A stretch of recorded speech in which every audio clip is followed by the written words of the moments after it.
Hello, hello, hello, everybody. Sorry, my other headphones fell and I need them charged up. Good morning, good morning, good morning, everybody. Good morning and afternoon, depending on where you are. It is afternoon here, but I know we got a 3-hour time difference for y'all on the opposite coastline here. So, how is everybody? Yes, Benny, you were first. Long time no talk. Haven't talked to you in like a whole hour. Okay, that's a long time, Benny. All right, it's a long time. It's a long time. Miss you guys so much. Hello, hello, everybody. It's so nice to see everybody. Good morning, good morning, good afternoon, good morning, good evening, and good night. Hello, hello. Okay, so got myself all fired up here for a second. So there were a lot of talk, lots of talk this morning about the recording that I'm sure some of you heard of Aiden harassing a woman, wiretapping her, and demanding things, right? Y'all, can I see the ones in the chat for how many of you already heard the recording? Real quick. Hello. That's why I said good evening and good night, you know? I gotta cover the whole world, the whole wide worlds. Also, I have this package from Holly. We thank you to Holly, coming from Australia with all sorts of Australian snacks I'm going to try with you guys. And I'm so excited. It's in California right now, and I'm in Massachusetts. So it's still very, very far away from me. Okay. It's very far away. But I'll be able to try them all with you guys. And I'm so excited and I'm so happy. And this is my first box of goodies from outside of my United States of America country. And I am like, want to try snacks and candies and drinks from like all over the world, right? So if you live in a different country and you think that you have snacks there that we don't get here in the United States, I would love to try them. Send me a list of all the goodie snacks. Maybe I can find like a box. But Holly was kind enough to personally package and repackage 17 times 2 boxes of snacks and throw a couple little things in for my little, which that was so nice of you, Holly. Thank you so much. But I'm going to try some of those with you guys. I'm going to try some of them with you guys. So you get to see my face, if they're good or not good, according to my taste buds. Okay. We'll see. But I'm pretty excited for some of these. I've wanted to try some of these for a really long time. So when it gets here, okay, we're gonna, I know I have to breathe because it involves someone. I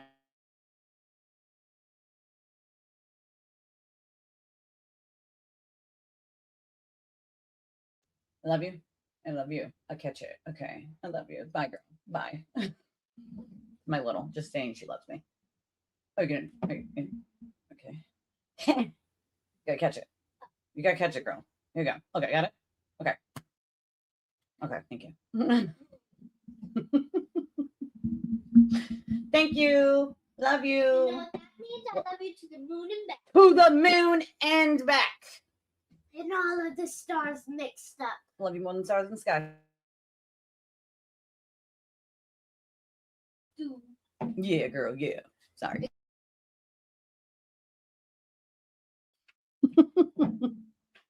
My little. Yeah. Okay. So here's the thing, right? So some of you have heard the recording. It is extremely hard to listen to. And I'm going to disclose this fun fact, okay, before I even attempt to play any of it, because I'm going to tell you it's super extra hard for me to listen to because I know the parts that he didn't play. Okay. I know the parts that he did not fucking play. And the person on the other line of that phone call is a very close friend of mine. A very close friend of mine who was just on vacation with me and my husband last year around summertime. You know that Saco trip I talk about that we take once a year, the adults? That's our once a year vacation. Well, she was on that with me and my husband and my sister-in-law and her boyfriend and my friend and her boyfriend. And she talks in the recording about being in a really abusive relationship, which she was in a very, very abusive relationship. Thankfully, I helped her escape that very abusive relationship, and I couldn't be happier for her because she was living in fucking hell in her own home. Okay. He wouldn't leave her home, right? Her home that she owns, that he didn't pay rent to, that he just basically, abused her in. this guy, and I won't say his name, but this guy was basically like overtaking her house. And then the court essentially told her, like, you have to evict him. And she's like, evict him? He has no lease. I own this home. Like, he doesn't pay rent. And I've told him to leave 72 times. Like, what do you mean evict him? That's the stupidest thing I've ever heard. So after about quite a few police calls for abuse, she got an order. And I can now report that she's, been fine now for a few years. But before that, she was with Aiden, unfortunately. And he, long after they weren't together anymore and long into him being with Meredith, would go stalk her social media. Okay. Stalk her social media. Stalk. Okay. And the part of the phone calls that he doesn't play, okay, the part of those that he doesn't play is the part there in the beginning where he calls her and demands that she go online and that she go talk shit about me and other people that he didn't like. Because how dare she? And he literally told her the exact date that she wrote a comment on my thing, right? And what the exact comment was. And he's like, you're going to go online and you're going to say shitty things about her because I said so, or else, right? And she's like, I'm not going to do that, Aiden. And of course, then he starts screaming and yelling at her. And she's like, I'm not going to do that, Aiden. Elise helped me out of a really bad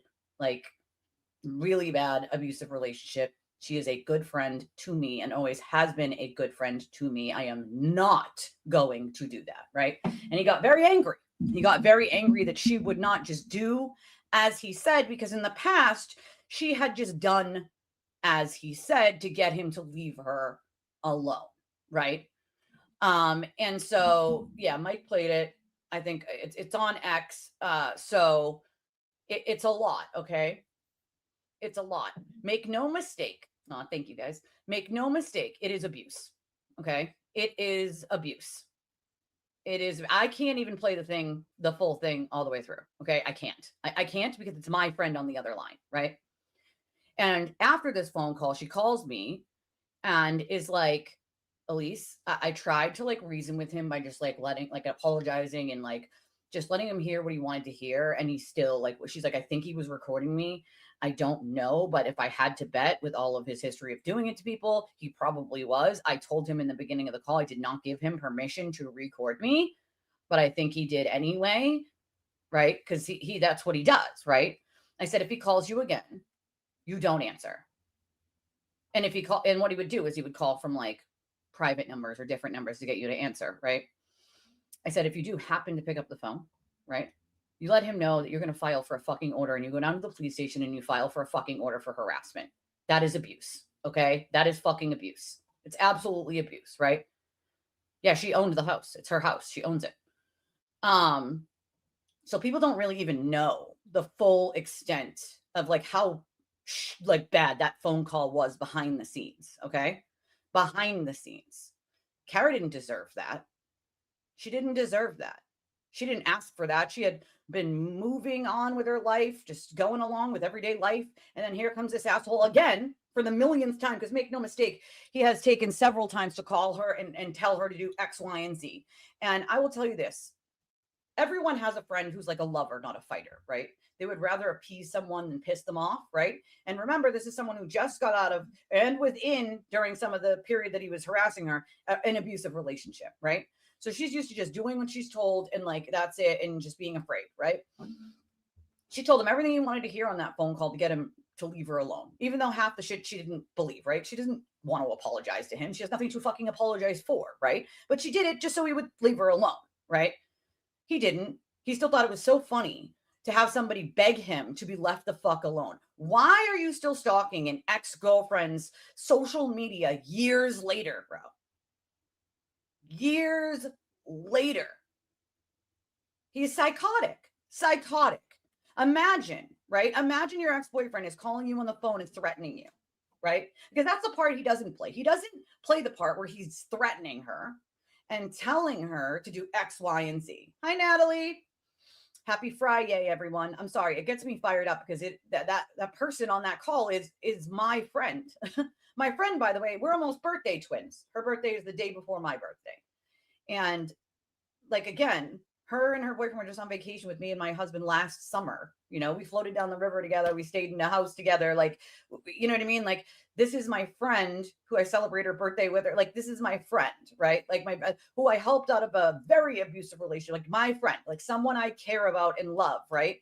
And it imagine having to pander to a lunatic like that.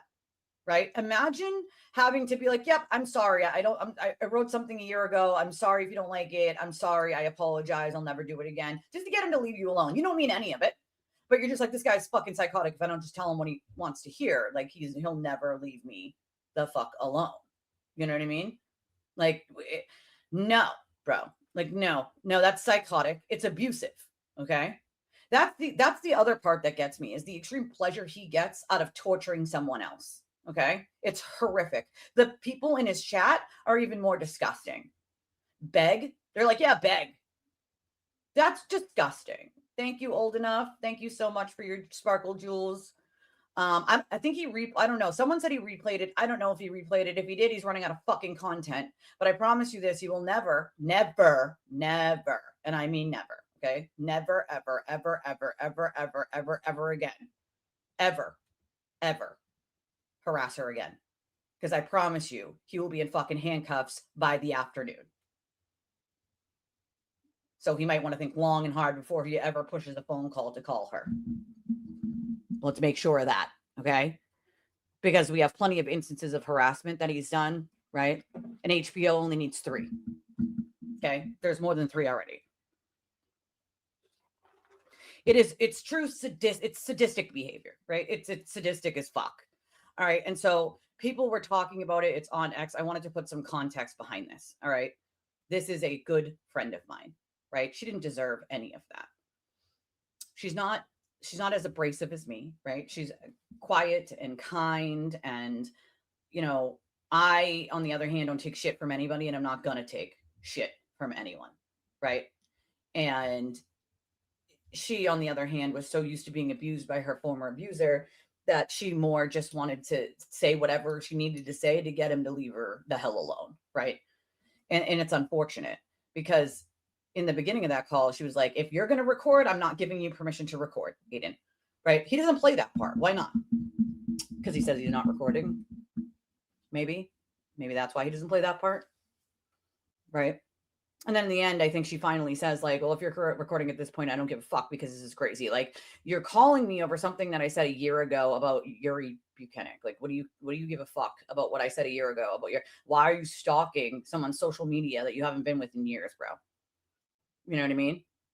So for this reason that Peggy has right here, this reason, I am going to play portions of it. I can't listen to the whole thing all the way through, you guys, because I helped her in the worst of times, right? And I remember that time for myself as being a victim of an abuser. I remember what it felt like myself, right? And so I know the pain in her voice when I hear it because she's my friend, you know, because she is my friend. And so I remember after he did this and I was like, why did you even answer the phone? And I forget the reason why she told me at that point. It was either that like he just kept calling or he used a different number or something. And so she answered it. And I said, if he ever does that again, you let him know that you're getting a fucking order and to never call you again. Right? Like you're going to the police station. It's that simple. Like that's harassment and it's abuse. It's abuse. I mean, yeah, it's totally fine if he is, but like, fuck, let's stop denying it, you know? And yeah, he's going to be Netflix famous real soon. And it's not going to be a good Netflix famous, okay? Not a good Netflix famous. It's going to be a bad Netflix famous. Thank you, Sassy, for becoming a member. I appreciate you. It just, I can't, it really irks the fuck out of me. And since it's being talked about, I wanted to put some context behind it. And yeah, if there is anyone, right? If there is anybody who's on the fence about him, this should clear it up real quick. This should clear up any woman who thinks he's good or, I do hold firm. And that's the thing. Like, I don't, expect that all of you are going to agree with my opinions all the time, right? I would never, a lot. Red Racer, I couldn't even sum that up, my friend. There's a lot. I don't know if I could even sum that up. But this should show you, oh yeah, he definitely did, because in the beginning of the call, she said to him, I don't give you permission to record me, Aiden, if you're going to record this. Because at that point, we had already known that he had recorded a few other people, including Lindsay. And so she was like, I don't give you permission. I don't give you permission, And he doesn't play that part. Gee, I wonder why. Because I think in the end of the call, she finally is like, well, if you are recording this, Aiden, at this point, I don't fucking care. Like, this is crazy. Just leave me alone. Like, leave me the fuck alone, We knew we had a pattern of just doing this and recording people when trying to push their buttons and set them off on purpose, to use as blackmail or humiliation. It's something he's always done. So it wasn't lost upon us that was something he was going to be doing. And she picked up on that right away, So I'm going to play portions of it. It's a trigger warning. You should all know that. It is hard to listen to. It's even harder for me to listen to, okay? The only reason that I am going to even play portions or clips and pieces of it is because I think it's important for the people that keep fucking, backing this guy to know exactly who he is as a human, and to know that that person on the other end of that phone line never did anything wrong to him. She didn't deserve what he did. And that wasn't the last time he harassed her either. Let's be clear about that, okay? This is what he does. And you can be her at any point. Make no mistake. If you say one thing he doesn't like 2 years later, because he's stalking your life, okay? Like that is what people need to come to the realization of. This is shit that he's been doing for 10 years. You know what I mean? And that's the other thing. He has all these women, ladies, women that are being like pit bulls for him. And it's like, you guys don't even know him. Half of these women are on the other side of the world, on the other side of the country. They don't live in the state where I live. They don't live where me and him live, right? They don't know him. They've never been around him. They don't know an actual real thing about him other than what he tells them, right? Me, on the other hand, I do, right? And so it's like, you guys are being lied to so that you'll keep backing him. What you don't realize is he's going to make you all look like fools. And he doesn't care. He doesn't care that you're going to look like fools in the long run. As long as he can get another dollar, another day, another super chat out of it, he'll keep doing it. And then when his trial comes and he takes a deal or all the evidence is released, he'll just say, who fucking cares? Who fucking cares? Meanwhile, tearing apart the lives of anybody who's done anything similar to him or anything he just makes up about them so that they're, quote, bad. It's wild. Like, if you are a woman, I don't know how you can watch a man do that to another woman and not say that's abusive. That is beyond over the fucking line. Okay? Beyond over the line. Imagine calling someone up and demanding what they do. Why doesn't he play the portion where he demands that she get online and disparage me and other people that he doesn't like because she's friends with us? Why doesn't he play the part where she says, I'm not going to do that, Aiden? Elise is a very good friend of mine and she's helped me a lot. Like, I'm not going to do that. Why does he play that part? Well, because that part doesn't fit his narrative, right? It really does, old enough. And it's kind of sad because these are the things that happen. And I'm going to point this out as well. When I tell you guys there are things that happen that everyone doesn't know about and they're behind closed doors, I mean things like this, okay? There are a lot of things like this that Aiden does that people just simply don't know about, okay? They simply don't know about it. And it's unfortunate because this is, it's what happens. You know what I'm saying? It's what happens. It's just wild to me that it's one of those things where people are just like, explain it away. Like, oh, it's an ex-girlfriend of his. How do you explain that away, what he did there? How exactly do you explain away what he did to her? You can't. There's no explaining away what Aiden did to Kara in that call, right? She hadn't talked to him in a long ass time. She wanted no part of him. She had a new boyfriend and a life, a job, and a home to take care of, and goats. I love her goats. She's got goats. But like, imagine harassing her for what? For what? For what? For content? It's abuse, folks. It's abuse. And getting joy out of it, that's the sickest part. His chat getting joy out of it, that's pretty sick, if you ask me. Pretty fun. One person's like, oh, beg, keep begging. Like, I pray to God that you are never in a scenario like that where you need to beg to be left the fuck alone. Shame on whoever the fuck wrote that comment and some of the other nasty, deplorable ones he pulls up during the stream. Never mind all the rest of the ones that were in the chat that he didn't pull up, right? It's just gross. It's just gross. It's just really gross. I just can't even fathom how people defend that behavior. Yeah, it triggers me just thinking about it as well. And I wouldn't even attempt to play it because, again, this is my friend on this call. If I didn't think the value in that was showing people who he is, right? I don't know how anyone supports that man. He's constantly lying, okay?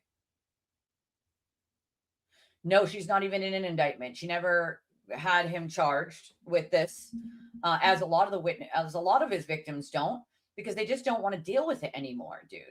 They don't want to, they know if they go and they go to try to get charges, then he might try to falsify charges on them. They'll end up spending, years in the court system fighting to have him charged.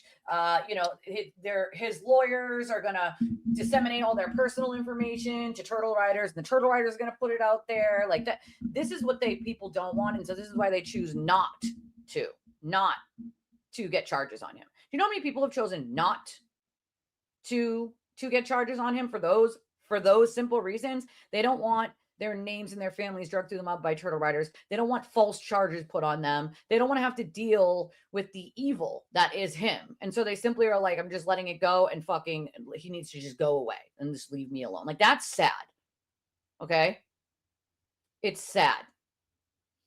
They do. I don't get it. He's not a celebrity. He's not even in fucking E-list celebrity. Okay? Half of Massachusetts still has no idea who he is. You know what I mean?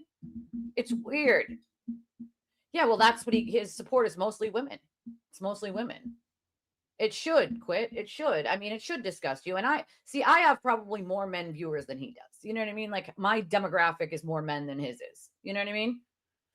The amount of disgustingness is just gross, you know? Oh, thank you, Lorelai.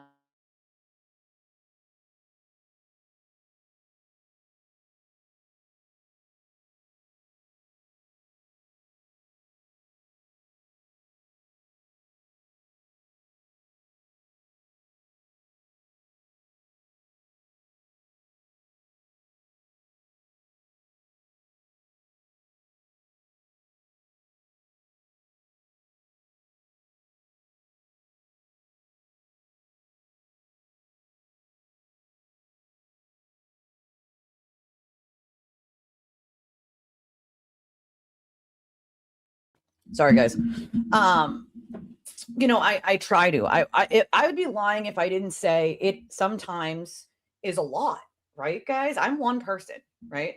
And as all of you know, I have a lot going on privately, with medical stuff between my sister's brain surgery and my child's just had surgery and is going to have more surgeries. And then I still have other kids in a household to run, and I have my own health that's not great.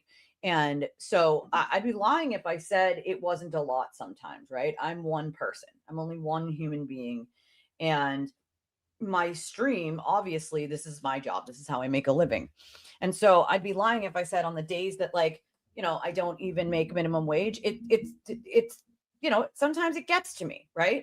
Because I feel like what I have is valuable. I feel like the information I hold is valuable. The education I have is valuable. The amount of people that have learned the truth is valuable, right?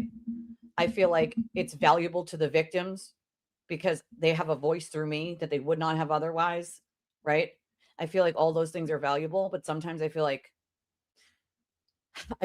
other people don't see the value in it, if that makes sense.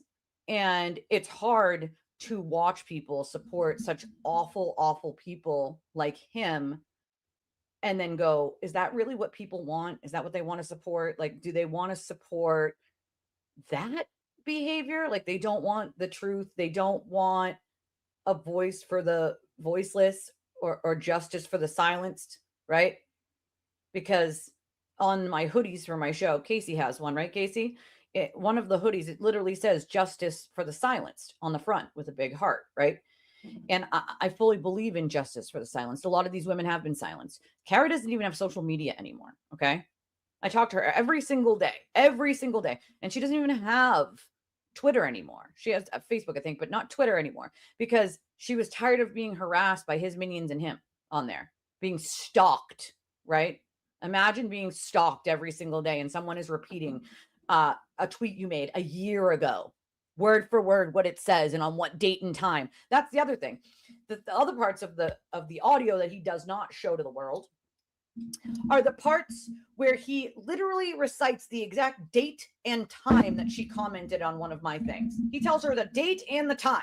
She's like, "Are you fucking kidding me? Like, you, the date and the time? Like, that's weird, bro. Like, that is stalker behavior. Okay? Stalker fucking behavior. It's wild as fuck." You know? Oh, yeah. He is trying to be the next, Aiden. But I feel like so was Jess at one point. You know what I mean? Like, these people don't learn. Like, not for nothing, but being vile to people is not helpful at all. Not even a little bit, Not even a fucking little bit. I know, right? Quit. Too bad it can't be played in court because that would show a pattern of behavior, It's wild. I don't think anybody could keep up if you didn't check every day. Oh, thank you, Valley's Girl. Valley's Girl says, match me, chat. I love little match words. I see them in other people's chats. I don't see them a ton in mine, but I appreciate that. Thank you. Oh, I see somebody gave, okay, a membership. Sassy, thank you. Legal Diva received the membership. Congratulations. Yeah, the struggle is real, to keep it real. It's wild as hell, the fact alone that I have to address like this from a perspective of this is my friend. This is my friend. It's my friend. Like, that's my friend that he did that to, right? Someone I care about and someone I love. And make no mistake, you are an ex of his, a viewer of his that he thinks was giving him money at some point and no longer support him. Well, guess what? That can be you, Yeah, he's very upset about that. He's very upset that he can't keep doing that shit. Anti-slap was denied. Oh, color me shocked, guys. Is the hey, Cheryl, do you know if the article is out? Thank you very much for letting us know. Is the documents out on that? He does. He focuses on people, and mostly women who have been broken in some way, who have been damaged by something in their lives. And he sort of weasels his way in, as abusers do, and pretends that, he's gonna, be a good person for them to lean on. The problem with that is he only cares about himself. She begged him to stop, you guys. Begged him to stop. Who the fuck has to beg someone to stop harassing them? Imagine begging your abuser to stop harassing you, right? Been there, done that. Years later, you guys, years later. Like, what the actual fuck?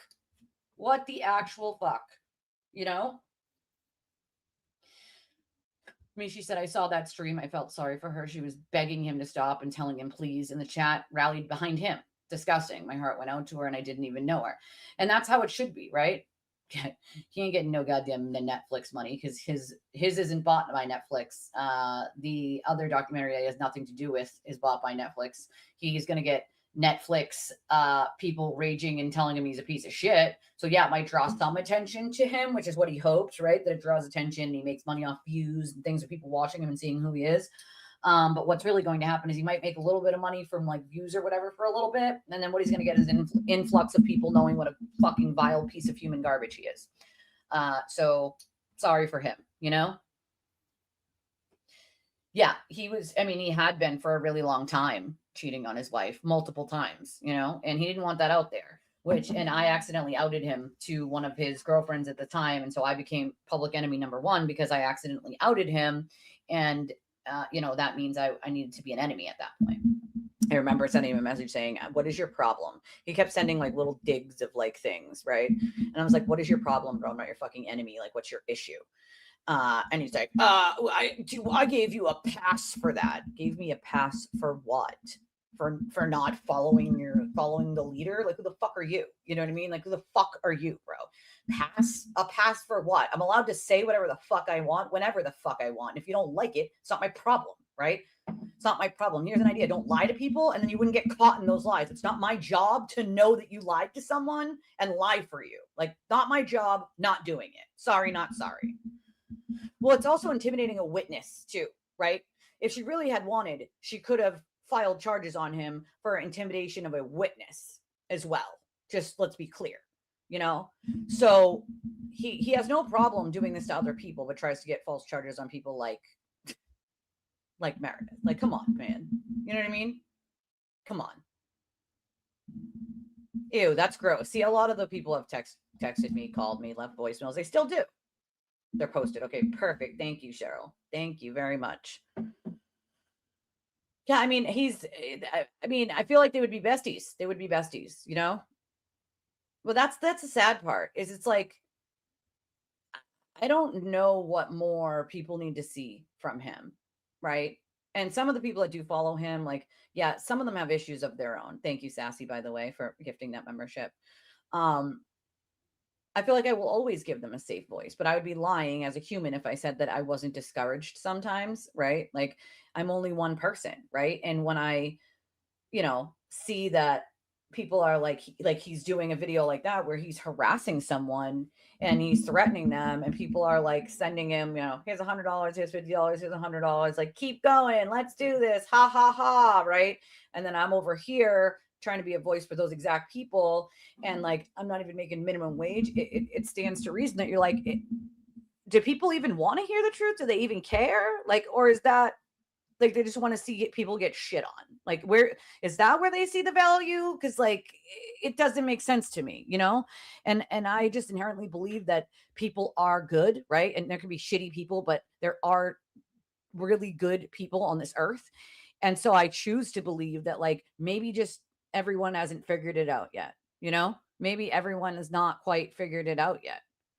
And I know that a lot of minds have been changed from me using my voice and other people using their voices. And I just have to hope that that keeps happening. And all I can do is move forward, right? And just keep trying. It's the best I can do, He's got more of our old space crew now to support him. He's flipping our old crowds towards him. Ugh, it's just gross. I don't know. It's a good question. I don't think so. I mean, I haven't checked in a bit, but I don't know, Yeah, I'm never going to I'm never going to be forced to leave social media. Hi, Marsha. Never, ever, ever. You know what I mean? Never, ever, ever. I can't do it, How do you merit them singling you? Put in the grand scheme of the TV verse, no stone left unturned mentality. Bizarre, that scorched earth mentality. It is very bizarre. It's weird to go after people you don't know, right? Oh, okay, hold on. Let me get the raffle deets for you. I totally even forgot about that, to even mention that this morning. Thank you for reminding me, actually. If you didn't get in on our raffle, you might want to do so quickly. You're running out of time. Here it is.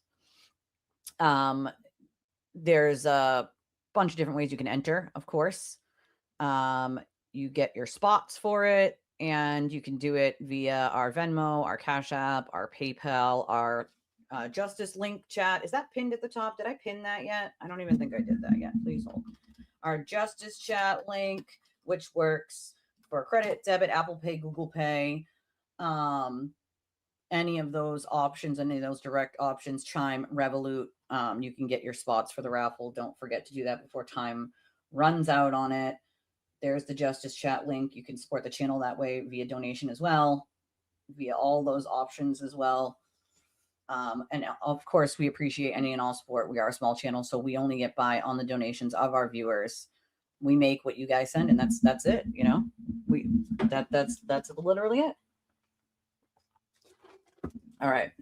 So We're going to have to look at the anti-slap maybe before I play this audio, because it's really hard for me to listen to, right? It's very, very fucking hard. Like knowing what I know about that whole call and knowing the parts. Thank you, Mishi. Thank you so much. 2 out of 10 on the super chat goal. Thank you so much. I appreciate your support, my friend. I do. I appreciate all of you that are just here who hit the like button. Please go smash the like button if you haven't, subscribe if you're not already subscribed.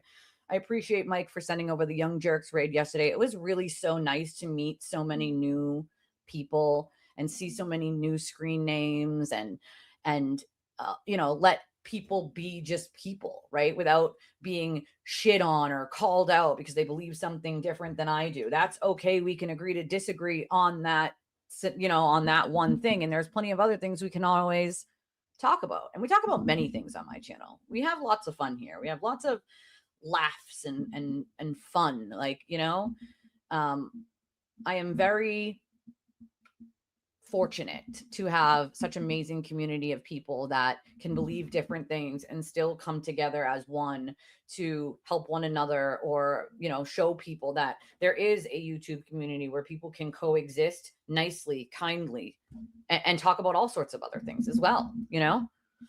I agree he doesn't deserve one, but they would have to offer him, if his lawyers went to them and said, like, we're willing to not spend the money on a trial, it'd save the state money on a trial, can we do a deal? I mean, the state could say no, go fuck yourself. But if there's something valuable that they want or people that they want, like, it's a possibility. If I'm the state, I'm not giving him shit. Like, but again, that would be my choice. You got to think about the state's also thinking about trying to save money on this kind of shit. Also, it's going to be a Norfolk County jury, right? Which I don't think Aiden was too happy about the other day. I don't think he was happy about that. He does think that nobody has the right to criticize him or say anything about him, or he can destroy them, right?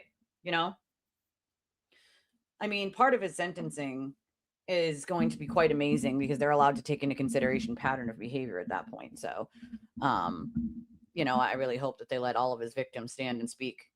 I would love to speak and say what I fucking think. He has little to no self-control. So he definitely does relish in the opportunity to have control over someone else. I mean, again, and make the beg. I agree with Feminem here. Like, he's just a shitty human, right? Like, that's what he wants.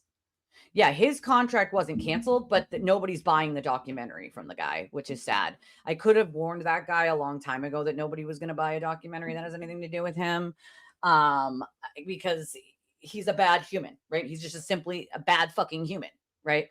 Unless he turns it into a mockumentary, right? Unless that guy turns that documentary that he made and spent money on into a literal mockumentary to show exactly what kind of person Aiden is, he's never going to sell it. He's never going to sell it. No one is going to buy a Aiden is the hero documentary. Nobody with fucking brain cells, at least, right? And I think this poor guy probably got duped by a bunch of other people surrounding Aiden. It was like, this is such a good story. He's a hero. He's a First Amendment warrior. And then this poor guy had to learn over time, right? All these things that he's doing, all these things that Aiden's doing. And Aiden's, of course, explaining away, no, those are just trolls. No, they just made it up. At some point, that guy had to come to some understanding that, like, Aiden isn't what he sold himself to be, and that documentary is never getting bought.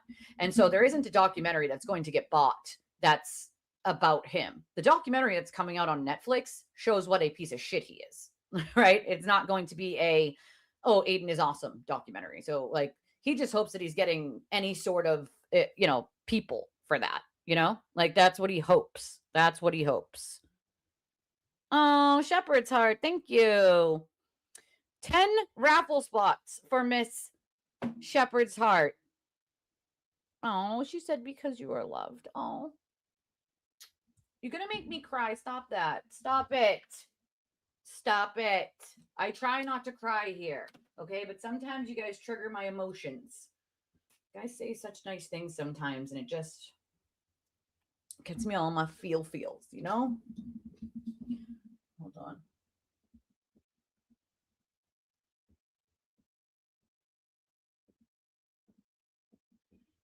10 spots for you, ma'am, on the raffle.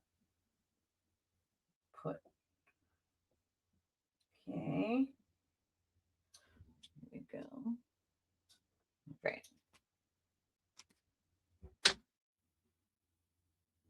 You guys are trying to make me just cry today, I think.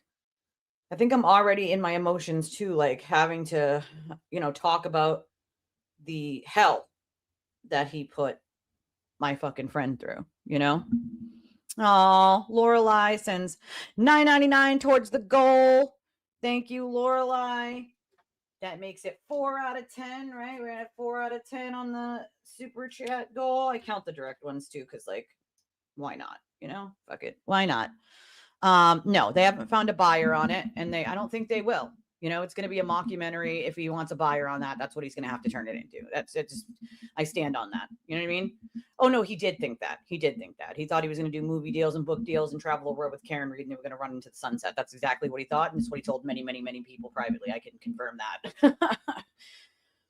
It's Stalin-esque. It is Stalin-esque. I mean, who the fuck holds on to that shit for years and years because you don't like something someone said? It's weird behavior, No, she's not the first or the last that he's done that publicly too. He recorded that and then played it on his show, but he's actually had people live on there doing that to them for entertainment.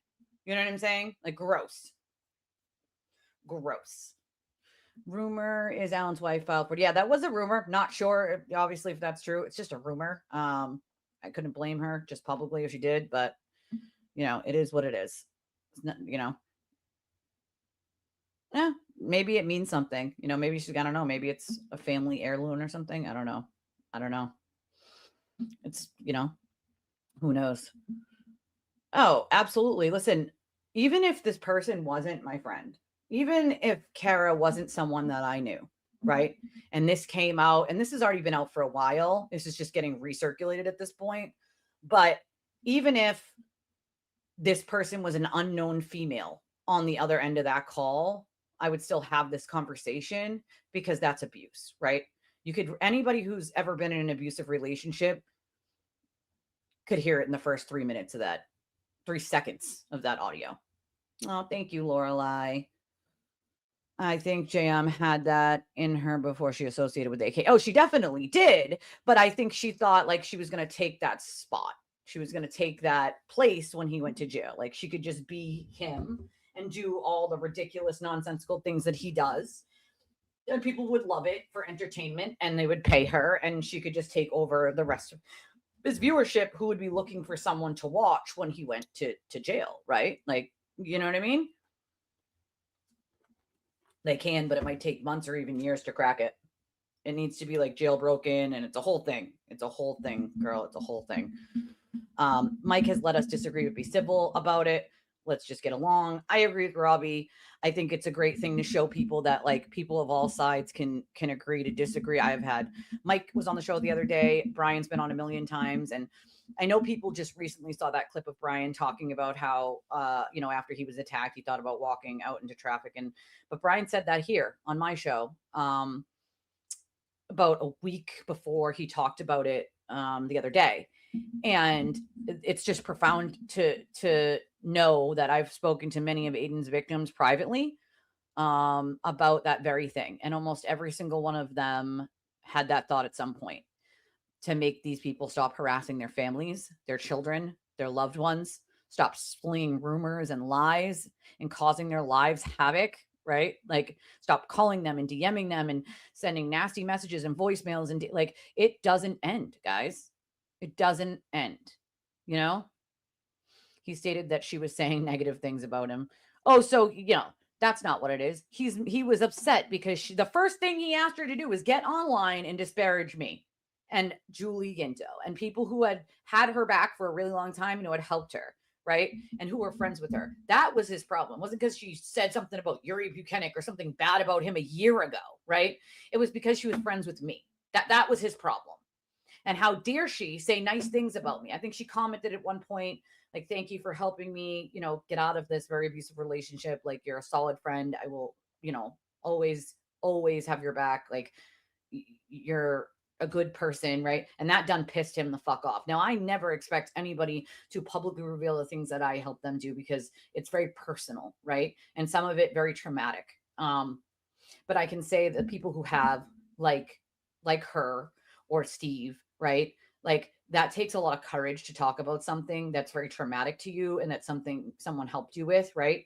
I'm not looking, and I don't need publicly a pat on the back. Helping them was enough for me because I want no one to have to ever be in the scenarios that I was in or deal with what I had to deal with. And I wish that I had had someone like me at that time to just even talk to, right?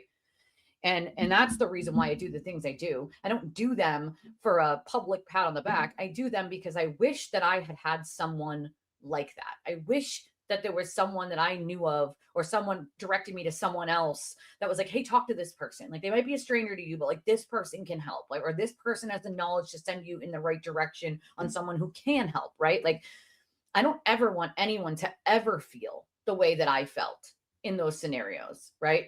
Being a victim of SA as a kid, being a victim of abuse, domestic violence, right? Being a survivor of all of that and a survivor of addiction. Like, I don't ever want anyone to just feel lost and alone and not really care whether they live or die, because they're in so much pain and misery. Like, I don't want anyone to ever feel like they're alone and they have no one to turn to, right? And I don't have a lot of family that's left alive. And back when I did, I was ashamed to even go to my family and be like, yeah, my boyfriend who I had a baby with is beating the shit out of me, right? Like I didn't tell anybody about my SA as a child until I was getting sober when I was 21. And the first person I told was another woman who was sharing her trauma story with me. And she was essentially a stranger to me, but it was easier to tell a stranger than it was to tell my own family. And then I came to find out that my sisters were also victims of the same person, so on and so forth, right? So I don't ever want anyone to feel like they need to walk that road alone because I did. And it's fucking hard.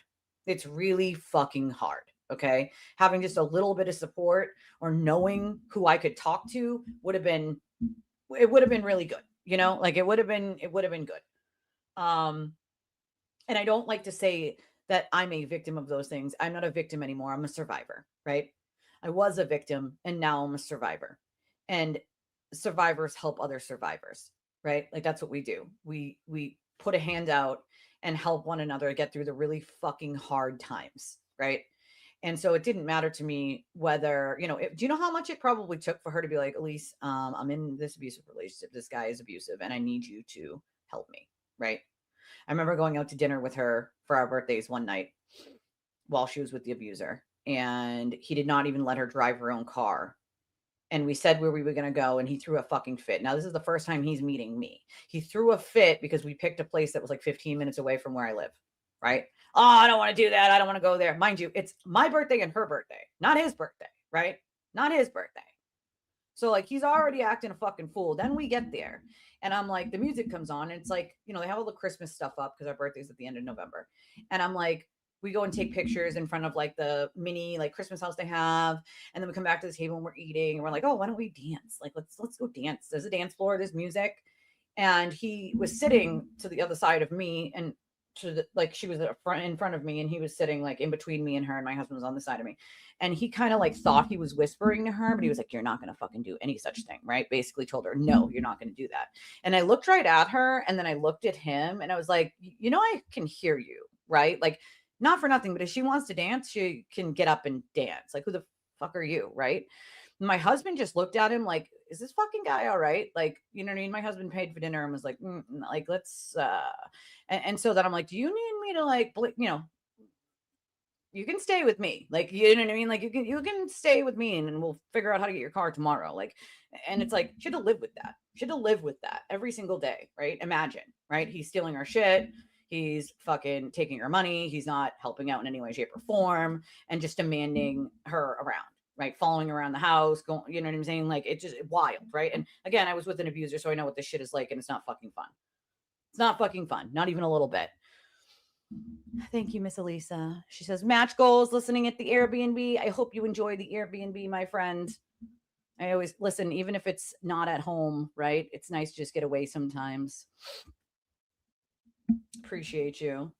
Oh, God damn it, Sapphire. You went to Tractor Supply? Gotta love Tractor Supply. That's where my daughter gets her dog food for the service animals is at Tractor Supply.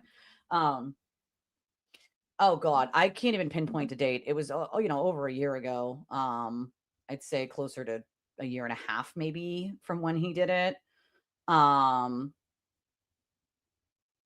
Yeah, I mean, it's already out there. It's been out there, you know? And that's okay because it does need to be talked about in a way that people understand this is who he is, right? I think there's value in that, you know? Yeah, it's bad, you know? Oh God, Florida, please take him.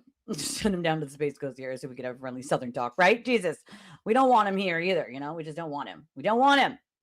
We don't want him. We don't fucking want him. Oh, you know, we don't want him. Oh, thank you, Lorelai. It's sad. It's sad to have to deal with any of these. I know I do forget. I do. It's my fucking brain fog. You know, I can't do everything. I do forget.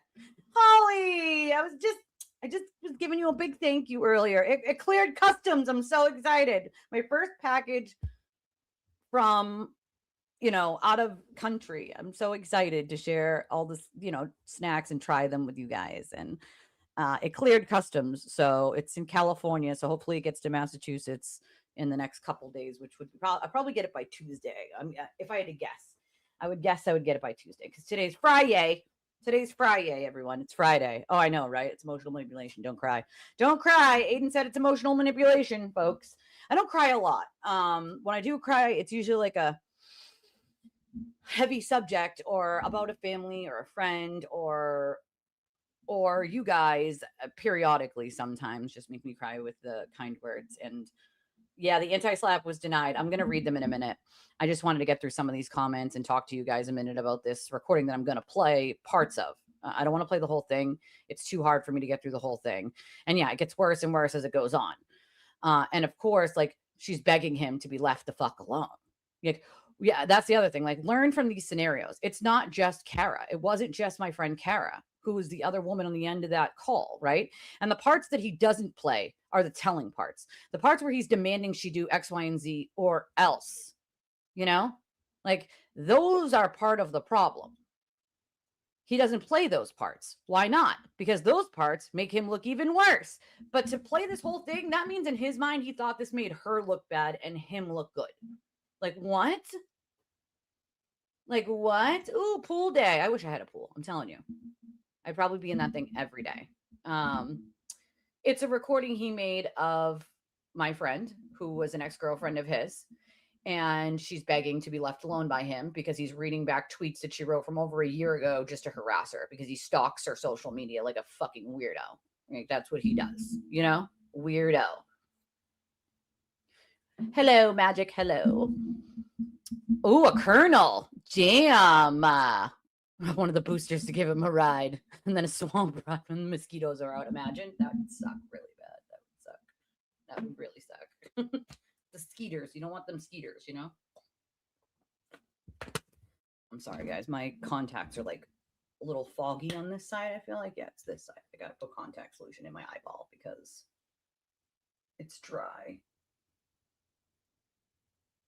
It's a little bit better to the other side too, just for shits and giggles.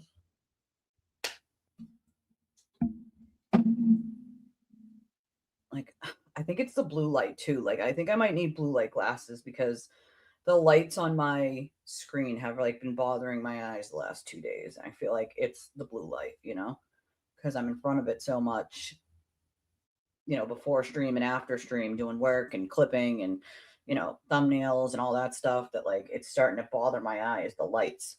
I might need to get blue light glasses of some sort that will help with that. I feel like that's the only thing that would help with that. I also might need to just put a new thing of contacts in today, but we'll see. We shall see.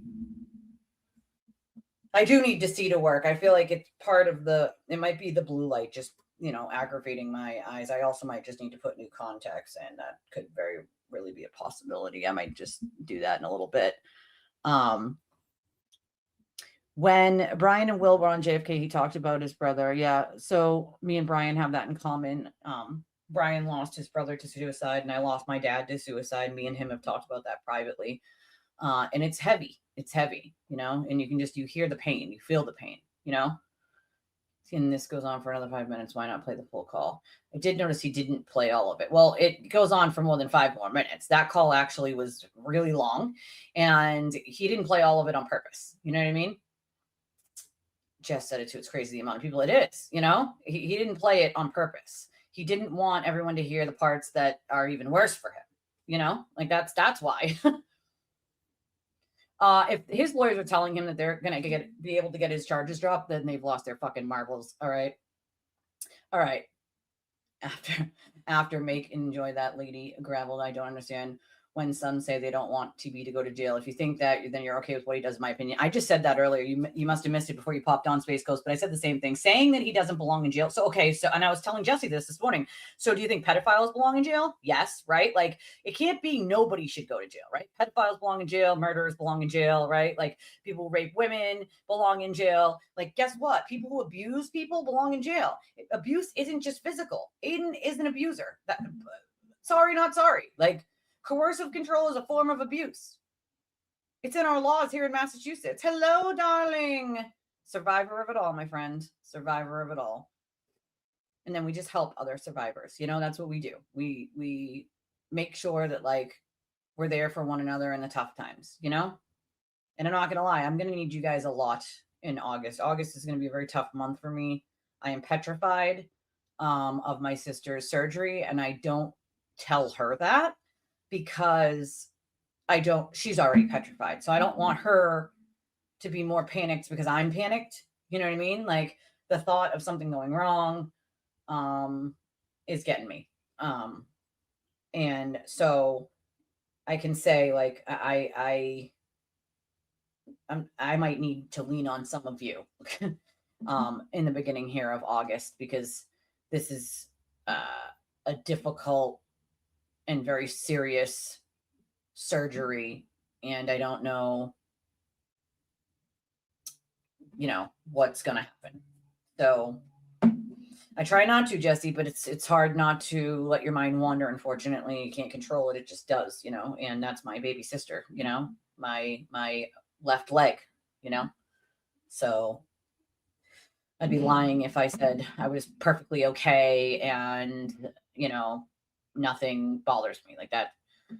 This bothers me, Yeah, she's begging to be left alone. Like, and imagine, like, put a human on it. Like, that's my friend Kara. Like, that's who that is on that line. Imagine that being your friend, your mother, your sister, your cousin, your daughter, right? Like, that's what everyone needs to understand, is that person on the other line can be anyone. He's done this to several people. Mostly women. It's just gross. It's gross. Absolutely, you do. 100%. I pray every single day that they find my friend Mickey. I would love for them to find him before September of the 20-year anniversary when he went missing. And, all you can do is you go to Survivor and then to Advocate to make sure that you can help other people try to get the closure, try to find their loved one and get answers, He's going to fucking prison. I mean, there's a lot of people riding the gravy train. Thank you, Space Coast. I appreciate you. And Miss Sapphire, she's the bougie. She's spending her whole allowance at Tractor Supply. She's getting all the things, all the things. A First Amendment lawyer would never take TV's note. Well, one did, right? Pyle did, but I think he knew it was dead in the water. So let's pull up these anti-slaps that were denied because, well, I'm just going to say it. Told you so. I hate to say I told you so, but told you so. I definitely knew that was going to happen, Okay. Hold on a second.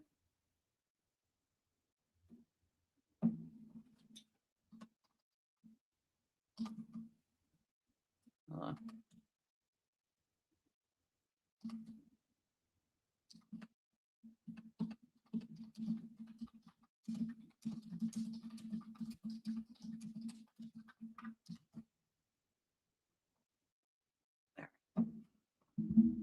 Yep.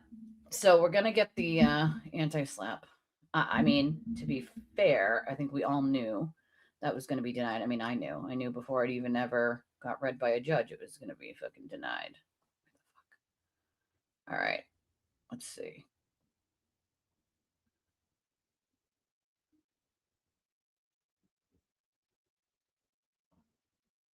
Okay, I want the whole thing though, not just a piece of it. Hold on. Yeah, we're not surprised.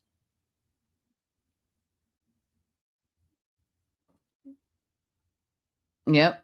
I mean, see, that's that shit, you know? Someone said Val isn't real. No, she's real. She's just fucking weirdo. I feel like she's just one of those chaos agents that just run around causing a problem and stirring the pot. It's like, I don't know why who the fuck has time for that? You know what I mean? Like, who has time to just be on the interwebs 24/7 stirring the pot everywhere? Yeah, it got through customs. Oh my God, they announced new rules again. Jesus Christ. Well, it got through. I got the email and it was like, this is cleared customs. Whoop, whoop. Yeah, I'm going to need to get some blue light glasses. I feel like definitely. I think it's definitely my eyes. But also, to be fair, I am blind without my contacts. And when I say blind, I literally mean like if I take my contacts out, I wouldn't be able to read anything on these screens without them. Like my prescription is so far up there. Like it is, I am freaking blind. Okay. Blind.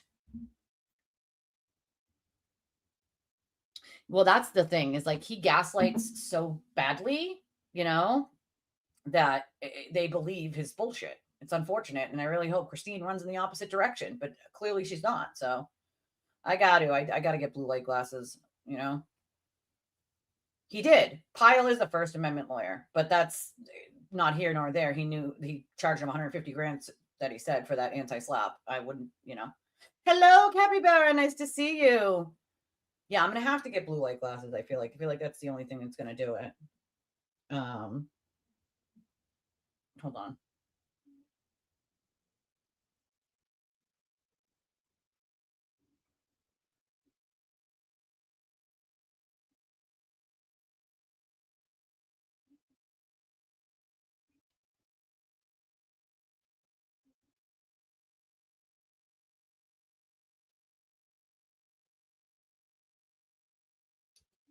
All right. I'm trying to find the whole thing. I don't want clippets of it. I want the whole goddamn thing, and I don't want to have to. Ugh. Hold on.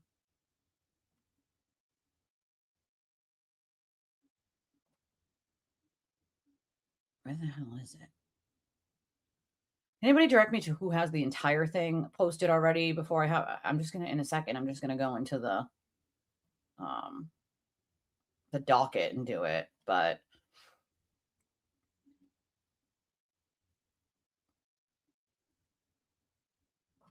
I think a lot of them, it's hard for them to realize that they are a part of all of this, right? And that they helped a monster and have, continue to help a monster. It's unfortunate, you know? All right. I'm trying to skip down to the bottom of these comments here, people. Yeah, I'm definitely going to need to lean on you guys at some point. We're going to play a little bit of it, but I can't play the whole thing because it's just so fucking bad. You know what? I need to do the anti-slap thing first. Maybe it'll calm my brain down a little. But it's him essentially harassing my friend who was an ex of his over a tweet she made like a year prior, just so he could try to humiliate her and wiretap her, then play it for content because he's a fucking joke. Thank you, Shepherd's Heart. I appreciate that. And my sister appreciates the prayers and the thoughts, you know? I think just pray, just pray, just pray, just pray. And, if I happen to email and cry a little or vent, just reply. I think it's the only thing anyone can do, at this point. Okay. Hello, darling. Hello. Yeah, it's more women because I think he thinks he's getting over on women, Yeah, it's all she did. He didn't like that, Well, it's not all she did. She also posted on my post saying hi to me and that she loves me, and that was not okay for him. He did not love that. That was part of it, but he did play that part of the call. He didn't. Yeah, he doesn't like it when people say positive things about people he doesn't like either. That's you know what I mean? Well, his family wants nothing to do with what Turtle Boy is. I will explain it. Yes, KB, I will explain anti-slap. He did boast that his lawyer killed it in the anti-slap, which I laughed at. Any self-respecting attorney would have laughed at that. He did horrible, and that no wonder why he charged him 150 grand. I can't find it. Where the fuck is it? You have it? Can you send it to me on X, Benny, please? The whole thing, not just the portion of it, but the whole thing. Can you send it to me in my DMs on X? or tag me in it on X. Yeah, literally, I am so blind. I can't see anything.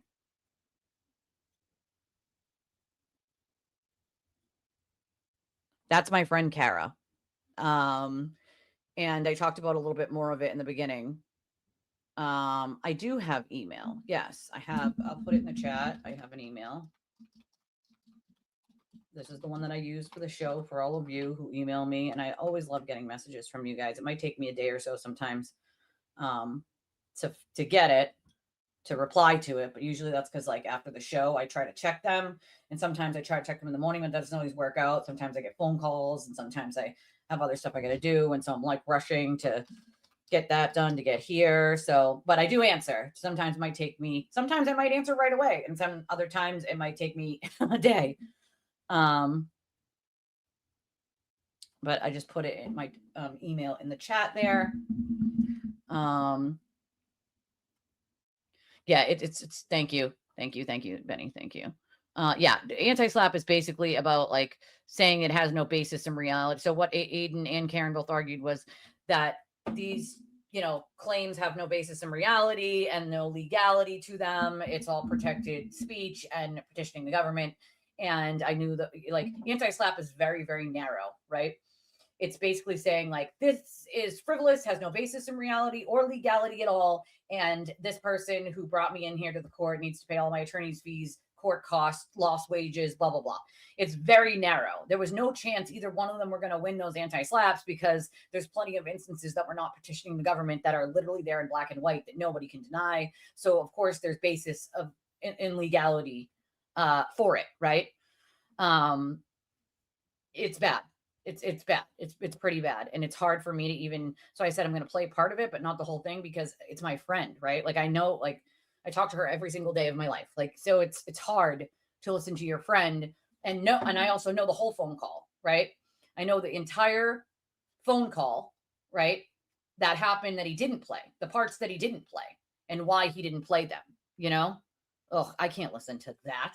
I need to make my own breakdown of it because not for nothing, but Grant likes to use a lot of large words and half the time he has no idea what the fuck he's talking about, dude. Okay. Oh yeah, he hated that. That was the other thing. She came on one time without her face and like he knew the voice, so he fucking lost his shit on that. He was very upset about that. Like, bro, who the fuck are you to decide where? So at first, she suspected that he might. So in the beginning of the call, and he doesn't play this part, right? In the beginning of the call, she says, Aiden, if you're recording, I do not give you permission to record this, right? So he doesn't play that part. Gee, I wonder why he doesn't play that part, right? So no, she had suspected that he might try. You're welcome. But no, he didn't tell her. And I think maybe closer to the end at some point, he might have been like, well, I'm recording this. So, and says something along the lines of like, oh, I figured you would or something like, but in the beginning of the call, he specifically tells him like, if you're recording this, Aiden, I do not give you permission to record me. And of course he doesn't admit to recording her at that point. So, so she did not consent to being recorded, like he doesn't care, Oh yeah, they need more money. He needs more money. Okay. Let me get this up here. Benny sent it to me. Thank you, Benny, my friend. Appreciate you.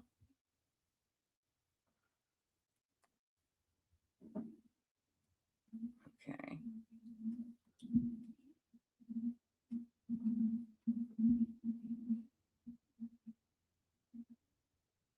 Oh, not the video, silly. The court documents. I need the court documents. I got the video, silly boy. Silly boy. Hello, darling. Hello. He does. He gets off on it. He's a disturbed human being. Yep, it's gross. And it's recirculating now. But I wanted to give context behind the fact that it's my friend. And I know the whole call, not just the parts that he played, Where the fuck? You know what? I'm just going to look at the docket because I don't see the court document, the whole court documents. I see just a portion of them. Or maybe this is it. I don't know. All right, this is what I got. This is what I can see. There's got to be more than this. There has to be. This doesn't make sense, but whatever. Okay. Memorandum of decision and order on defendant's special motions to dismiss. Plaintiffs Jennifer McCabe, Brian Albert, Colin Albert, and Brian Higgins brought this action against defendants Karen Reed and Aidan Kearney, alleging they conspired to defame them by falsely stating they were responsible for the death of Reed's boyfriend, John O'Keefe. The first amended complaint asserts claims against both defendants for defamation, intentional and negligent infliction of emotional distress, and civil conspiracy. The plaintiffs also assert separate claims against Reed for aiding and abetting in Kearney's defamation and infliction of emotional distress, and against Aidan Kearney for violations of general law, Chapter 93A. The defendants have each filed a special motion to dismiss the FAC pursuant to the anti-SLAPP statute, general law 231-59H3 for the following reasons the motions are denied. Okay, well, I want to see the reasons. Give me the fucking reasons. It's denied. I love that, but like I'm gonna have to look it up on the docket. Nobody tagged me in it, and I don't see it. Let me see. Did Mike post it? No, just that one portion. I don't want the one portion. I want the whole fucking thing. So I guess I'm gonna have to check the docket real quick. Hold on. Let me just write down the docket number because it's much easier to look up on the docket. With the docket number, I want to know the reasons. I want to know what the judge ultimately said, on why it was denied. Hold on a second. My phone's ringing. It's my sister.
Sorry, guys. That's my sister, and family comes first. So even if I got to pause, y'all, Oh, of course they are. He's like a piggy bank to them, Peggy. He's a piggy bank. But they definitely knew he was going to lose that, anti-SLAPP. I have no doubt in my mind that his lawyer that charged him 150 grand, Mr. Pyle, absolutely 100% knew that there was a 0.1% chance that he might get a non-denial, and that he knew that 99.9% chance that he would lose, and it would be denied, right? TD Snarky Sticky has posted the New Jersey indictment. Okay, we'll get to that too. Hold on. I just want to write down. I want to see what the judge's ruling on the anti-SLAPP was. And 26. If we hold on, I gotta see the figure. 00541. Okay.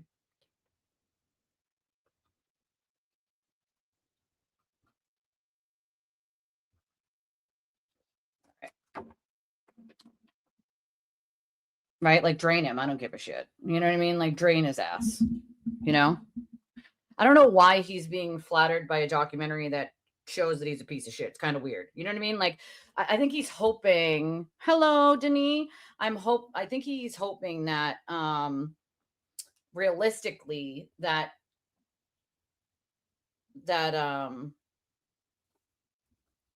that it brings him like views, that people will bring views and it'll bring him money. I don't know. That's a good question. I'm going to look it up on the docket right now because I don't see anybody who's posted the entirety of it, at least looking quickly. So I'm going to look up the whole thing on the docket. And so I can give the whole thing. All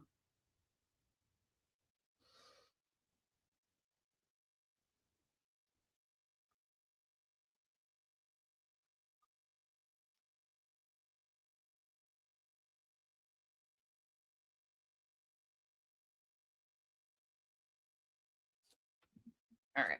Let's see. Hold on, guys.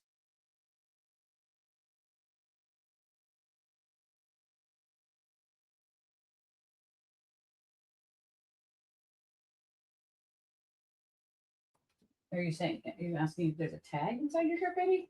No, why? Are you itchy from or something itchy? That's a regular tag. Like a little thing up here.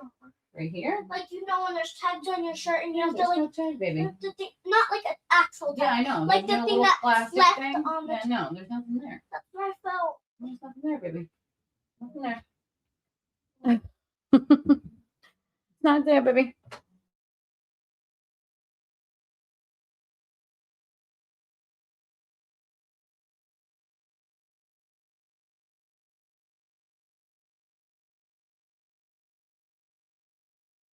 Hold on one second, guys. I gotta walk my little downstairs to my sister.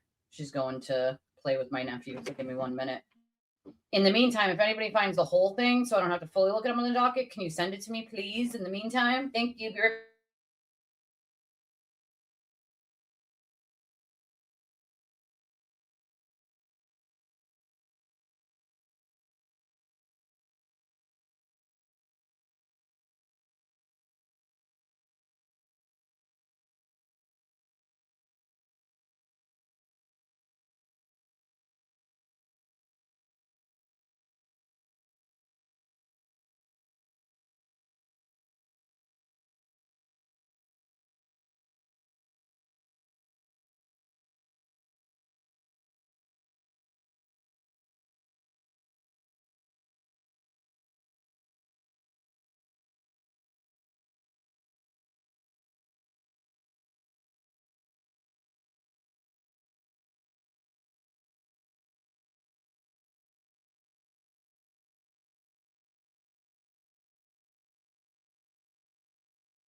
Okay, sorry. I don't walk my kiddo downstairs to my sister, and you guys know I live on the 3rd floor, so whew, geez, this cripes.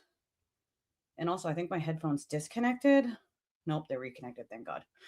All right. I'm the best I can be, my friend. All right, let's get this on the docket and get the whole decision because I want to know what the judge said, right? Like, I want to know the reasoning. Be interesting to see. It's denied. That's great. Has he ever had a criminal or civil case stick? Yes, he actually has. He has had, what is happening? Why is it doing that? He has had civil cases that he doesn't talk about on purpose because he doesn't want people to know he lost them. He likes to claim he's always won everything. And that's just simply not true. He has not always won everything. He just doesn't want people to know when he loses some of these court cases. There were footnotes? That's so weird. Why are they footnotes? Right? Court says vacay. You know? Yeah, they're not doing pro bono. If it was really, that's a good question. You know what I mean? Like if it was really pro bono, if it was really the First Amendment and everything was under attack, wouldn't you think there would be a ton of hold on, it's Plymouth County.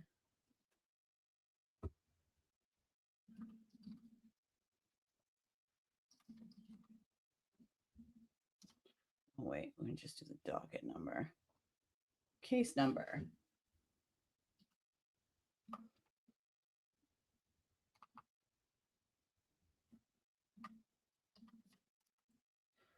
Why does it do that? Let's see.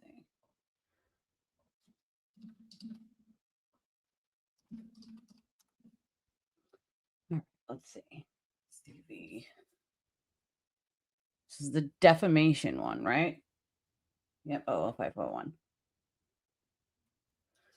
2683 CB.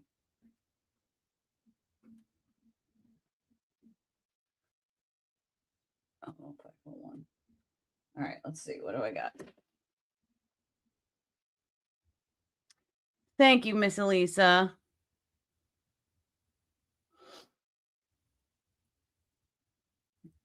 So also other ways to donate, guys. We have the direct options. If you'd like to donate to the channel, our small little channel, we get by only on the kindness of all of you. We appreciate any and all support, of course. Get yourself a membership, you know, get yourself a membership to the channel, gift a membership to someone else. That's always fun. You can do jewels now. Some of you guys have free jewels. I didn't know I had free jewels until I looked.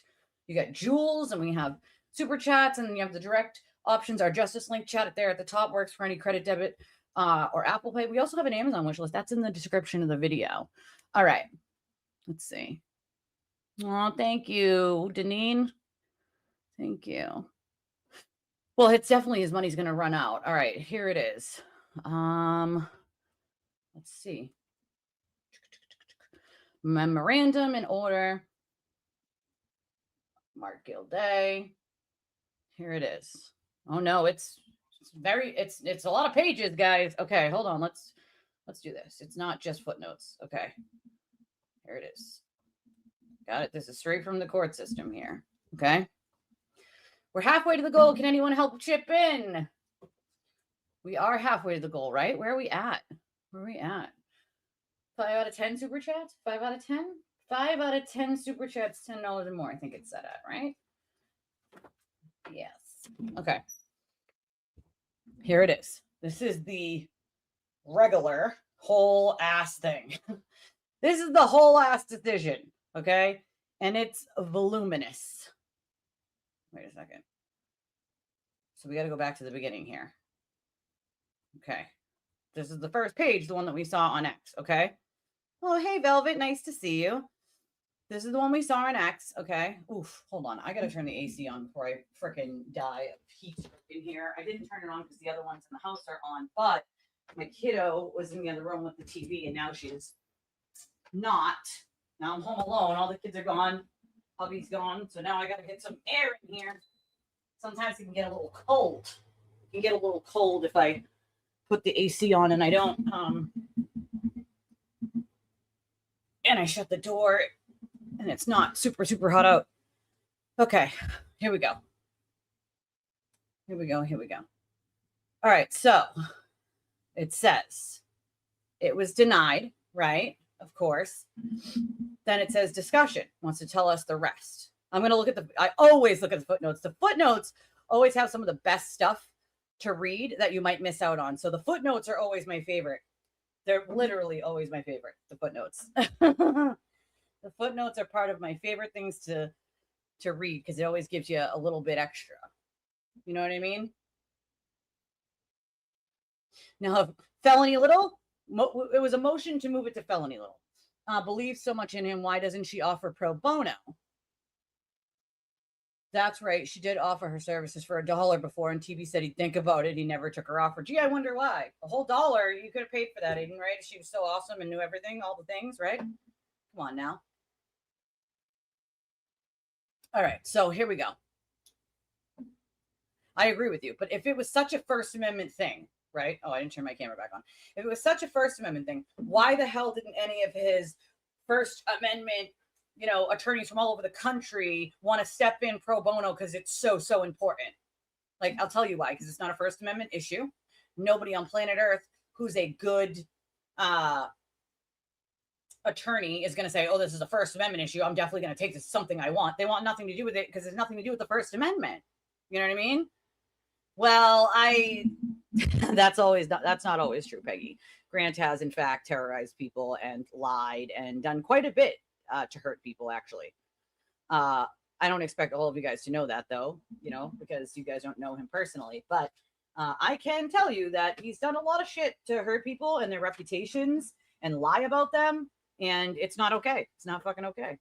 It's not okay, dude. You can't do that shit. Like, you can't just simply make shit up about people and add them into some weird conspiracy that has nothing to do with them and has no truth to it and then say it like it's true, right?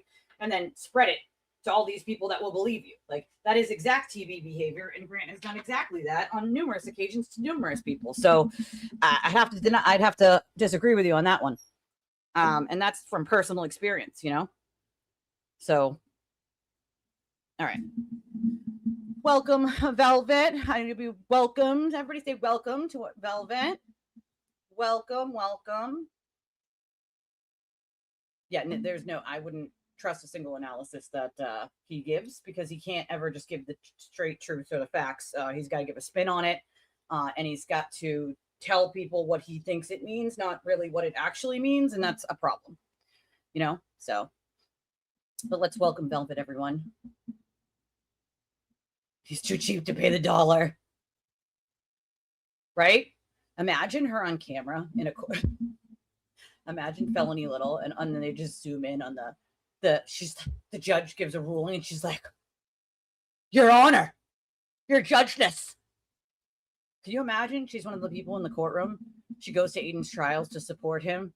She's going to be the person that starts yelling out to the judge that they object from the gallery. She objects from the gallery. Object, your judgeness. Sewer Turtle said you are corrupt. Recuse yourself. That's felony right there. That's her. From the gallery. From the gallery. I honestly don't think so. And I'll tell you, listen, he was in his, second year maybe at some point, and he's like arguing with me over a case on the phone. And he's like, I'm a second-year law student, Elise. And I'm like, and I'm a law student since I was fucking 12, Grant, right? Then he cites a case, assuming that I won't know what he's talking about because he's a second-year law student and all. And I immediately know the case site. What is the case site that he cites? A fucking case about drunk driving, which has nothing to do with what we're talking about. So I immediately go, how exactly does that case have anything to do with what we're talking about, right? He didn't know that I would know the site and just assumed he could just lie, right? I'm sorry, but I can't trust the fucking word that comes out of his mouth.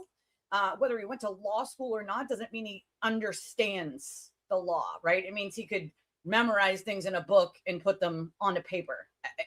I've listened to enough of his analysis legally to know that like none of it makes sense. And what he just does is use larger words so that people don't understand what he's saying and assume that he's smart. Listen, you don't have to use large words to be smart or show people that you're smart, right?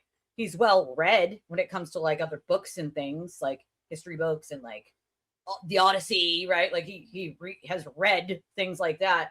But using large words out of the context that they're used in does not make you smart. And most people don't know that large word, so they don't even know it's not being used in the correct context. It's just to make people think you're smart, right? That like you don't listen. I don't need to use 72 large words to make people think I'm smart. I know I'm smart, right? I don't need anyone else's, oh my God, Elise, you're so smart. Like I don't need anybody else's pat on the back. I know my intelligence level, right? And I've been surrounded by attorneys my entire life, basically, since I started in on knowing the law. And if you ask any of the attorneys that know me personally or that I've talked to about the law, especially in the state of Massachusetts, about our laws, because of course, like there are going to be different laws in different states, but where I live, I know them front, back, and sideways, right? Any one of them would tell you I have a 10 times better grasp on what the fuck is going on legally than he will ever have, right? But again, that is from constant research and constant, like that's what I wanted to do with my life. I wanted to be an attorney. I never finished school because I had a sick child. I have an ill child, right? I have a kid with a terminal illness. I would have been an attorney fucking more than 10 years ago if that was the case. You know what I mean? So I don't need, right. I don't need to use large words to try to sound smart, Felony won't be at his trial, not a chance. Well, unfortunately, Peggy, he's done a lot of shady stuff. So that's just the reality. Okay? That's the reality. That's just the reality. As far as what he told me forever ago, he never planned to take the bar exam. He wanted to teach. That's what he said a while back. I don't know what his plan is now, but that is what he said. Dishonor on you, dishonor on your cow, dishonor on your whole family. Oh my God, imagine someone just starts. That'd be felony. Dishonor, Your Honor. I'm outraged. Felony won't be at the going away party either if he fails. She's not invited to my party. She can't come to my party. Felony Little cannot come to my party. Cannot come to my party. No worries. No worries. Jesse's always watching. I don't know. Good question. She used to until she got involved with the turtles, No worries, Lindsay. No worries. Yeah, and she says she's not, but she is. Right? My point is valid. It's very valid. That's what listen, I said a yikes on that too, but like yikes, okay. No. Do you want to know why you find it difficult to follow what he's saying? Because he doesn't even know what the fuck he's saying. That's why.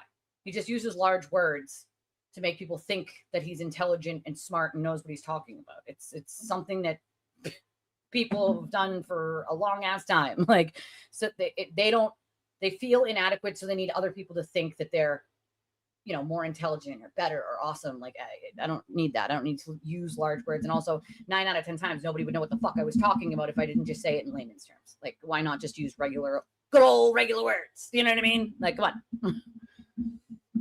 Do we dislike, I think Bettero's a clown. Does that solve that? He's a clown. Like a whole clown. Like an actual clown. Like a clown in a clown car, Clown. Like a big, big clown.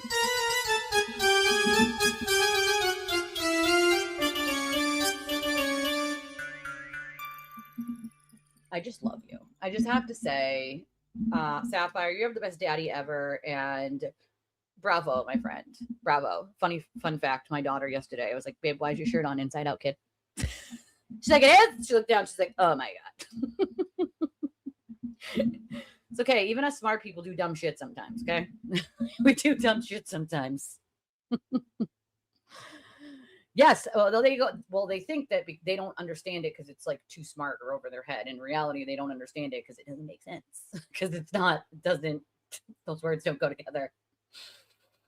He wasn't a TV show. He was on Punk'd.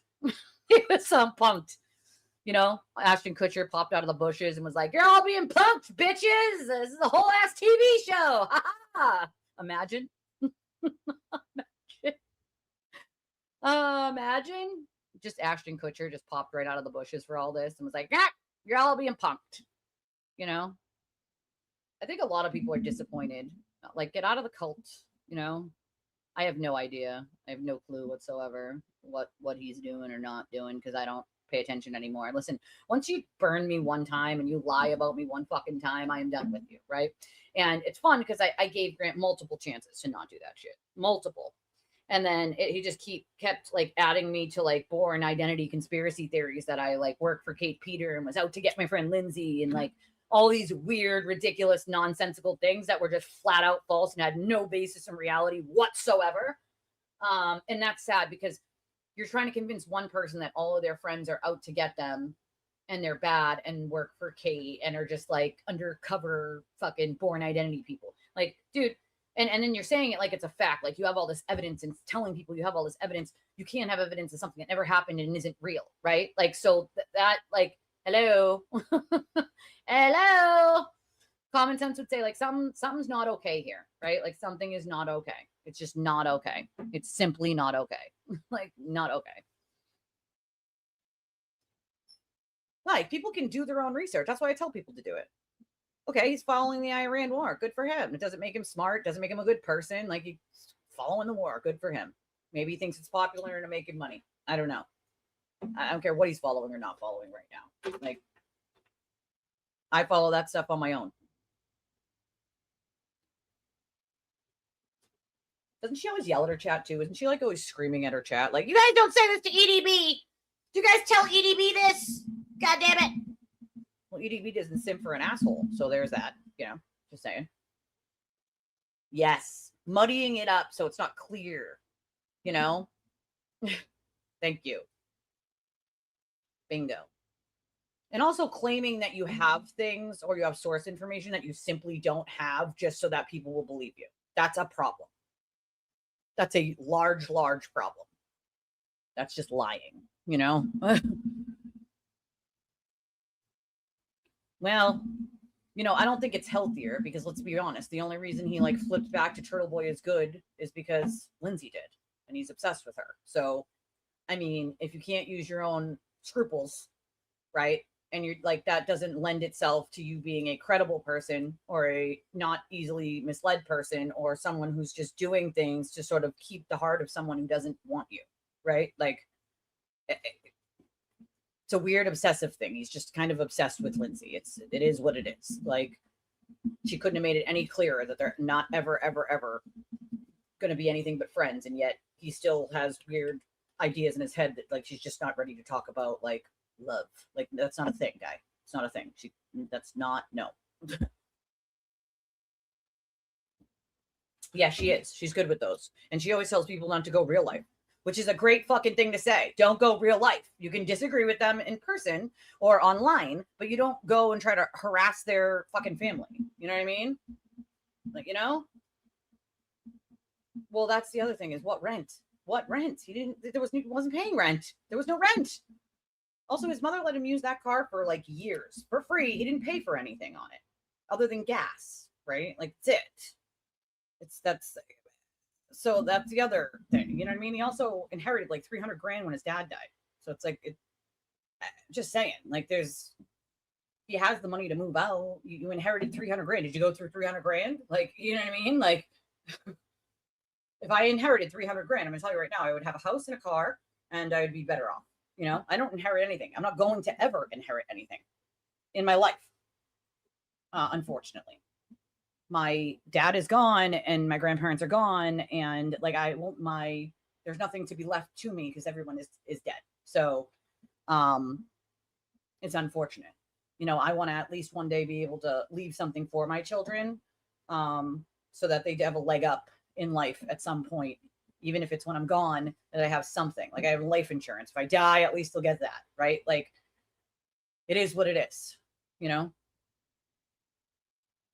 I mean, to be fair, I probably could too if I went on a shopping spree, right? But, but my husband is a size Harley Davidson. we joke about that all the time. I go, one day, babe, one day when I'm rich. She's like, okay, when you're rich, one day I'm a size Harley Davidson. I'll buy you 100 Harley Davidsons one day, babe. I promise. And you can buy me 100 pink, painted pink Dodge Rams. Okay. Just saying. With my name on the front in black. All right. Right? Fuck, dude. Like, you got to do some research on your own. Usually I say, let's do it together, and I research it and we check it out. All right, let's read this, because otherwise, like, I'm going to get off track here until the end of time. All right. I could have put a saddle on this thing. I mean, it is interesting to hear different perspectives on things. Not that I know of. I have no idea. Not that I know of. Listen, you can't always believe everything everybody says on the interwebs. It's not, if there's no evidence to it, it probably isn't true. You know what I mean? Oh my God, there was a bison attack at Yellowstone. Jesus Christ. There's a everywhere. You're forgiven. You are forgiven. You're forgiven. I did get tired of hearing that story. I'm sure you did. There are virtual boundaries and people have difficulty navigating them. From my observations, once you go real life, it takes things to a whole new level. It does. It really does. And it's weird. Who does that? I would never do that to someone. When my dad died, he had a small life insurance policy for me and my sister. The creditors could not take it from us. I didn't get anything when my dad died because, fun fact, usually in life insurance policies, when you commit suicide, the family gets nothing. And so we got nothing. And that was unfortunate. My dad did have life insurance, but we did not get it because he ended his own life. So that sucked. That sucked. That's fun for the United States. They always put that caveat in there that if you, end your own life, they act like more than maybe like 10 people are going to end their own lives just for the insurance money. You know what I mean? Like no one is ending their own life just for insurance money. If someone's ending their own life, dude, it's because that's how, they feel like it's the end for them, right? Like my dad would have never been like, oh yeah, I'm just gonna end my own life so my kids can have this life insurance policy money. I'm not saying no one would ever do that, but the risk of that happening is very, like no one wants to die. Like, and so I hate that it's in policies, because then people who really have mental health issues, like my dad who passed and hurt themselves, like their families suffer for that, So purple, I would buy it. If it was pink and I could afford it, I'd buy it. Just saying. I agree with you, Mindy. I think there's some things that she should acknowledge that she doesn't. And I feel like she doesn't because she doesn't want to get dragged into all the nonsense. But I think there does come a time where you have to acknowledge that the things that were, because even with the clips that Bonnie put out this video yesterday, even with those clips, she was kind of sort of dancing around what the defense did. And she would call out sort of like the prosecution and be like, well, they did this thing and that's not okay. We don't attack the people. We attack the thing they did. But then when it would come to the other side or Aiden, she would just be like, just don't go real life on anyone. No side should do that, right? And it's like, okay, you can call out one side with no problem, right? But when it comes to the other side, you just have to go, oh, well, no side should do that. Well, that's a little, to me, it seems a little disingenuous. It seems like you just don't want to say it, right? And it's like, I like her. I like her work. I like, watching her. But like that one thing about people, it irks me. Like, you just say what you mean and mean what you say, dude. Don't try to hide it behind everyone should stop. No one should be doing it. You're right. But you've said that several times and you have no problem saying, well, this side is doing this thing and that's not nice, right? So you should also be able to say, well, this side is now doing these things and this is not nice, right? Like, I mean, come on. Yeah, I didn't think that it was. There's no evidence to it, All right. Hundreds of dollars when going in the Harley shop. I know, right? I know. My husband's motorcycle was stolen years ago, unfortunately, right out from our parking lot. And yeah, so it's been gone for a while. Oh my God. Dude, you never get close to a bison, dude. Thank you, Cat's Pajamas. I appreciate that. Yeah, apparently he did, huh?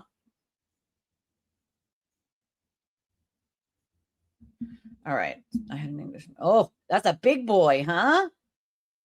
Big boy. All right, let me get to this. All right.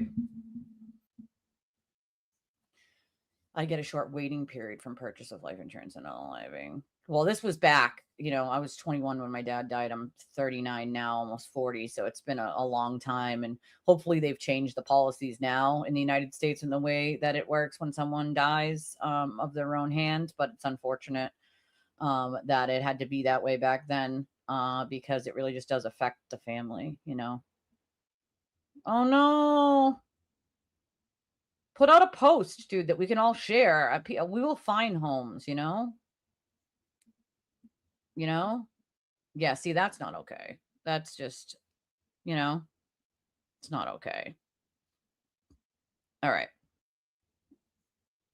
A Jeep Rubicon. Listen, I'm going to tell you a fun fact about Jeeps. Growing up with, everyone in my family being mechanics. My grandfather was a diesel mechanic. My father was a mechanic and owned a shop with my uncle. Don't buy a Jeep. Don't buy a Jeep. Jeeps are pieces of shit.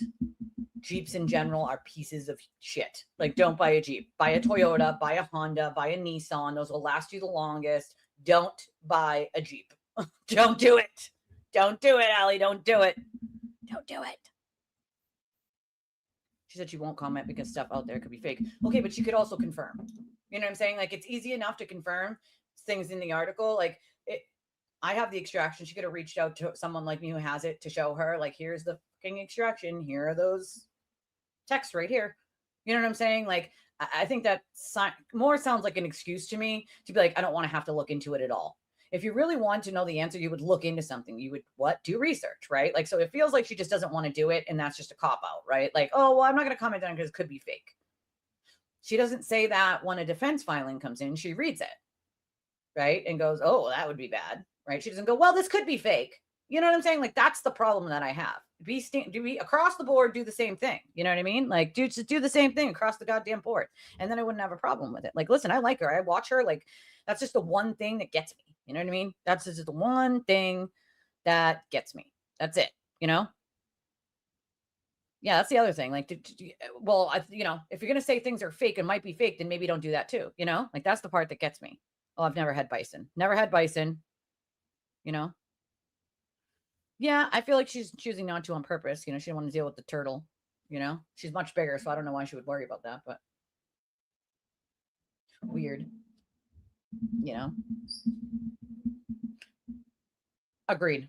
100% agreed with Kath Dawn. I agree. The guy walked off. The bison walked off. He was like, yeah, fuck you. Goodbye.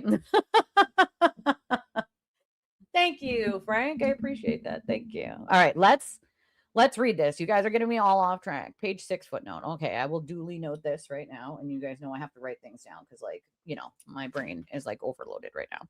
Okay, welcome. See, we got welcome, Frank. Welcome back. Welcome. Tom simping for TB. Is he still? Come on. Tom PPU. I mean, CPU. I mean, what are we doing here? Why? Why are we doing that?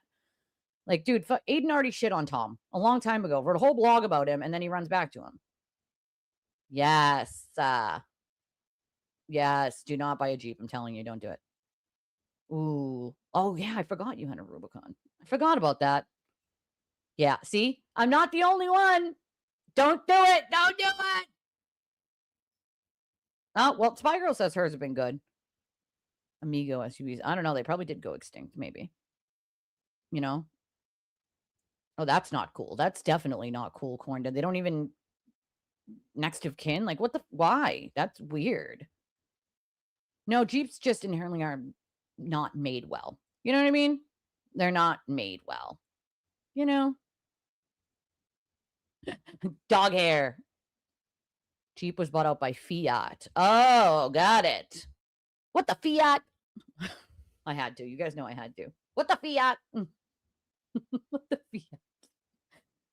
I didn't know. I didn't. Unless that was the clip where, like, the thing chases the guy and is the older guy who looks like Santa Claus. Is that the one? That's the only thing I saw where, like, an animal, like, kind of like pulled into a guy and he flew up in the air. That's the only thing that I saw. I don't know if that's the one you guys are talking about, but it might be. Why was he in Mike's chat earlier? That is weird. Yeah, I don't think the bison, like, you know what I mean? Like, I think he was just like, ooh, what's going on there? This looks like fun to play with, That's okay, girl. That's okay. Never had bison. Never. Yeah, he walked off like a boss in the one that I saw. He was like, got the guy and just was like, okay, bye now. See you later. Oh, damn. Yeah, see, that's no good. That's no good. I've never seen a Jeep roll over, you know? Oh my God. You, of course you did, because you're me. Because you're me.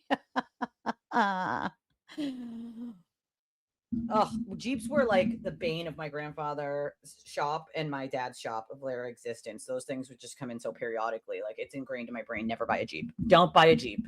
Don't do it. Hidden messages? I don't know. That's a good question. Maybe, possibly.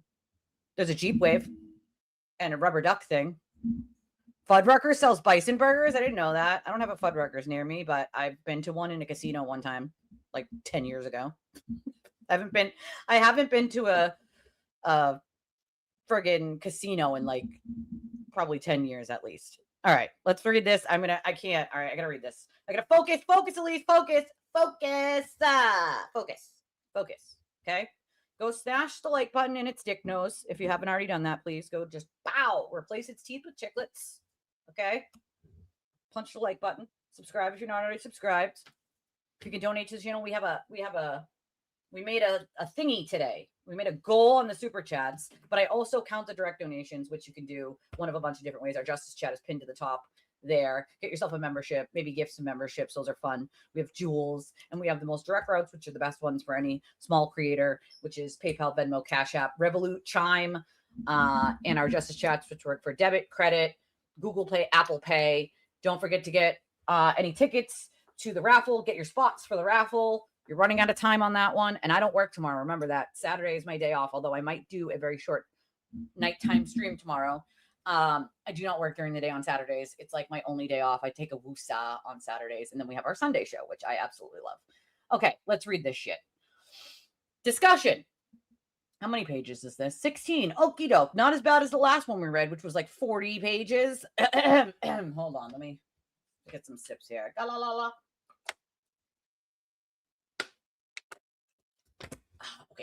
Okay. What? He was supporting Aiden over the call that Mike. Okay, that call, for those of you who are just popping in, that Mike played this morning, that's all over Twitter, is my friend Kara. That's my friend. Okay. The fact that Tom would support Aiden on harassing a woman from a comment she made a year ago that he doesn't like. And also, that wasn't the only reason. The other reason was she's friends with me, right? And that was a big problem for Aiden. She can't be friends with me. This is what I say when I say he goes to extremes to make people not support someone he doesn't like. Aiden will message people and tell them if they donate to someone he doesn't like, that he will destroy their lives. He will take the screenshot if you say someone's name. And this is why I don't say people's real names, and I only read screen names. If they donate to me, I don't read the real name. I've also locked my Venmo and my Cash App are locked. So the only people who can see what's coming or going from that is me and the person who sent it for that one thing. No one else can see it. So I've locked it so that the turtle writers can't see any of that, right? So it's wild as fuck, right? Wild as fuck that he would support him in any way to go after a woman, okay? A woman who did nothing wrong to Aiden and who had moved on with her life a long time ago. No reason to be calling her and threatening her. Does Tom know that at the beginning of that call, he called and said, you're going to get online and say bad things about Elise and Julie and all these other people, or else? Right? Did Tom know that? I bet Tom didn't know that. Did he know that in the beginning of the call, she said, I don't give you permission to record this if you're going to try? Does Tom know that? I'm pretty sure Tom didn't know that, right? Does Tom know that when she told him, no, I'm not going to get online and disparage Elise because Elise helped me out of a really shitty, abusive relationship and she's my friend and been nothing but good to me, like that Aiden lost his shit and said, you're going to, or else I'm going to lose my mind? Like, did Tom know that? I don't think Tom knew that, right? Tom, don't talk about things that you don't know about, okay? Aiden's a fucking liar, and you know he is. You know he is because he wrote a whole article on you because you found out about something he didn't want public about him. So then he went after you and called you a liar because you knew something he didn't want his audience to know. And you think he doesn't do that exact same thing to everyone else? Where in your brain do those two things make sense, sir? Okay? Weird. Right? Can't tell me say you hit him. No, I tripped and fell and just threw a box of chiclets his way. What do you mean? satire and entertainment purposes only. Okay, just a box of chiclets. Okay, Jesus, Jesus.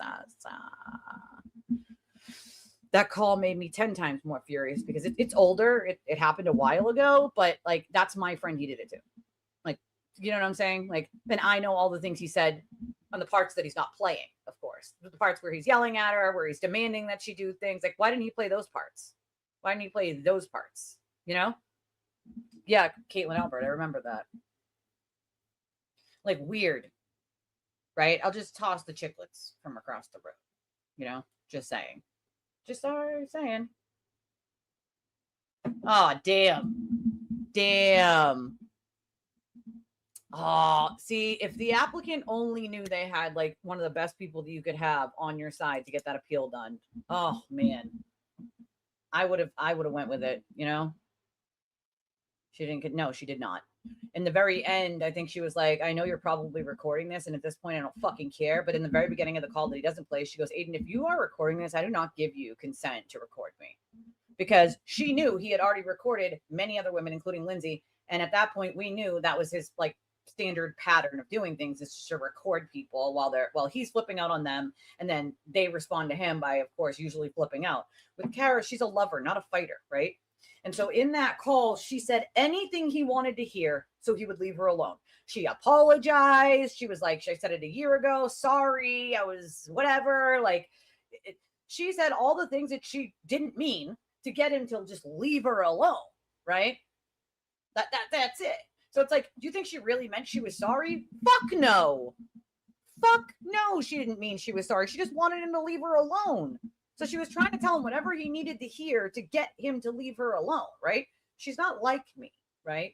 I'm going to tell you to fuck yourself and the horse that you rode in on, right? I'm going to write my Diary of a Wimpy Sewer Turtle and laugh in his face, right? I'm going to play the clip where he cries on the floor like a baby back bitch and then tries to be a fucking tough guy. We're so impressed, Aiden. We're very, very impressed. Can you please go? I can't go back. Can you please go? I can't go back. I'm supposed to take fucking threats from that guy? You're so impressive, Aiden. So impressive. So very impressive. He can't even answer my phone call or any questions I have. He likes to ask questions. He does not like to answer them. He doesn't like First Amendment. He doesn't like my First Amendment. He only likes his First Amendment. He doesn't want to answer my questions, but he calls anybody else a coward who doesn't answer his phone calls. Well, we've called, we've left 2 messages, and we didn't block our number. He surely didn't call us back, right? I'm supposed to take, like, you know, threats from that fucking buffoon? That guy don't scare me. But he's done a lot to damage other people's lives, including hers. Thank you, Kara17. I appreciate your sunshine, Jules.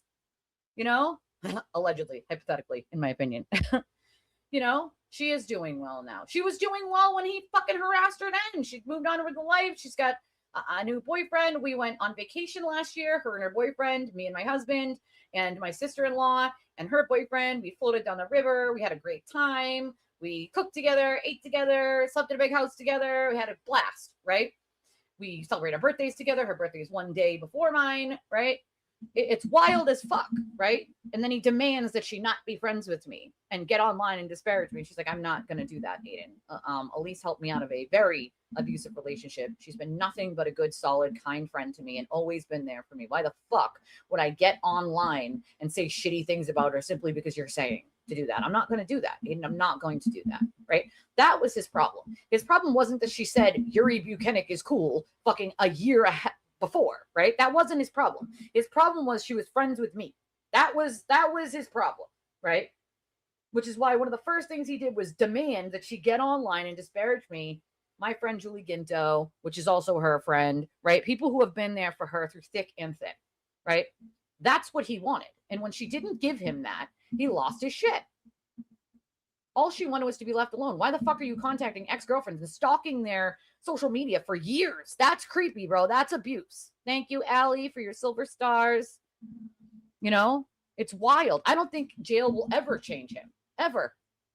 But yes, she's doing well. She's always owned a home. She's always had a good job. She has goats. Love her goats. She's got goats. She's got some goats. All she ever wanted was to just simply be left alone. But nobody leaves Aiden Kearney and can be left alone, even years later. I mean, ask Leah, right, Leah? Like, hello? She just got married and he still can't leave her alone. Like, it's fucking abuse. It's stalking. And then he says everyone's obsessed with him. Sir, you're literally looking at what your exes do on a daily basis because you're a weirdo. Okay. You're a fucking weirdo. Also, not in that call, he tells her the date and time that she commented on something of mine like 6 months prior to that. Why are you stalking my shit and her shit to know exactly the date and time that she commented on something? You're a fucking weirdo. That's weirdo behavior. Like, that's abuse. That's stalking. And it's definitely cyber stalking. You know, I also don't think he can change.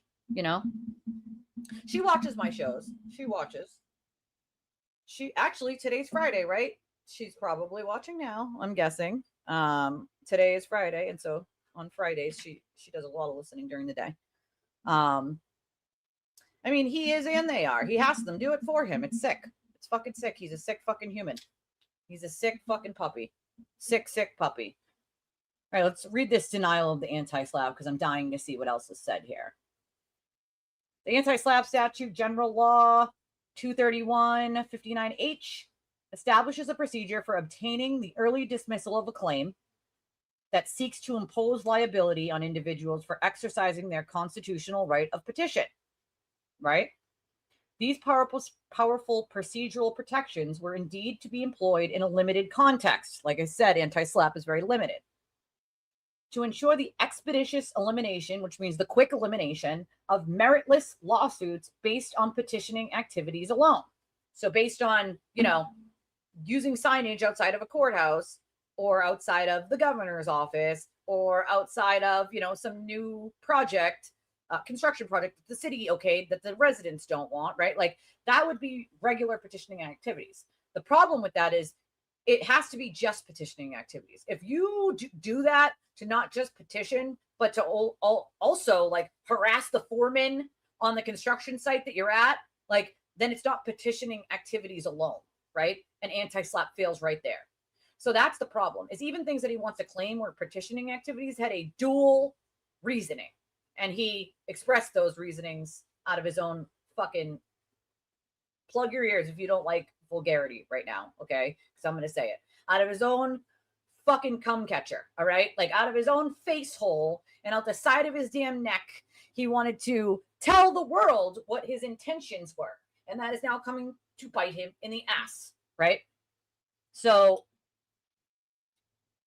it says the statute has regularly invoked in attempts to dismiss a wide array of other claims concerning conduct far afield of the petitioning activity that the legislature originally sought to protect, right?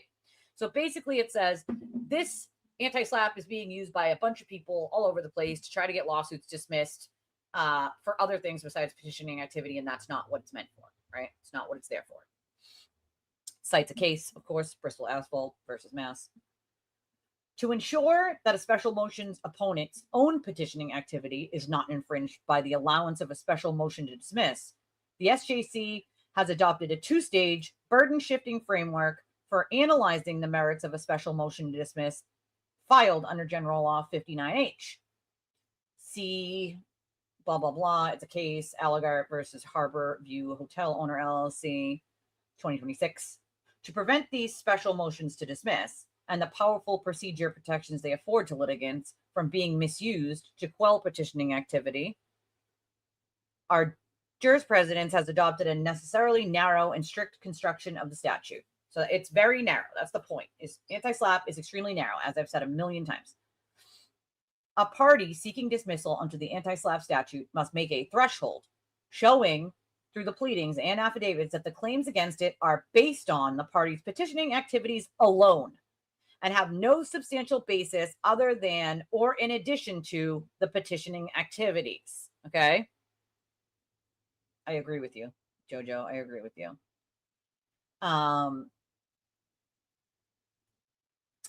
If the special motion proponent cannot make this threshold showing, the motion is denied and the challenge claim survives. However, if the special motion proponent is able to make the threshold showing, the motion will be allowed unless the non-moving party demonstrates that the petitioning activity was devoid of any reasonable factual support or any arguable basis in law, right? And caused the non-moving party actual injury. As noted, the defendants have separately filed special motions to dismiss under the anti-SLAPP statute, and therefore they each have their initial burden of showing that the claims against them are based on their petitioning activities alone and have no substantial basis other than or in addition to those petitioning activities. Petitioning activity under 59H includes any written or oral statements made before or submitted to a legislative, executive, or judicial body or any other governmental proceeding, any written or oral statement made in connection with an issue under consideration or review by a legislative, executive, or judicial body, or any other governmental proceeding.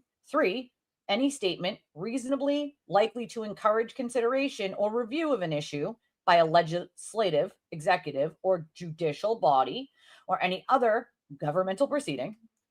4, any statement reasonably likely to enlist public participation in an effort to effect such consideration.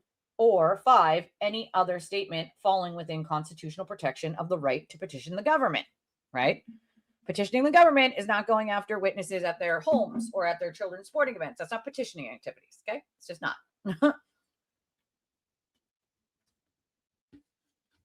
So it says, the court concludes that neither defendant has made the threshold showing under the statute. Number 1, defendant Kearney's initial burden. The plaintiffs assert claims against Kearney for defamation, intentional and negligent infliction of emotional distress, civil conspiracy, and violation of General Law 93A. As explained below, Kearney has failed to satisfy his initial burden for 2 reasons. First, the claims have a substantial basis other than petitioning activity. Ouch. Ouch. Second, even if this were not the case, the FAC alleges that he was not engaging in petitioning activity on his own behalf, but rather on behalf of Reed. Okie dokes. A, other substantial basis. Kearney argues that the plaintiff's claims seek to hold him liable for petitioning activity because his statements fall under the 2nd, 3rd, and 4th clauses of General Law 59H. However, he has failed to establish that this in this case. 1, defamation claim. The defamation claim is primarily based on Kearney's repeated statements accusing the plaintiffs of murdering O'Keefe and covering it up. Kearney first argues that by publicly accusing the plaintiffs of murder, his statements were reasonably likely to encourage consideration of review of O'Keefe's death by an executive body. However, of all the various places Kearney made these statements, on his live stream, social media platforms, his blog, on plaintiff's voicemails, at the plaintiff's homes, and in the case of McCabe at her daughter's lacrosse game, none were to an executive body as part of a judicial or other proceeding, or to any authority that could affect consideration of the issue. And they cite a case, Fabry versus Walton, 2002. Okay. Filing of a complaint for an abuse protection order and the submission of supporting affidavits are petitioning activities, right? That's the case they're citing. Dever versus Ward, 2017. This is the case they're citing. Defendants appealed to the police and to the courts were quintessential petitioning activity, right? It is quintessential petitioning activity if you appeal to the police and the courts, but not to witnesses, right? Not witnesses in a murder trial, right? Oh, judges handed him his ass and Betterow his ass. I love this for them, by the way. So then it says, reporting suspected criminal activity to the police is petitioning activity. Kearney cites no case law suggesting that statements to other members of the public accusing someone of murder qualify under this clause of the anti-SLAPP statute. Of course, because it doesn't. Such statements lack the supplication to higher authority, characteristic of petitioning activity under this clause. Cite another case.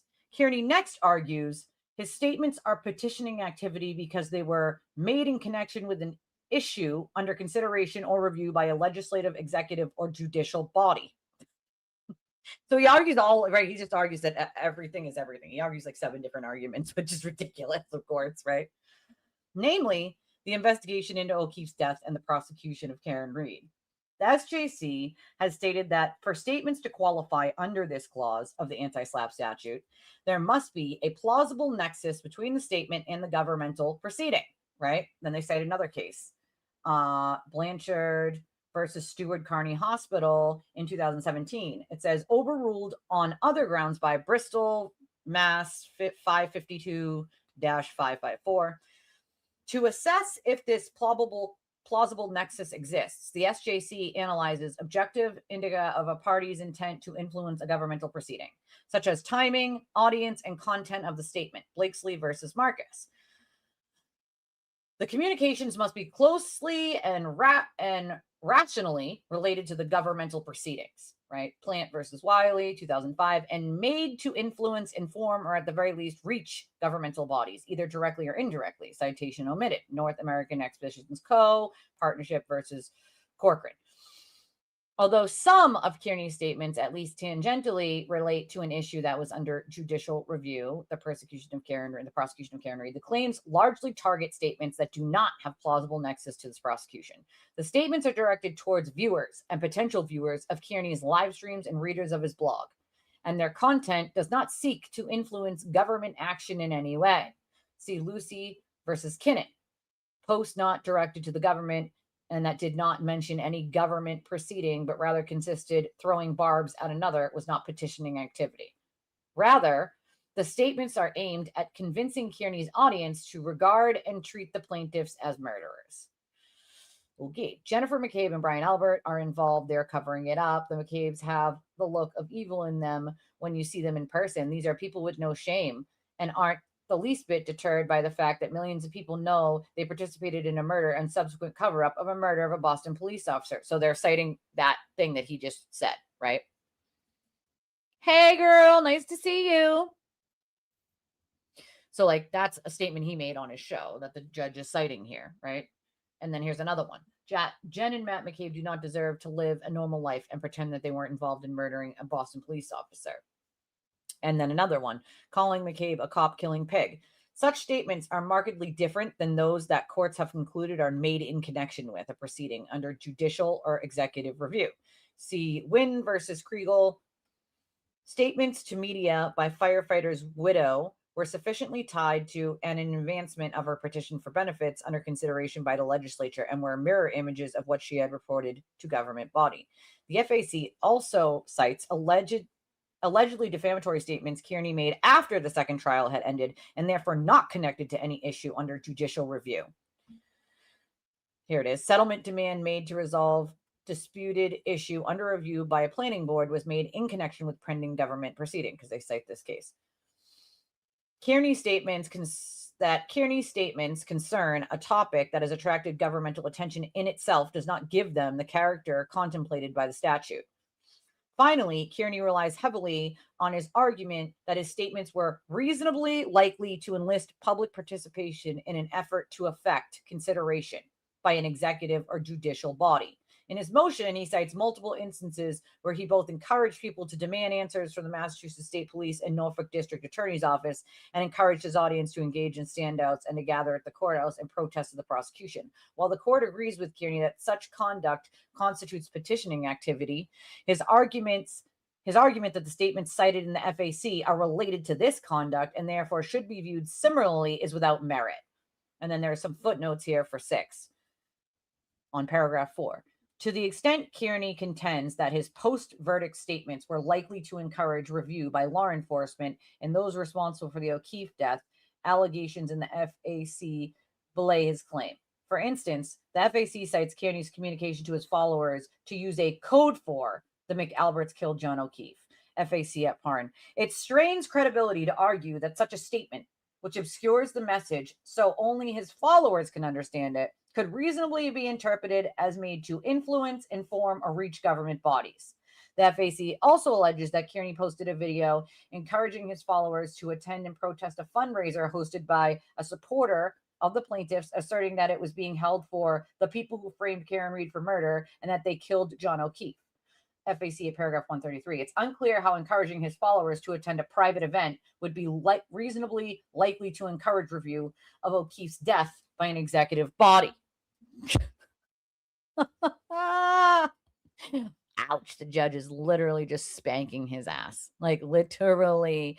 The judge is basically saying he can say that being outside the courthouse is petitioning activity, but he's also said this, that, and done this, and this. That is not petitioning activity under any stretch of the imagination, right? That's basically what the judge is saying here. And basically, those arguments were complete garbage, by the way. So, Betterow, arguments, garbage. Sorry, little Betterow. Sorry about that, bud. Sorry. Sorry, not sorry, Mr. Betterow. Okay, then it says,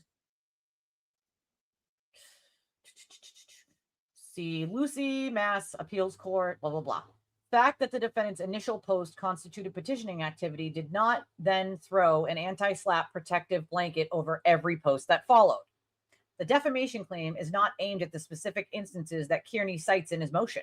Rather, the claim encompasses statements that are far removed from any call to the public to appeal to the government.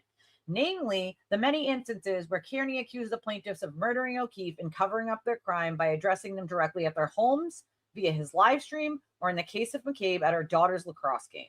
In those statements, Kearney neither explicitly nor implicitly calls on his audience to implore anything to a governmental body. To be sure, the FAC cites many statements that were reasonably likely to enlist Kearney's audience to share his opinion and to make that opinion known to the plaintiffs and other members of the public. See FAC at paragraph 90, citing Kearney's statements that he has had nothing but hatred to Plaintiff McCabe, as I should because I'm normal. I'm a rational person. Any rational person hates Jennifer McCabe and is disgusted by her because Jennifer McCabe is a pig. She's a pig. She's a cop-killing pig. FAC at 114. Responding to claim by McCabe's friend that she was harassed by Kearney's supporter in public, Kearney stated, the fact that Jennifer McCabe has to cover her face in public like this because everywhere she goes, people immediately see her face and recognize her as a cop killer is a great thing. FAC at paragraph 140.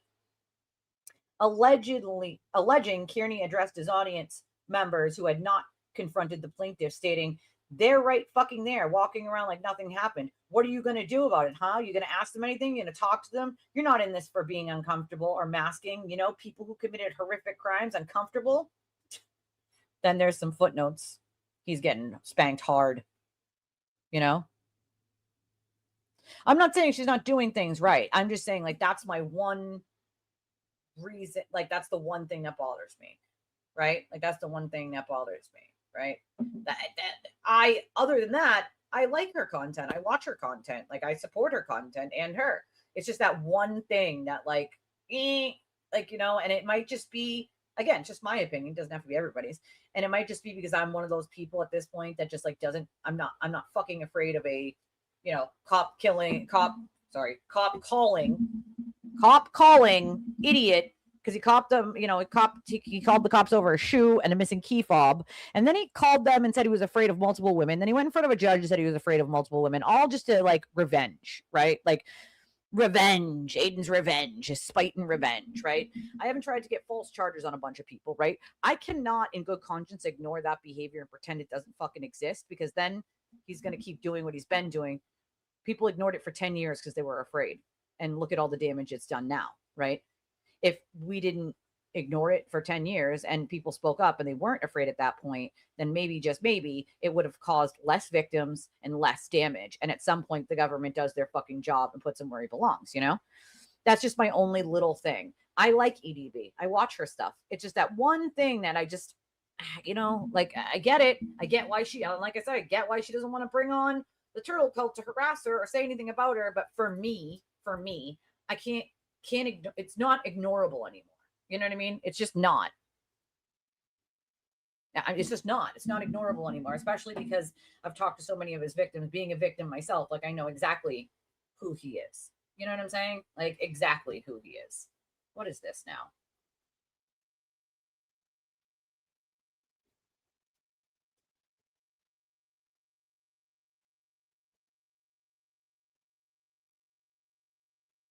Hold on a second.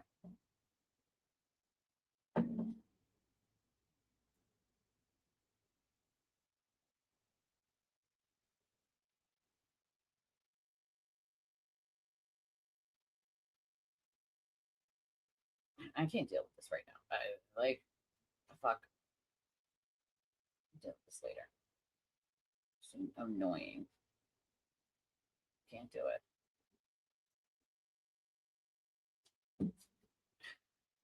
God help me.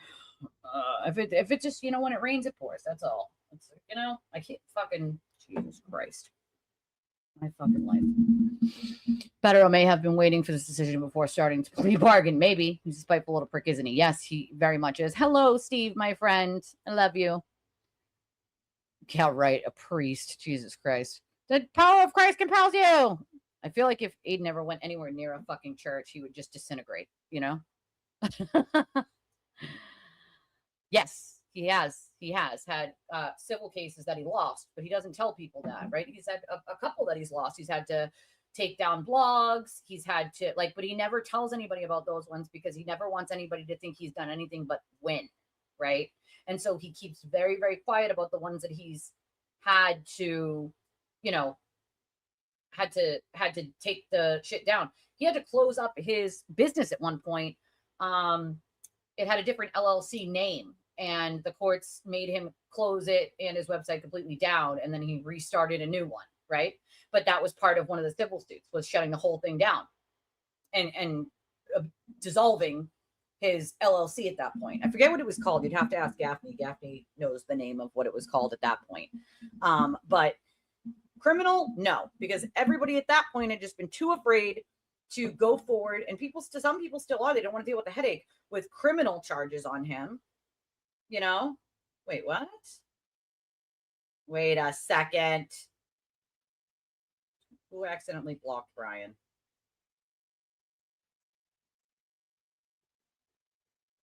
Hold on a second.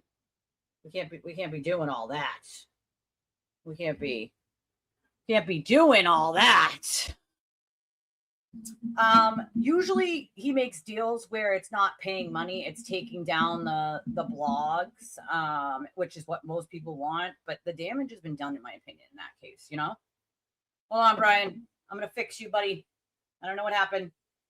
I think Ashley also said she did something yesterday, but it wasn't she asked me to help, and I was like, I don't know what you did. I don't know what you did. All right, hold on. We gotta fix this. This is not what is happening here.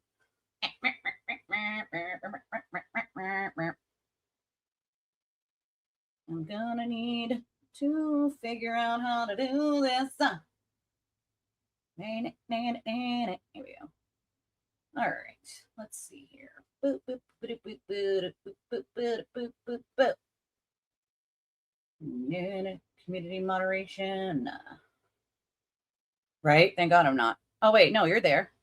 You're there. I don't know. Maybe it just, I don't know. Maybe it was YouTube. Because I haven't done anything yet. Maybe it was just YouTube. It's weird. It's fucking weird. I agree with you, Marsha. I agree with you. I know, Grant, a priest, God help us. Yeah, it was moving fast yesterday. It was moving, Yeah,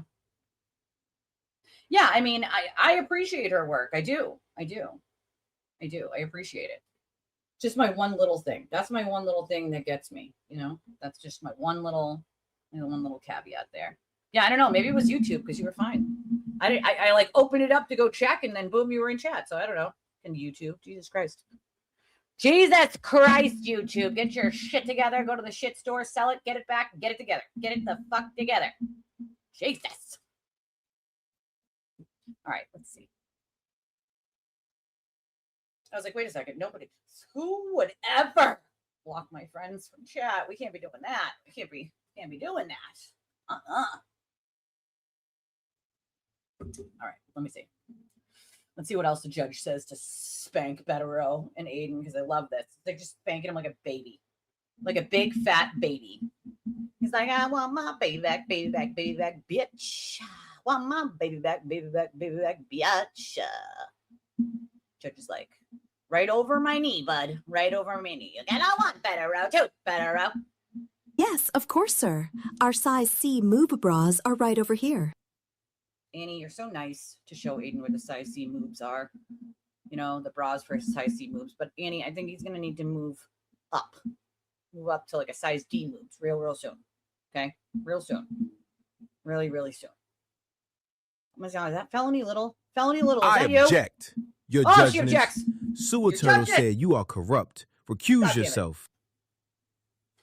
You recuse, Judge Gilday. The Sewer Turtle people said you suck. You suck.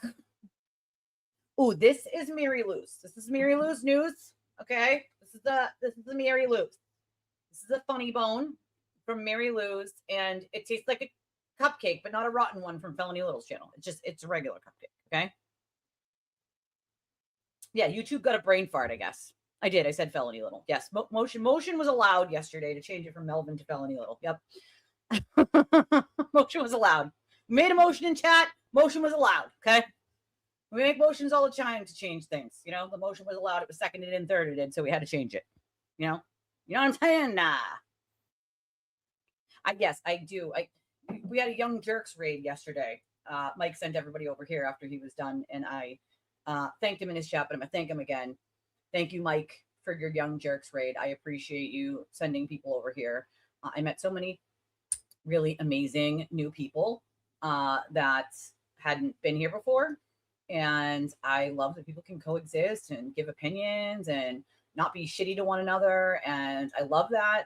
I think it breaks the interwebs. So, you know, I usually send you guys to whoever's live streaming. I tried to send them to you yesterday, Brian, but when I was done, you weren't live yet, so I couldn't. But I always appreciate when someone bigger than my channel redirects people to my channel, or at least mentions me, so that people will go and maybe be curious and check it out, join our community. And, you know, I love new people. I love people, you know, I love it. Yeah. And some from the raid return today. I love that. I love it. I love it. I like to give twisted raids to people who are on when I'm not, you know, send y'all over to them. All right, let's see. For instance, Kearney does not explain how his enlistment of 200 individuals to participate in a rolling rally to go to the plaintiff's homes while he shouted into a bullhorn that Brian Albert and McCabe were covering up John O'Keefe's murder was reasonably likely to enlist public participation in an effort to effect consideration by an executive or judicial body. Nor does he address how going to McCabe's daughter's lacrosse game and calling her a cop killer was likely to do so. Ouch. Ouch. Ouch. Ouch. Jesus Christ. Jesus. Although neighbors' opposition to home renovation before town boards was protected, a threat made as the neighbors were leaving a hearing before the board was not protected. Simply filming his actions and posting them later does not bring such conduct under the protections of the anti-slap statute. Oh, shit. Oh, shit. Oh, shit. The judge is not fucking around, bro. Not fucking around. Not fucking around. All right? Just not even fucking around. I did. I mean, I have all sorts of random tea that I like forget exists, you know? I forget that some of it exists until I have a conversation with someone, and then it like sparks it in my brain, and I'm like, oh shit, I remember when that happened. I remember. Okay. This is where he told people to, like, you're not in this for being uncomfortable or making, you know, people who committed horrific crimes uncomfortable. However, for such statements to be protected petitioning activity, they must be reasonably likely to enlist public participation in an effort to effect, i.e., bring about governmental consideration of an issue. See Doe versus Thorell. The statements that are subject of the defamation claim clearly are not. Oh, shit. Anti-SLAPP law does not protect tangential statements intended at most to influence public opinion in a general way unrelated to government involvement. And they cite a case. Website was designed in that case to disseminate to the public information about plaintiff to attract clients to defendant's law practice was not reasonably likely to enlist public participation in an effort to effect such consideration. It's not Lipton. 2 other claims. This is the good one. Kearney's motion as to the plaintiff's other claims for intentional and negligent infliction of emotional distress, civil conspiracy in Chapter 93A similarly fails because the claims are clearly not based solely on petitioning activity. These claims go beyond Kearney's statements calling the plaintiffs murderers, which, as explained above, are themselves primarily not petitioning activity. and seek redress for his actions in purportedly organizing the rolling rally mentioned above, publicly releasing the plaintiff's personal identifying information, harassing the plaintiffs and their family members, and encouraging others to do the same, conspiring with Reed to cover up her crime by wrongfully accusing the plaintiffs, and operating a commercial enterprise selling merchandise featuring the plaintiffs' names and likeness. As to these claims, Kearney also has clearly not satisfied his initial burden, and therefore the motion must be denied. Oh God, that is so bad. That is so bad. Petitioning in one's own right. Okay. Even if Kearney's conduct, that is the subject of the challenge claims, could be considered petitioning activity, his motion fails for an additional reason. The judge is just like, bitch slap, powder me up. We're going to get the pimp hand is strong on this one, bitches. At the end of this, Aiden and Better are just going to have handprints on the sides of their faces and baby powder. The judge is just like, powder me up. Pow. Shit. Petitioning in one's own right. Even if Kearney's conduct, that is the subject of the challenge claims, could be considered petitioning activity, his motion fails for an additional reason. The anti-SLAPP statute provides that a special motion may be brought for claims against a party that are based on said party's exercise of its right of petition under the Constitution. General Laws, Chapter 231, 59H. That phrase is read as restricting the statute's coverage to those defendants who petition the government on their own behalf, right? Coburn versus Gastfried. The statute is designed to protect overtures to the government by parties petitioning in their status as citizens.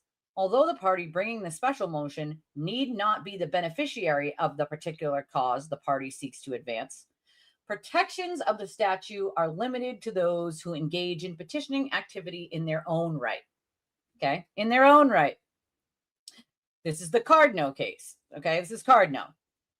Here, the FAC alleges that Kearney was not speaking on his own behalf, but rather on behalf of Reed, right? So if you're saying you're speaking on behalf of her, like that's not your petitioning activity. That would be her petitioning activity. Therefore, it doesn't qualify. Yeah, the pimp hand of law, bitches. It's not First Amendment. Judge is like, nope. That doesn't sound good for the turtle. It's not. It's not.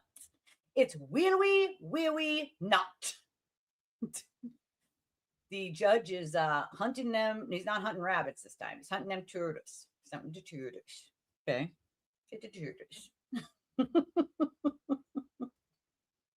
The FAC alleges that Reed found or enlisted Kearney. Yeah, this is bad. This is really bad, girl.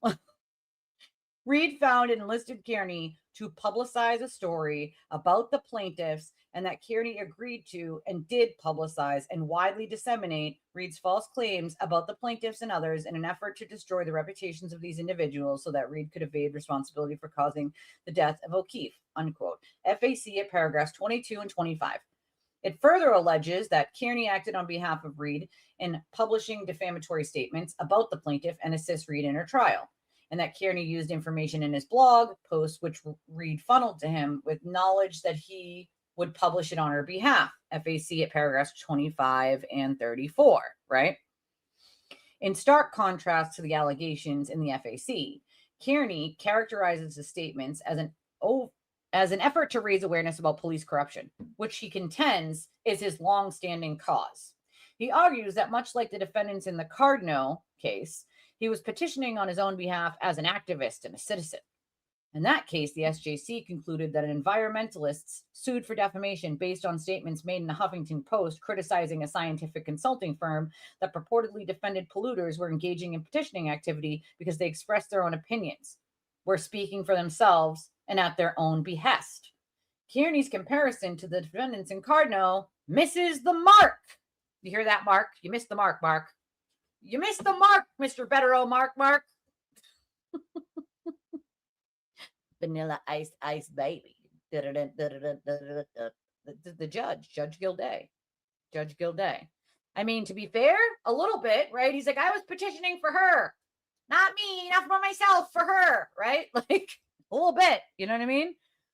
This is the judge's ruling. It was denied, obviously. But this is the judge's ruling and his reasoning behind why he denied it, right? Right? We must see. You could always pop here anytime you want, my friend. I would love to hear your thoughts on this. I would love to hear your thoughts on this. Anytime you want, I will send you a link. Brian just asks for one in chat. He's just like, send me a link. I'm like, you got it, my friend. Like, you got it. Look at you too. Look at you too. You're so stinking cute. Remember, guys, we have 5 out of 10 super chats. Can we get 5 more? Can we get 5 more? I count regular direct donations too, in case anybody was wondering. I count those too. Oh, girl, I got you. I'll send it over like I do to your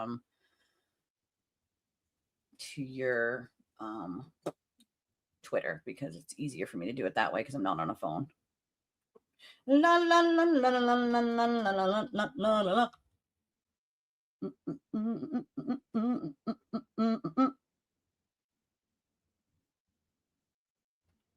Done. Done. Okay. Back to this. We got this. Okay, we got this. We got this. I always love hearing from you, but I get to talk to her personally all the time. You guys don't, so I feel like it's a little selfish of me. Yeah, this is the SmackDown smack. This is a literal SmackDown smack. Imagine what Beto Rowe's doing right now. I'm just wondering. Like, do you think he's crying in his cereal? I'm just, asking for a friend here. So the rest of it says, the statements that are the subject of the plaintiff's claims in this case have nothing to do with police corruption. No, you don't say, Judge. The FAC does not seek to hold Kearney liable for accusing public officials of corrupt failure to investigate the plaintiff for the killing of Officer John O'Keefe, as Kearney contends. See Kearney's reply at 4. Rather, it cites Kearney's repeated accusations that the plaintiffs are cop killers and murderers who lied about what happened with O'Keefe. And then it tells you the paragraphs to look at: 59, 95, 101, 109, 110, 114. Given the content of the statements, it's more than a stretch to conclude that they were in furtherance of advancing Kearney's stated cause.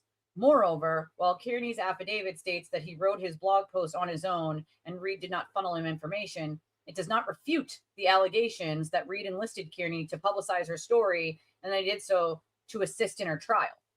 Thus, unlike the defendants in Cardno, Kearney has not shown that he was speaking for himself at his own behest. Ooh, Jesus Christ.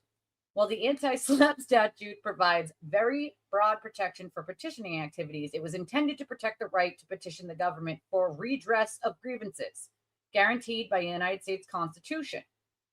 Where there's no reasonable basis to conclude that Kearney's statements and conduct at issue in the plaintiff's claims were an effort to petition the government for redress of harm, Kearney has not carried his threshold burden. Oh boy, then they get into Karen's part. I'll wait for Nan because I want to hear her part on this, because to Aiden's part, because that ouchies. Out. Does it hurt, Beto Rowe? Does it hurt? No worry, my friend. Hi, Blaze. Oh my God, that's so funny. I wish Sean would appear now. I could call him. I would never put him on the spot, but I'm just saying, like this is bad. I mean, he definitely is laughing all the way to the bank. I think all of Aiden's attorneys, by the way, are laughing all the way to the bank. Let's be clear about that, okay? I feel like every last one of them are laughing all the way to the bank. I think Pyle, Beto Rowe, Bradel, all of them were involved in this anti-SLAPP, I believe, right? And Pyle, I think, was the main guy on this, right? But all of his attorneys are listed as attorneys of record for this. So it's like, bro, how do you all feel, right? And if I'm Pyle, I probably do charge him 150 grand for this, because this is fucking embarrassing, right? This is fucking embarrassing. Embarrassing, right? Embarrassing. Very embarrassing. This is embarrassing. I don't know. Like, how do you not? Jesus Christ. Jesus Christ. No part of me ever thought there would be a single chance that he would win an anti-SLAPP. Okay. Anti-SLAPP is very specific. Okay. Very specific. And his arguments, he's literally arguing everything but what's addressed, right? He's arguing all of these things. He argues, of course, John O'Keefe, everything John O'Keefe, the death of John O'Keefe. Nobody's suing you for the death of John O'Keefe, you fucking buffoon. Nobody's suing you for corruption. No one's suing you for any of that shit. None of it. Okay. I'll read all the rest. All right, here's Karen's part. And I'm going to do it with this caveat for the people who are free Karen read. Don't get mad at me for reading it. Some people get mad at me for reading it if it says something they don't like. Okay, it's not my fault. I'm just reading what it says. Okay? Jesus Christ. Hey, girl. Nice to see you back. You know, I've been trying to go to a Patriots game for years. I would love to go to a damn Patriots game. They're fucking expensive. Like, way too expensive. Way too expensive. Yeah, but you, my friend, you do it for the right reasons, right? And that's the difference that I have. Like, Ben Arrow's doing it for, like, the attention and the fame and the money and the clients that he could bring in outside of Aiden, right? He's not doing it because, like, you want to help this client, right? Like, you're doing it because you want to help the client. You know the client scenario. Like, you want to know, like, Aiden's a piece of shit. Any self-respecting attorney at this point would have been like, listen, I can't even defend you anymore because on a daily basis, you are damaging your cases so badly that I can't even properly defend you anymore, right? I can't do it, right? And how's he going to explain this to his cult? Well, he's just going to say he won. Linda Banks. Yes, Linda Banks. She's Linda Banks. She's so very smart, that one. Her husband is smart. Not so much. Okay. But yes, Quit's right. That, you know, that's what he does, right? Is he gets all like, oh, I won, right? I won. Like, none of this is a win. This is all embarrassing. This is basically the judge is like, none of your arguments even touched upon the things that were claimed against you, and it's not petitioning activity. Okay, all the things that are petitioning activity are not even the ones you're being sued for, bud. So don't know what you're even arguing, because not only do they fail on their face for anti-SLAPP, but they failed for several other fucking reasons, right? Like, the judge is like, not only do they fail for this, but they also fail for other reasons. Like, oh boy. Oh boy. Okay. All right. Focus, Elise. Focus. Let me focus. All right, hold on. I gotta, before I read this whole part, I gotta remember in my head that, like, Aiden's just a huge fucking scumbag who tells people that they need to do $5 or more in a super chat. And if they do $2, he, like, screams at them. Not reading that. It's not worth my time. It's loose change. You guys are fucking cheap. It's loose change. Loose change. That's nothing. Loose change. It's nothing. Loose change. Loose change. That's nothing. Loose change. Ugh. All right. The ick. He gives me the ick. He gives me the fucking ick. All right. Let's read this part. Okay. 11 out of 16. All right. We're only 5 pages out. Five more pages. 5 more pages. All right. I got it. I got to get a little silliness out. I got to get it out. All right. 2. Defendant Reed's initial burden. The plaintiffs assert claims against Reed for defamation, intentional and negligent infliction of emotional distress, for aiding and abetting in Kearney's defamation and infliction of emotional distress, and civil conspiracy. Reed has failed to show that the claims are based solely on her exercise of the right to petition and have no other substantial basis. A. Defamation claim. Reed's motion cites a handful of allegedly false statements she made about the plaintiff, which she contends form the basis of the defamation claim and fall under all 5 categories of petitioning activity under 59H. Her motion, however, neglects to address many allegedly defamatory statements which form a substantial basis of the plaintiff's defamation claim, which cannot be characterized as petitioning activity. For instance, the FAC alleges during Reed's first trial, she had a documentary filmmaker, Terry Muir, record the trial preparation, which included conducting recorded interviews with Reed over the course of the trial. During an April 30th, 2024 interview, Reed stated that Jen McCabe is a first-degree murderer and she knows it. And the plaintiffs know they killed John and that the plaintiffs are murderers and they know it. FAC at paragraphs 93 through 95. The FAC also alleges that during an interview on June 15th, 2024, Reed told Muir and her team that Brian Higgins, Brian Albert, and Colin Albert had a motive to kill John O'Keefe, and that during another interview on June 22nd, 2024, Reed told the filmmakers, I know Brian Higgins had a role in helping kill him, helping get him in the snow, and help frame me, but I don't think Higgins necessarily would have wanted to really hurt John. I think Brian Albert and Colin Albert would have enjoyed roughing him up. FAC at paragraphs 96 through 97. Then there's a footnote on number 11, the one that we just read. The plaintiffs filed the FAC on June 5th, 2026. Reed served her motion to dismiss on June 23rd, 2026. For reasons unknown to the court, Reed's motion fails to address any newly added allegations in the FAC. Reed has attempted to use a reply memorandum to respond to the arguments in the plaintiff's opposition that she neglected to account for many statements in the FAC. However, under Superior Court Rule 9A, a reply memorandum is limited to raised matters in the opposition that were not and could not reasonably have been anticipated and addressed in the moving party's initial memorandum. Emphasis added. Reed clearly should have anticipated that the opposition would have addressed the neglected factual allegations. Nevertheless, the court has considered her argument in the reply brief and finds it unpersuasive. Oh, Jesus Christ. Yeah, they've been posted. I haven't gotten to them yet. I haven't gotten there yet. Almost, but not quite. I'm working on it.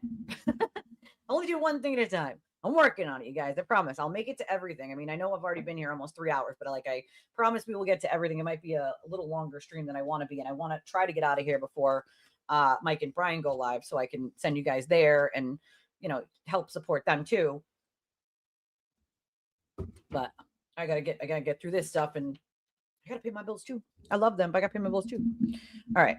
So that was that part. Okay, let's read the rest. Although Reed did not address her statements to mirror in her special motion, her reply brief argues that they will fall under the second, third, and fourth clauses of General Laws 231-59H. However, she has failed to establish this. To establish this is the case. Oh, Peggy, that was super nice of you. Thank you. That was like more than super nice. That was like a lot. Thank you. And you know what? That will help because that I will get at the end of next month, in August. And August, even though it's at the end of the month, like August is going to be my struggle month with my sister having her surgery. So that absolutely is a huge help. And I appreciate that. Thank you. Thank you so much, Peggy. Thank you. That was more than nice. I appreciate that. I mean, the judge sounds like he's a little upset here, Oh, hey, girl. Hey. Hey, how are you? Read the rest of it before you comment. I'm almost done. I promise. Well, yeah, but before you do, I want to be very clear that you and I fundamentally disagree on what happened on the evening of January 29th, 2022. So, I do not adopt or approve of any editorializing. They're my own and yours are yours. Correct. Yeah. I mean, I say that about all my guests because people like to conflate. Just because we're friends doesn't mean we agree on everything. That's not how it works. Like, yeah, we have as you and I like to say, conversation, and we don't absolutely cancel people because they disagree because we're nice to each other. Right. So imagine that. Imagine being human. And you know what? One of the best things I probably ever did was take that phone call with you because I got to know someone that I probably would not have known otherwise. Right. Like I have a lifelong friend now that I never would have had if it wasn't for Aiden being a piece of shit. And also I have to thank Mike for that sort of interconnection there, because I was already friends with Mike. Yeah. Yeah. I was in the Bahamas in December and he calls me. He's like, "Nan, think you should call Elisa." I was like, "All right, I will." And I'm so glad that he called me, told me that, and encouraged me to do it. And I'm glad that I did. I did not call you right away. I called you, a little while later. And it's been one of the more rewarding relationships that I have formed since, starting my greedy need for clout and fame. Attention. Your yeah, brand? attention, my brand, as a quote unquote pathetic loser. I think this has been definitely one of the goals that I wanted to hit. And now that I've reached true TBDS Right. status, I thought, who better to hop onto? So I just announced it on Twitter, so you can anticipate some trolls coming. Oh, that's okay. We got those. We can boop those. We can Yeah, just but anyway, yeah, consider me your companion, and I'm happy to Yay. listen. I do have thoughts. Oh, good. Okay, Yeah. so I'm at page 12 of Karen's, and it looks like, yeah, so the 16th page is like just the bottom with the judge signed. So I'm almost done. We'll get through this. It looks like hers isn't as lengthy, in the denial, even though I knew it would be denied anyway, just because anti-slap is so narrow anyway. It's not as bad as his, it looks like, at least from thus far, because his is like, you're bad, like bad. Yeah, his is bad. We'll discuss it. Yeah, absolutely. Bad. But I'll read the rest of this, and then we shall discuss. Yeah. All right. Okay, let's see. Where the hell was I here? Okay. It says, although Reed did not address her statements to Muir in her special motion, her reply brief argues they fall under the second, third, and fourth clauses of General Laws 231-59H. However, she has failed to establish this is the case. As explained above, for statements to be reasonably likely to encourage consideration or review of an issue by a legislative, executive, or judicial body, they must be directed at an authority that could affect such consideration. The production staff of a documentary film is not such an authority. There is no plausible argument that the statements Reed made to Muir and her team were reasonably likely to enlist public participation in an effort to affect such consideration. The statements were all made in the midst of Karen Reed's first criminal trial, and in the case of the June 22nd, 2024 statements 3 days before the jury began deliberating. Because they were part of a documentary film about the trial, Reed could not have reasonably believed that such statements would be released to the wider public until after the verdict. Reed had also not established that the statements were made in connection with an issue under consideration or review by a legislative, executive, or judicial body. She argues only that the statements fall under this clause because the judicial proceedings were ongoing, and she intended to publicize that she had been framed in order to pressure the government to drop her prosecution and instead prosecute the true perpetrators. Reed reply at 3. However, the fact that she was involved in governmental proceedings does not make every tangential statement petitioning activity. See Global Maps Inc., 63 Mass Appeals Court at 607, and the proffered motive behind her speech is irrelevant at the threshold inquiry. See Bristol Asphalt Co., 493 Mass at 563, citing Office 1 Inc. versus Lopez, 2002.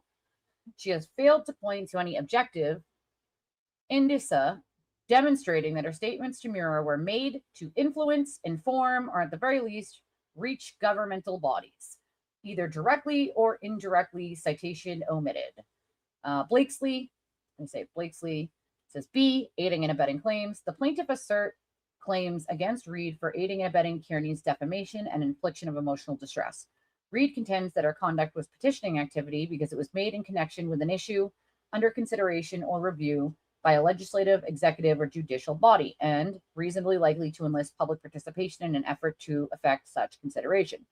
She again fails to establish the claims had no substantial basis other than petitioning activity. Reed's motion focuses on allegations in the FAC that she communicated to Kearney non-public information that was in court filings or that was evidence in her criminal trial.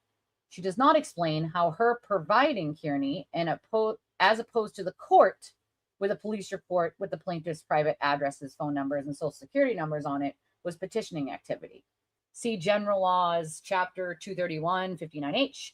Petitioning activity includes any written statements made before or submitted to a judicial body, emphasis added. Even if such communication could be considered petitioning activity, the aiding and abetting claims extend beyond these select allegations. See FAC at paragraphs 168, 191, 207. For instance, the FAC alleges that Reed found and enlisted Kearney, an aspiring internet personality with limited reach in the greater Boston area, with no journalistic training, editorial standards, or oversight, who was seeking attention and money and routinely engaged in provocation and courted controversy to publish her false statements, FAC at paragraph 18. She then told him that the plaintiffs were responsible for O'Keefe's death, and he broadcast such statements on his blog, CFAC paragraphs 33 and 37. Reed's motion does not address how such statements have a plausible nexus to her prosecution. Indeed, the fact that Reed chose Kearney as an outlet for her statements, knowing he would convey the information in a way that would provoke and inflame his audience against the plaintiff, suggests that the statements were not meant to influence, inform, or bring about governmental consideration of the issue. Blanchard, 477 Mass at 151. Statements to the Boston Globe, a newspaper widely circulated in Boston and throughout the Commonwealth, were likely to reach the decision makers at the Department of Mental Health and members of the public wishing to weigh in on licensing decisions. Nor does Reed explain how the content of her statements to Kearney, accusations that the plaintiffs murdered O'Keefe, either directly or indirectly, called on members of the public to appeal to the government on her behalf. Statements with no potential to or intent to redress a grievance, or directly or indirectly to influence, inform, or bring about governmental consideration of the issue, lack a crucial characteristic of petitioning activity. See Global Naps Inc., 63 Mass Appeals Court at 607. See other claims. The remaining claims against Reed, alleging intentional and negligent infliction of emotional distress and civil conspiracy, all have a substantial basis other than petitioning activity. The claims allege that Reed orchestrated a campaign of harassment against the plaintiffs, which included funneling information to Kearney and hiring a private investigator to confront the plaintiffs. That she and Kearney agreed on a scheme to defame, harass, abuse, and intimidate the plaintiffs. That she provided Kearney with non-public and confidential information about the plaintiffs, and that she celebrated the destruction of the plaintiffs' reputations while monetizing the publicity. Reed's motion does not attempt to explain how any of this conduct could be considered petitioning activity. Rather, she argues that all the claims are based on Reed's alleged defamatory statements to Kearney, which she contends were all petitioning activity. For reasons stated above, the court concludes they also are not. Because Reed has failed to show that her statements and conduct at issue in the plaintiff's claims were in an effort to petition the government for redress of harm, she has not carried her threshold burden for an anti-SLAPP motion. The court, therefore, need not proceed to the second stop of the analysis, and the challenged claims will survive. Order, for the foregoing reasons, defendant Aidan Kearney's special motion to dismiss plaintiff's first amended complaint pursuant to the anti-SLAPP is denied. Defendant Karen Reed's special motion to dismiss pursuant to the anti-SLAPP is also denied. Mark Gilday. Wow. Wowza. Wow. Holy So shit. so let me I'm happy to give some thoughts. Would you like Yes, would you of all right. course. So everyone of your audience needs to understand I don't sit around and read these things with a fine tooth comb, and Right. I'm not a creator. I just had literally relied on Elisa to read these to me, but as I was listening to them and listening to the decision, I'm going, oh my God, this is a bad decision. So keeping in mind my perspective, Yeah. I don't like this decision as it relates to Karen Reed. I certainly don't think it's a favorable decision at all, which we could talk about as to Aidan Carney. Right, but we both knew that both of them would be denied, right? We did. Regardless of if you liked Aidan, right? We'll give him the benefit of the doubt. Even if people liked Aidan, even if people like Karen, right? Yep. Me and you both knew like these were dead on delivery. Like these, like anti-SLAPP is so narrow. Like it's almost always going to be denied, right? Like that's Yes. the problem with anti-SLAPP.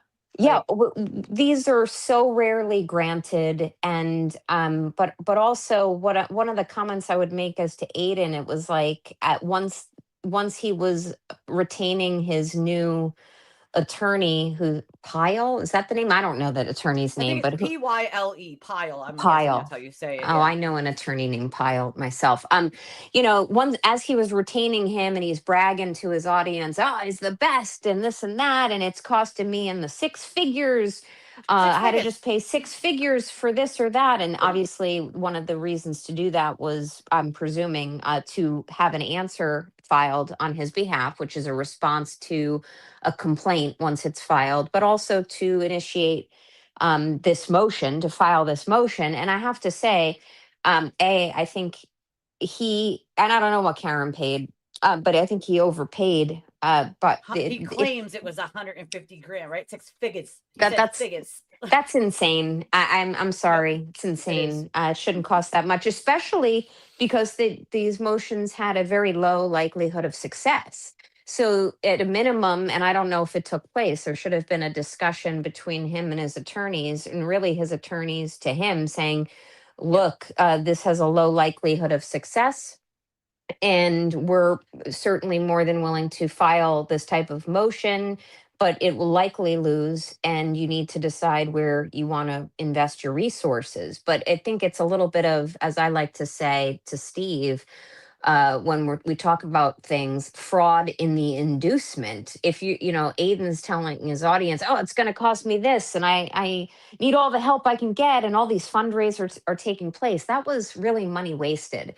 But in terms of broad brushing, because I'll leave it to certain content creators who make a living out of reading, and that's really not you, Elise, who I'm referring to. Well, we know the kind of work I do behind the scenes. Like, I do way more than just read. Yes, there's a certain genre of creators out there, and I speak of very particular ones who just like to read pleadings into a camera, and sometimes a filtered or overly filtered camera to hear themselves talk and get really outraged over it. Outraged. I'll defer like to this? them. Oh yeah. I won't name anybody, but it is my First Amendment right to offer my opinions. And I guess for those who there's some who go to court and throw it down, and there's some who have dynamic personalities when they come on screen and start to actually create, and then when you can't, you go behind a camera, a filtered one usually, and you just get really outraged and read pleadings and then just speak into an echo chamber.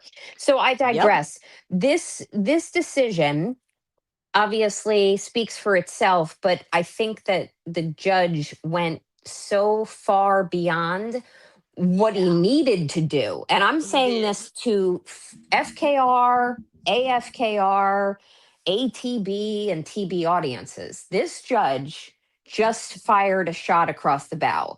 He could have denied the motions outright and given a statement of reasons that sufficiently indicated why these motions should have been denied. But what he did, and it's certainly my takeaway, that he actually made at least superficial findings of fact that are going to have to go to a jury. And I was talking on a Spaces yesterday. I think it re-aired on the Young Jerks today, although I was tied up for most of it, where I was talking with Nina about like something called law of the case, where I was listening to that. I was listening to you guys. Yeah. And a judge, sometimes things are decided at some point in a case by a judge, and then later on, when the attorneys try to re-argue or convince a judge of something, the judge can look back and say, hey, that's law of the case already. I really already decided that. And like, I'm thinking of some examples in this decision where he went through facts that he finds as a matter of law are sufficient reasons why what Aiden did and also what Karen did, and these were separate actions that they took, that definitely defeat an argument that, hey, this was petitioning the government. And by issuing those kind of factual findings, even if they're kind of informal ones, where he's kind of saying, hey, I'm not deciding if these are facts, but I'm going to decide that these could be facts for a jury to decide.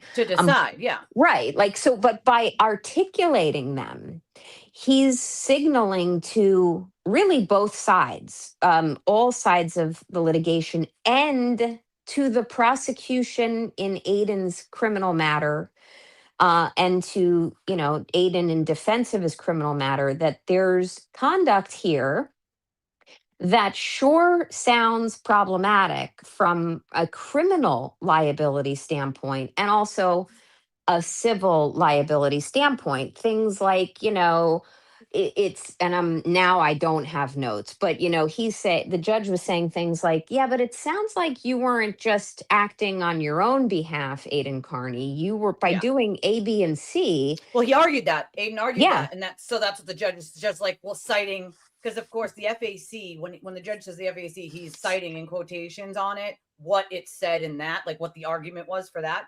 And so Yeah. he's citing that, like, Aiden argued in his anti-slap that, well, he was petitioning the government on behalf of Karen Reed, right? So Aiden kind of threw Karen under the bus a little there and was like, well, I did it for her.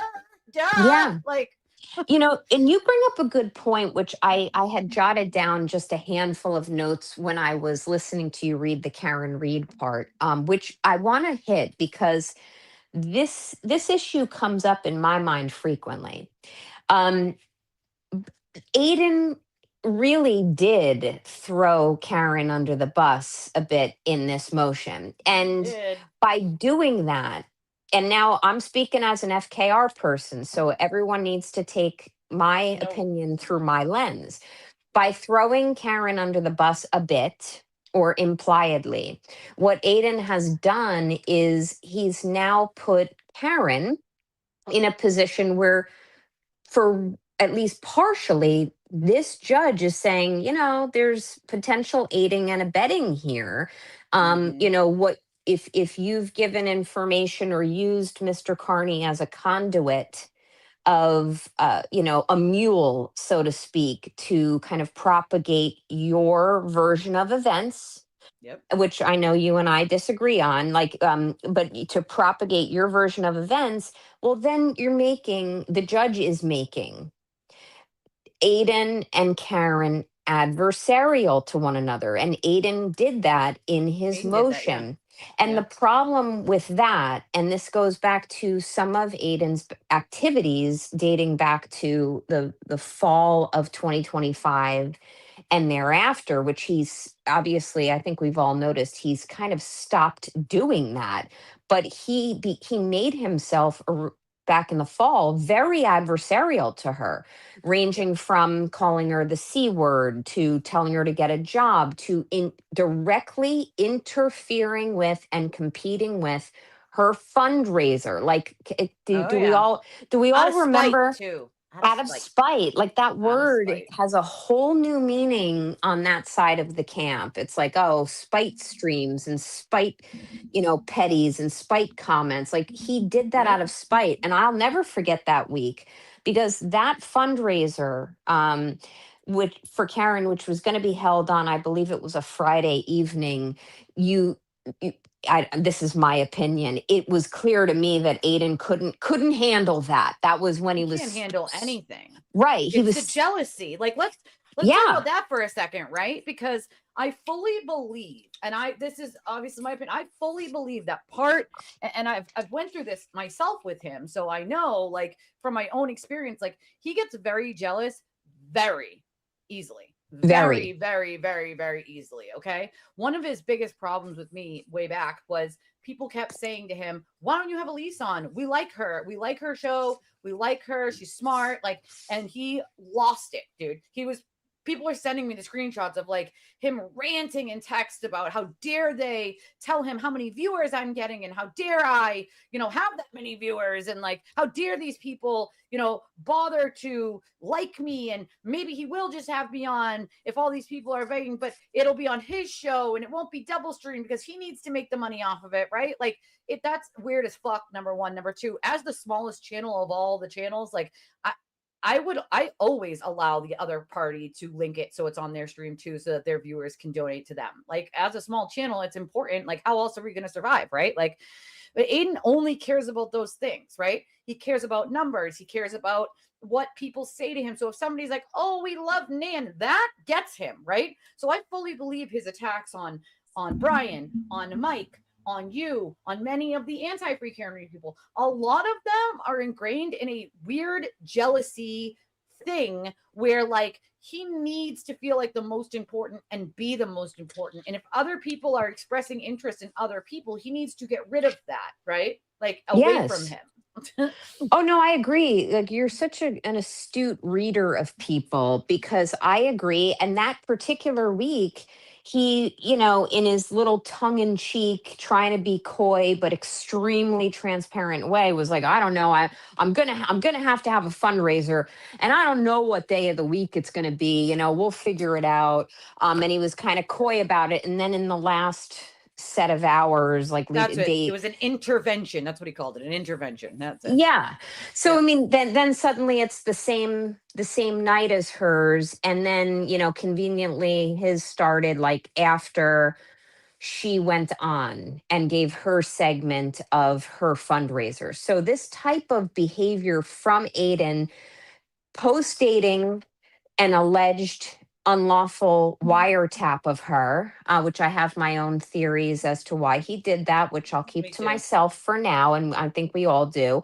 Yeah. But by doing that, he has made an adversary of her. And I can tell you all, as a litigator, both civil, criminal, and administrative, that the worst position for any defendants in civil actions or criminal actions, or we sometimes call them respondents, to be in is when they start becoming adversarial to one another or Yep. pointing the finger. Because then all it's just a this, right? That's like, right. No, this one did it. That one did it. No, this one did it. No, that one did it. And then at that point, it started to like, and Aiden started that. He's like, well, I was, petitioning the government for Karen. So now, right, if I'm Karen's team, right, now I have to be like, well, hold on a second. He wasn't just petitioning the government for us. We didn't just, you know what I mean? Like, this is the argument I would make if I was their team, being objective here, knowing that I'm an anti, right? If I'm them, I'm arguing that I went to him as a media source because nobody else would take me. And so he was the only one who was willing to talk about the story. And so that's why I went to him. If he chose to not tell his audience that I was the source, that's his problem, right? That he wasn't just addressing the government for just me. He was doing it, quote, for himself, because government corruption and all is what he's claimed over all this time, which part the judge points out is not even part of this, right? And that's part of Aiden's problem is keep whining about government corruption and John O'Keefe. None of that is part of why you're being sued, bud. That's right. And by kind of saying that, hey, I did this for Karen, he is committing himself to a legal position. So, this judge is signaling to him that, that's not really a good position defense-wise for you to be in. And I'm letting you all know it's not even for his criminal defense, which is why when you were when I was listening to you read the Aiden Carney part as I was picking up my son from camp, and I apologize, my landscapers have just shown up outside of my mansion, surrounded by my moat and my convertibles. So now all of my lowly peasants are here to mow my royal lawn. But if the background noise gets too bad, let me know. I can't hear it. It'll escalate just a little bit shortly. But when you put yourself in this position like Aiden has, where he says, I did this for Karen, well, he's committing himself to that story.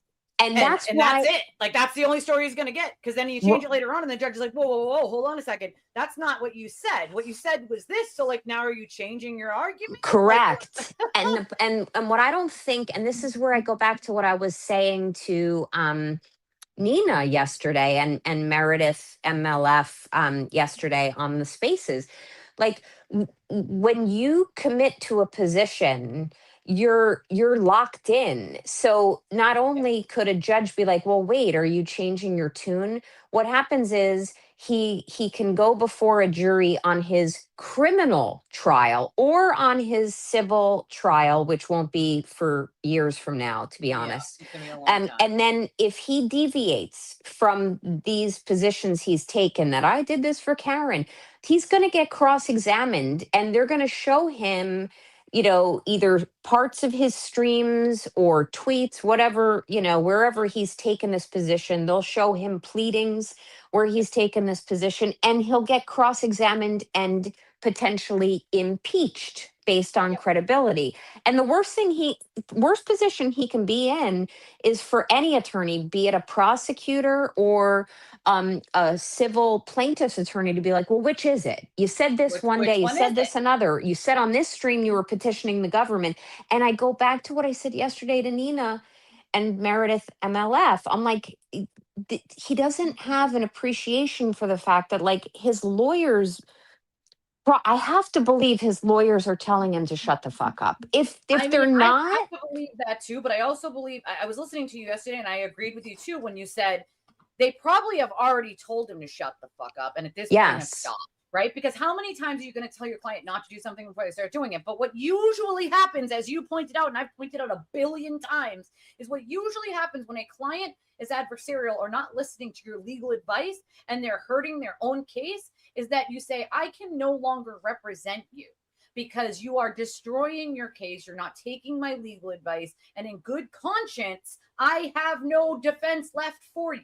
You're going to have to find someone else to take this now. Right? yes, yes. So I'm just sit there and I go, I don't get it. Like, shut your mouth. You're making it worse. And I know Nina, Can't I help think it was himself. Nina, someone was saying, well, maybe his bail won't get revoked in Massachusetts because Cosgrove might just want him out, out and about To in the keep free running his world. mouth. Yeah. Right. Like, that's Yep. why I posted That's a my, good point. And I take that point to, like, let him have enough rope to just hang himself, And it's like, yeah. that's part of, like, his thing is he has no self-awareness or, like, conscious thinking of doing anything. Everything is out of spite, revenge, anger. Like, he never thinks anything through, right? Before he does it. It's just all, I mean, let's be honest, right? Let's see, where is it? Just Peggy's very large super chat, which I never get, as you know, like that alone is going to send him over the fucking ridges, bro. Like right over the goddamn ridges. Like he's going to lose his ever loving fucking marbles, bro. Like I'm getting a whole petty. It's happening. I'm breaking the interwebs again. Oh yeah, we'll break the internet. That's why I put like a very tongue-in-cheek tweet out there. You'll love this, Elise.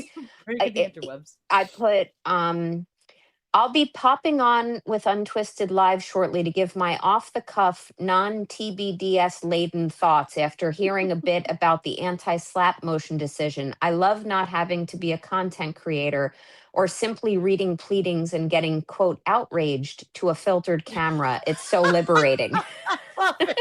I love it. I love it so much. Oh, shit. But, on that point, it's like, people are like, oh, she's trying to be relevant. I'm not trying to be relevant. But Here's a fun fact. I don't need to try to be relevant. I am relevant. I'm relevant to the people that I care about and the people that care about me. And that's only the people I need to be relevant to.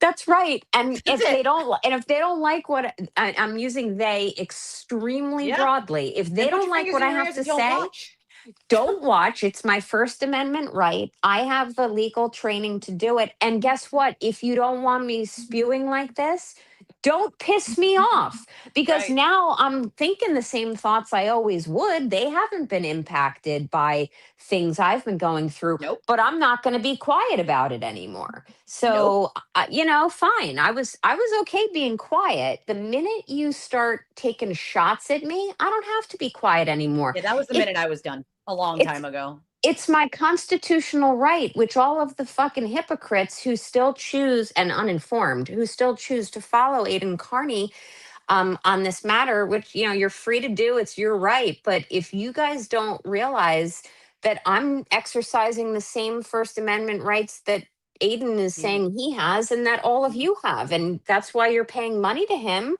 you should be cheering at the fact that I'm exercising my rights. So, right? Shit. Yeah. I mean, I'm like the poster child for the fucking First Amendment. But anyway. What I love too is that he on a daily on his streams are like, this is about the First Amendment, folks. We're going to fight and you're all going to help me in this fight for the First Amendment and getting justice. None of what he has in any of these cases have anything to do with the First Amendment. Not only do they not have anything to do with the First Amendment, but when he loses all of his cases. No one's First Amendment is going to be affected by that. Nobody's. Yeah, exactly. I mean, No and one. if anyone thinks, I've heard you say this and I chuckle every single time you say it, like he wouldn't piss on you if you were on fire. He Like, do wouldn't. these people not realize that? Like this, if anyone thinks that he's in this for all of us, including Will, by the way. Will with his stupid passive aggressive tweets like, oh, this is all about the First Amendment. And I saw that he tweeted earlier, like apparently it's illegal to get your feelings hurt in New Jersey, which I presume he was referring to Lindsay Stachini when he said that, Oh, because of the indictment that came yeah. down. But these people on the other side just think that they can run amok and run their mouths and trample all over people, and they don't have any appreciation for the fact that there are guardrails in place in the form of witness intimidation statutes or Correct. cyber harassment statutes. So anyway, back to this decision. I would simply say that this judge is outright, he is finding facts, whether he's making them part of the established case to be law of the case, or he's definitely identifying factual issues that the civil jury on this case will have to reach on their own. They'll have to decide, They'll have to look at it. Yeah. right. And he's clearly saying, and this really should, I guess it would make people who are AFKR happy and might necessarily concern people who are FKR, and certainly those who support Turtle Boy. He is saying that this is not necessarily protected petitioning of the government, and it literally boils down to facts. But there's enough in his mind that the conduct at a minimum of Aiden was not to influence or inform or bring about some type of governmental change. And you can't simply just envelop what we call tortious conduct by saying this, it's got this blanket immunity that's public advocacy. We're encouraging the government to do stuff. No, He doesn't even know what advocacy is. First of all, advocacy is usually very quiet and sometimes it can be loud, but advocacy is what I do when I go testify in front of our legislature about an issue, or I am advocating for someone for a specific reason. I've been doing that work unpaid for almost 20 years and I'm damn good at it. He wouldn't know advocacy if it punched him in the face. Like, I 100% agree with you. And you can't, I truly believe, and I say this as a proponent of the First Amendment, I truly believe that there needs to be certain guardrails in place, because otherwise people get in positions where words and actions can really have devastating effects on lives. And I say that to both sides, okay? Because, and we have not made much of a secret of it, Elisa, that, there's someone's out there in my life putting words out there that have a really scary impact. A stain. That person is a stain on fucking society. They're very clearly unwell, and people just egg them on to continue on with their really shit and bad behavior. I don't understand why it is that people continue on with that. Like when someone, and this is, it kind of like parallels the shit that Aiden did to me, except Aiden's obviously had a bigger platform to do it than fucking Barry Lewis, who's just a lunatic with 5 followers, like, and ends up making 72 new accounts because he's banned from his accounts constantly for just talking shit and saying things that simply aren't true. Right? Aiden made up so many things about me. So when the trolls come, they literally will repeat some ridiculous thing he said about me, and I was like, cool, where was I for that? Because that never happened. Like, what the fuck are you even talking about? When you take someone's name and you attach it to they're a slut and they slept with all these people because I said so. Mind you, this person doesn't know you, doesn't live anywhere near where you live, doesn't like. I love when someone comes around and is like, you're just a whore. I'm like, funny, I've been with my husband 12 years on the 21st. Okay. So 3 days ago was my 12-year anniversary. I have been with one person for 12 years. What the fuck are you even talking about? You know what I mean? Like, it's just Aiden said so or Barry said so is good enough for some people. Would it be okay with them if those people took their name made shit up, dragged their names through the mud, and said, "Oh, I know all these things about this person because I said so and I have sources." Like that. Right. What? Like, It's such lunacy to me that, and I circle back to, okay, there has to be, I mean, there just has to be measurement as to what is socially acceptable or not. And I really am saying that to both sides here. And I know there's more than really two sides at this point. But right now, this judge, I feel, and I'm saying this as FKR, I haven't flipped. I think this judge has issued a reasoned, well substantiated opinion that there's enough there for a jury to decide whether the conduct of both Aiden and Karen, and it's different conduct, falls below what is acceptable from a statutory standpoint, whether it did or did not cause damages to the affected individuals. that's and right. and what will, I mean, this is really, it's almost like a case of first impression, even though it's really not the case of first impression, but it's a very socially prominent topic that makes this case so interesting. So, to all the haters out there who are like, go back to New Jersey, why do you care? This is one of the reasons why I became an attorney, because I like sinking my teeth not only into true crime as a Yep. hobby, but I also like when the law really mixes with social related Issues issues. and stuff. Yeah, me Yeah. too. It's fascinating. Like Yeah. fascinating. Yeah. So Fascinating. I think I might have had other thoughts on it, but I would also say, I guess my last thought is this, and I kind of intimated it before. This decision in this civil litigation dramatically adversely affects Aiden's criminal action in the Commonwealth of Massachusetts. Dramatically, because this judge is finding that, as I said, it's either issues of fact that he has outright decided as law of the case, or he's identifying them to be decided by a jury. But Mm-hmm. this judge, based on like a threshold litmus test, has decided that this does not fall neatly and tidily into government petitioning. He goes very in depth into like the factual nuances, and basically leads the reader of this opinion to determine that, yeah, like this conduct went far afoul of maybe what is socially acceptable.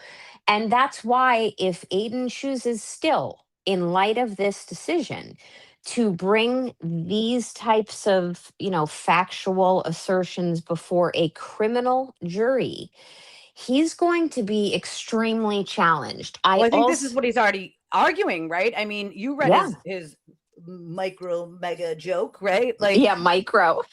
micro mega joke. Like the fact that he brought that to and his attorneys. That's the other embarrassing part. How the fuck do you have your attorneys telling everyone that it's a mega motion, right? Like I that thing agree. is embarrassing on so many levels to the legal profession in general. I don't know how his attorneys are not embarrassed that their colleagues know how bad that is. They might be able to fool the basic person that doesn't know enough about the law and what they're arguing to know that the shit they're saying is just wild as fuck and has no basis in reality or law. But their colleagues are going to know that's just hacky work, right? I Like, how are agree. you not embarrassed of that? Because as I said, when I read the thing the first time, that thing's getting 1,000% denied. There's zero chance that thing is going to be approved. You're not getting a dismissal on that. It's not happening. Right. And any lawyer, I will tell your audience, any lawyer who's out on the tubes saying, oh, this anti-slap was a slam dunk, and oh my God, like he's just petitioning the government. And, these criminal charges against Aiden, they've got absolutely no merit. Then I am telling you that you are getting snowed, and that law tuber is pandering to an echo chamber. And I would encourage anyone to look at the law tubers who take a more balanced approach, because they're the ones who are not like beholden to the beast. You know what I mean? Yeah. Yeah, they beat to their own drum. And it's really just a matter of like in looking at the criminal charges now against him in the Commonwealth. I'm not talking about the Jersey charge, but the ones in the Commonwealth, if you look at those, it's going to be up to a jury to decide whether or not his conduct went far afoul of what was statutorily acceptable. And unfortunately, in the Commonwealth, you guys have this really overbroad, unfortunate, perhaps unconstitutional, but still on the books It's been statute. upheld, though. It's been upheld as Right. constitutional. So it's like, it's the law of the fucking land, broad or Yeah. not. And I mean, law, you're right. And the way the law works is, yep, new cases pop up and decisions can be issued by courts that can change laws and make them unconstitutional, therefore, necessitating legislatures to change statutes. But right now, it's good law That's the up law there. of the land. And it's pretty broad. So, I look at this and I go, oh, I don't know, Aiden. And the last point I'll give is this. This decision of Judge Gilday is telling me again what I was saying yesterday, which is this absolutely his criminal trial, Aiden's criminal trial absolutely should be a jury trial. Absolutely. Not There's he would be found Yeah. guilty in 10 seconds if it was a judge trial because it fits the statute. And that's the problem is like his viewers just believe Will, who's like, no, was that the Wilbur? And nobody, I talked to everybody. Nobody thinks you're going to be found guilty at all. At the, talked to everyone at the Wilbur. I said, nope. They said, no way. No way. No way at all. Like, yeah, exactly. I mean, I truly think that Aiden, I used to be one of them, but I truly think Aiden surrounds himself with people who he expects and hopes are just so uninformed that he can snow them for the grift. And And that's what people don't get. I think, Nan, that Yeah. part is the part that people don't get because they're like, well, how many, he had, lawyers or whatever people who were on his side and they were saying things. And I'm like, what you have to realize is, first of all, any intelligent person can get sucked into a cult. Let's throw that the fuck out there. Okay. Yep. Number one. Number two, he gaslights and hides so much and spins and manipulates so much that the information that they're getting is so convoluted by the time that they get it that the only assertion they can make at that point is, oh my God, you're being railroaded. You poor soul, right? Like, because that's what he gives them. He gives them, look at this and look at this, but he takes out this part and this part. So you have no idea that this part and this part exist, right? Like, yeah, like by the way, I think I just saw Brian asked in your chat to throw him a link. oh, abso-freaking-lutely, Brian. We Let's get make this a fired up. party. We get Let's fired do up. this, my friend. But I 100% agree with you, and I would also say that in a way, Aiden likes to give the filtered version of a story to his audience. And that's what I kind of tell people. I'm like, use your critical thinking, use your level of discernment, and reach your own conclusions. And that is what I did. And then I also observed some really abhorrent conduct on the part of Aiden in the fall, where he was insulting people whom I care about, where I finally hit a point where I was like, I can't support this anymore. And then listening to, and I don't know if there was a sex cult or what, but whatever I saw Mike Crawford replaying this morning. That's my friend. That's my friend, Kara. Oh, okay. Yeah. Like, because I know he played, Mike played that or portions, whatever, Aiden played portions of that call. He played that after going over my content on Nina's Spaces. And there were people in the chat who were like, oh my God, did he really talk to Nan that way? And I listened briefly. I'm like, hey, that's not me. I would have never fucking let him talk to me that way. And I dare Absolutely not. Aiden Carney would never talk to me that way, ever. Like, I talk about this a lot with some people. He where won't we're even like, respond to my phone calls, Nan. I have questions. Apparently, I'm very scary. Okay. yeah, you're very, very scary. I'm so scary. You're just a baby. You're I'm just a a baby. I'm just a little baby. Yeah. So, I mean, oh, I see Brian. I'm sorry, Brian. Am I talking? No, You want to say something? No, I'm just listening to you guys. Yeah, I mean, but Brian and I talk about this too, because like we both know, like, but Aiden Carney would never talk to our faces the way he talks about. He's a coward.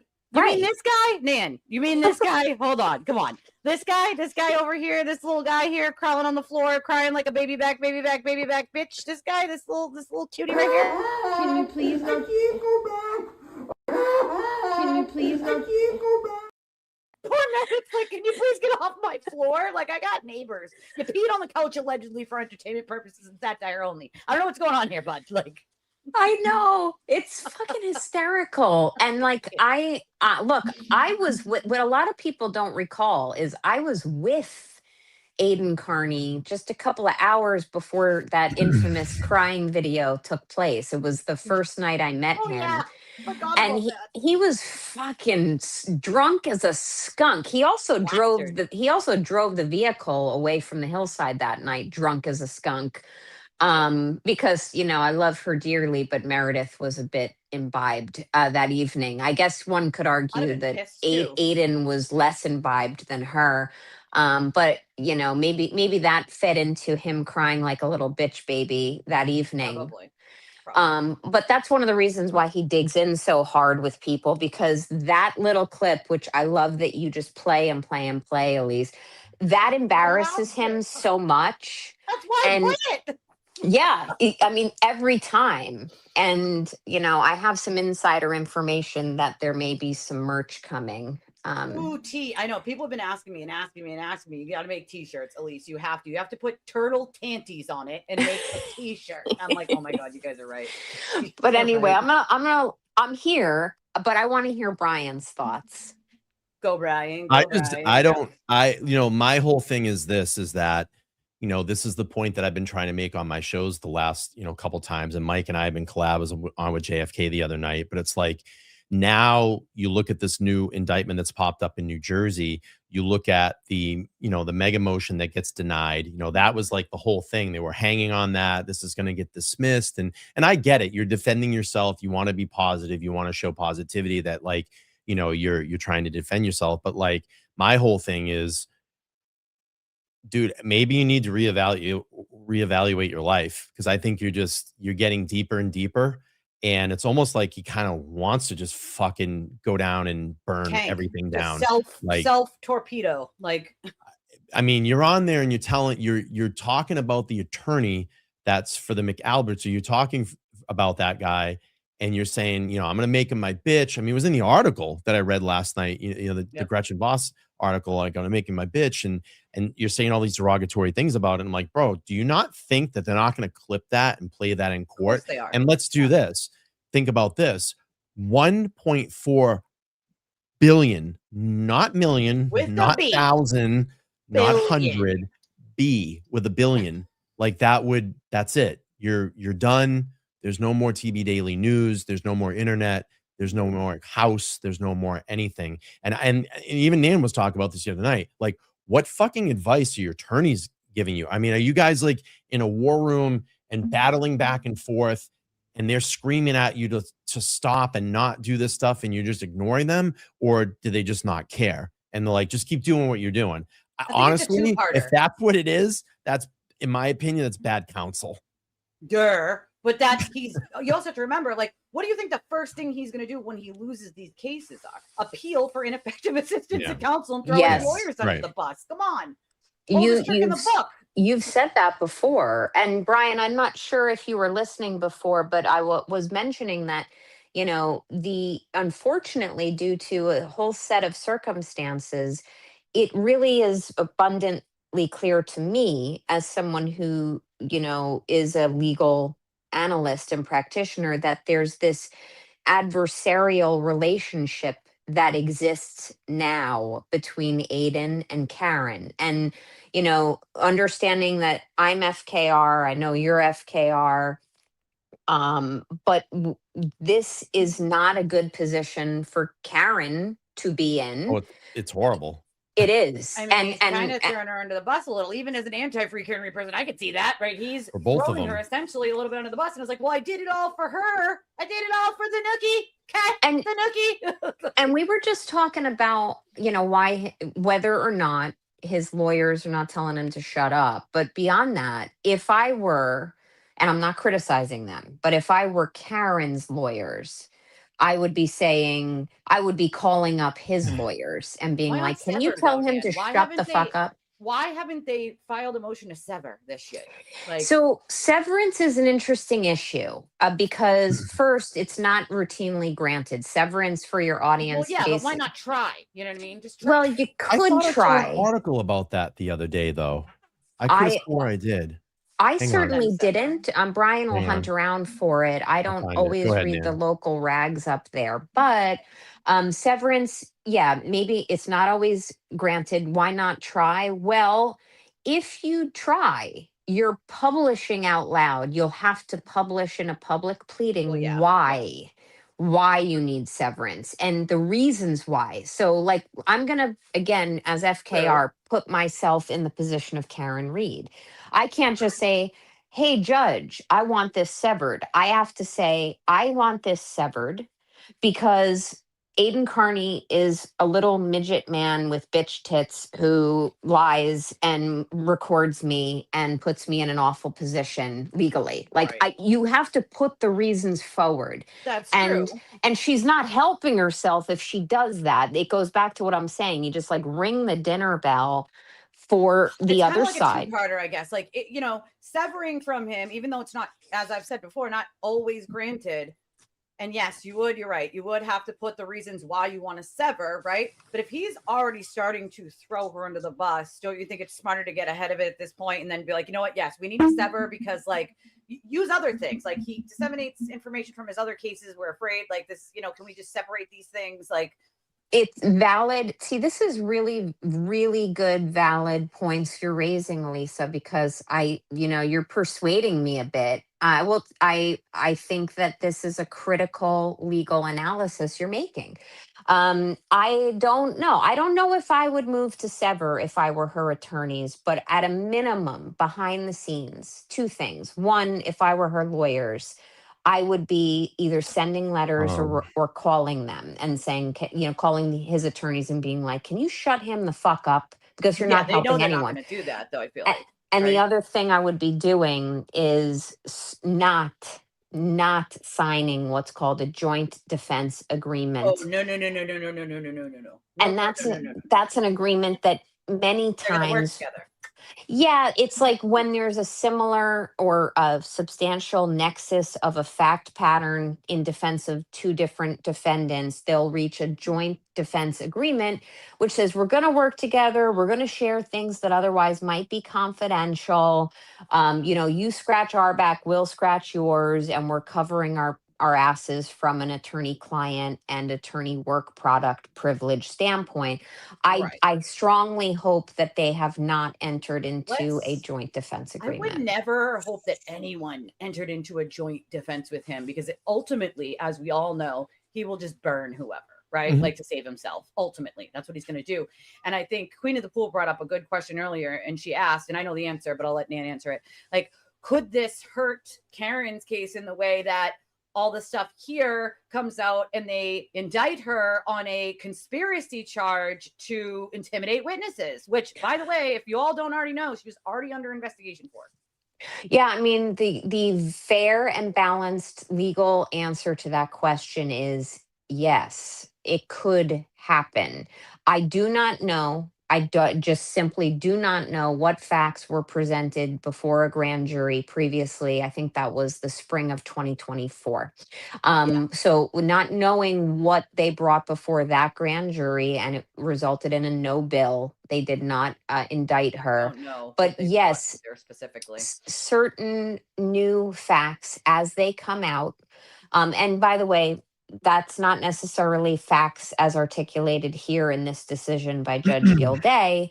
But if there were, and I don't know if there were, affidavit of Aiden Carney or anything like that submitted in support of this motion or anything like that, I don't know if that's the case. But if any new facts that are substantially vetted come to light that perhaps she did conspire to intimidate witnesses, it is plausible that they could represent the charges or represent a new charge with additional or new facts to a grand jury. And honestly, as an FKR person, I can tell you that this is one major reason why Karen Reed is very astutely following the advice of her attorneys right now and staying quiet.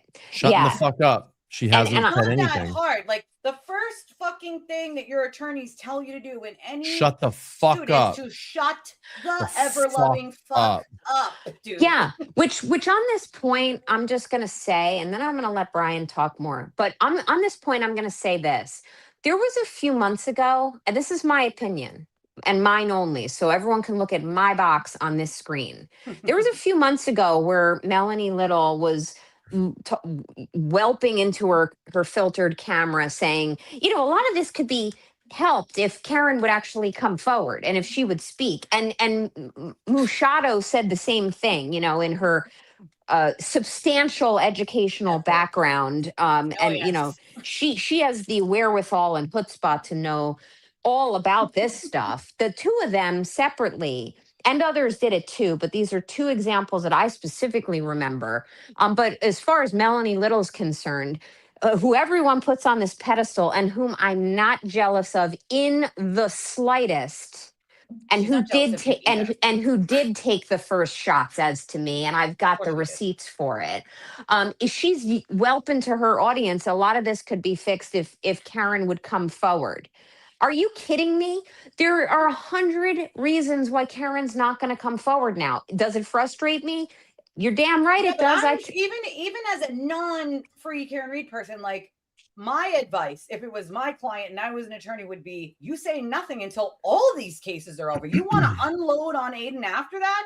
Go for it, bro. Right. But right now, like, you say nothing. Like, and that is the difference between a criminal lawyer and a non-criminal lawyer. So you guys can anyone who's replaying this later can go get your legal advice from a cupcake who knows nothing about criminal law and who will just get outraged to her audience because that's what they pay her to do and give her the views and the watch time. And I'm just a dummy. I don't know anything about the law. I'm just a dum-dum who's not actually an attorney. So how dare I argue with people who are actual attorneys? Okay? Exactly. And on that subject, I don't know how many people to me today, and it's a par for the course, said, are you really comporting yourself on X? You're an attorney. I expect more from you. Like, I'm sorry. Am I your attorney? Yeah. Am I your attorney? Am I in a court of law? Do I have First Amendment rights? Am I allowed to voice my opinions? Oh, and by the way, some of my opinions, some of them, are actually more reasoned because I do have a legal education. Not all of them. I mean, I put my pants on one leg at a time. Just like everyone else. But one thing I will say is Karen is justifiably and rightfully keeping her mouth shut. And the other one, the turtle, needs to. He did. Bro, if he was going to help himself at all, the first thing would be shut the fuck up, right, Brian? It's funny that you say that, Nan, about people criticizing you, because now over the last couple of days that, I've finally fired up on the channel and firing back at a couple of these morons, it's like I'm getting comments on my channel. Oh, I can't believe what you turned into. You are the one that's starting all this. And I'm like, you guys are fucking morons, because and blind. As everybody can say, and even Elise could say this here, that we can look in our analytics and see what channels you're watching. You guys watch me and you watch Aiden. So are you either that fucking dumb or that fucking blind We to can see say, the channels yeah, that you well, watch. maybe he did start all this shit, or yeah, maybe the Glera did start all this shit fucking almost a year and a half ago with you and Mikey.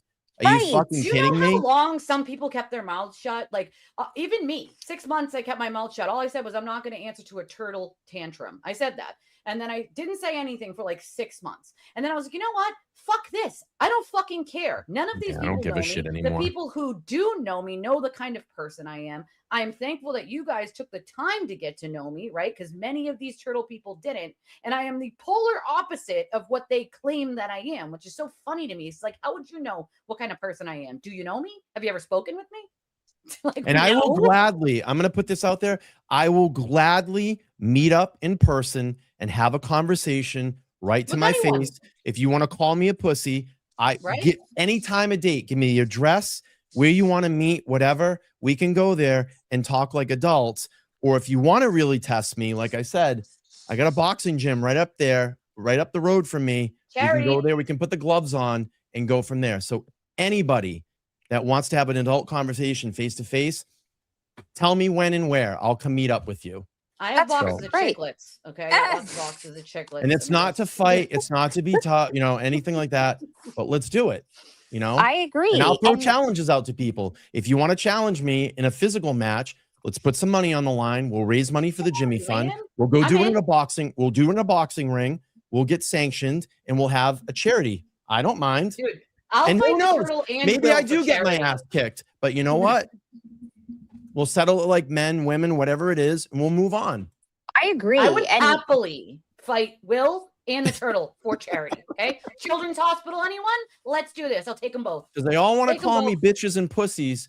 Come to my face and say it. Okay. right. Let's do it. In We and just around both put our this area. cameras down and then you can do it and call me and say it to my face. Well, and I agree. And I saw some That toothless fucking tuna can out in the tuna can lip, the rusty tuna can lip out in Tennessee. And that's what I've been saying, TB. That guy's not your friend. He's not your friend.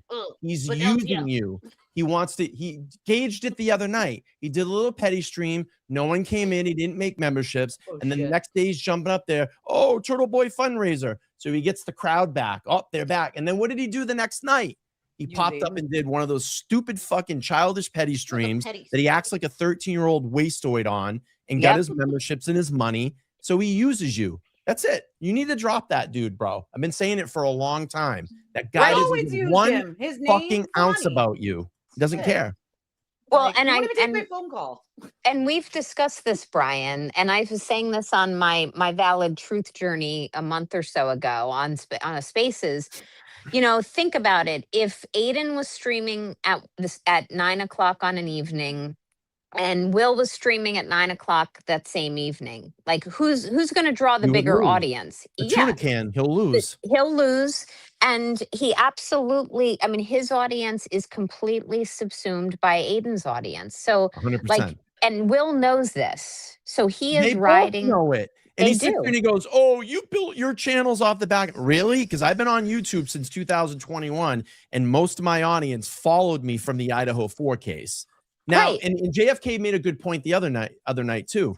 This case was so wide and so big that anybody could have popped up at any time. Here's a clear example. What I call all the Johnny Come Lately channels that came in like either halfway through trial 2, after trial 2, or at the start of trial 2 that weren't even fucking one of the original channels that talked about Karen's case. They popped up and became Johnny Come Latelys and made a lot of money. And you're still seeing a lot of it. These people Brian, did you go to the courthouse?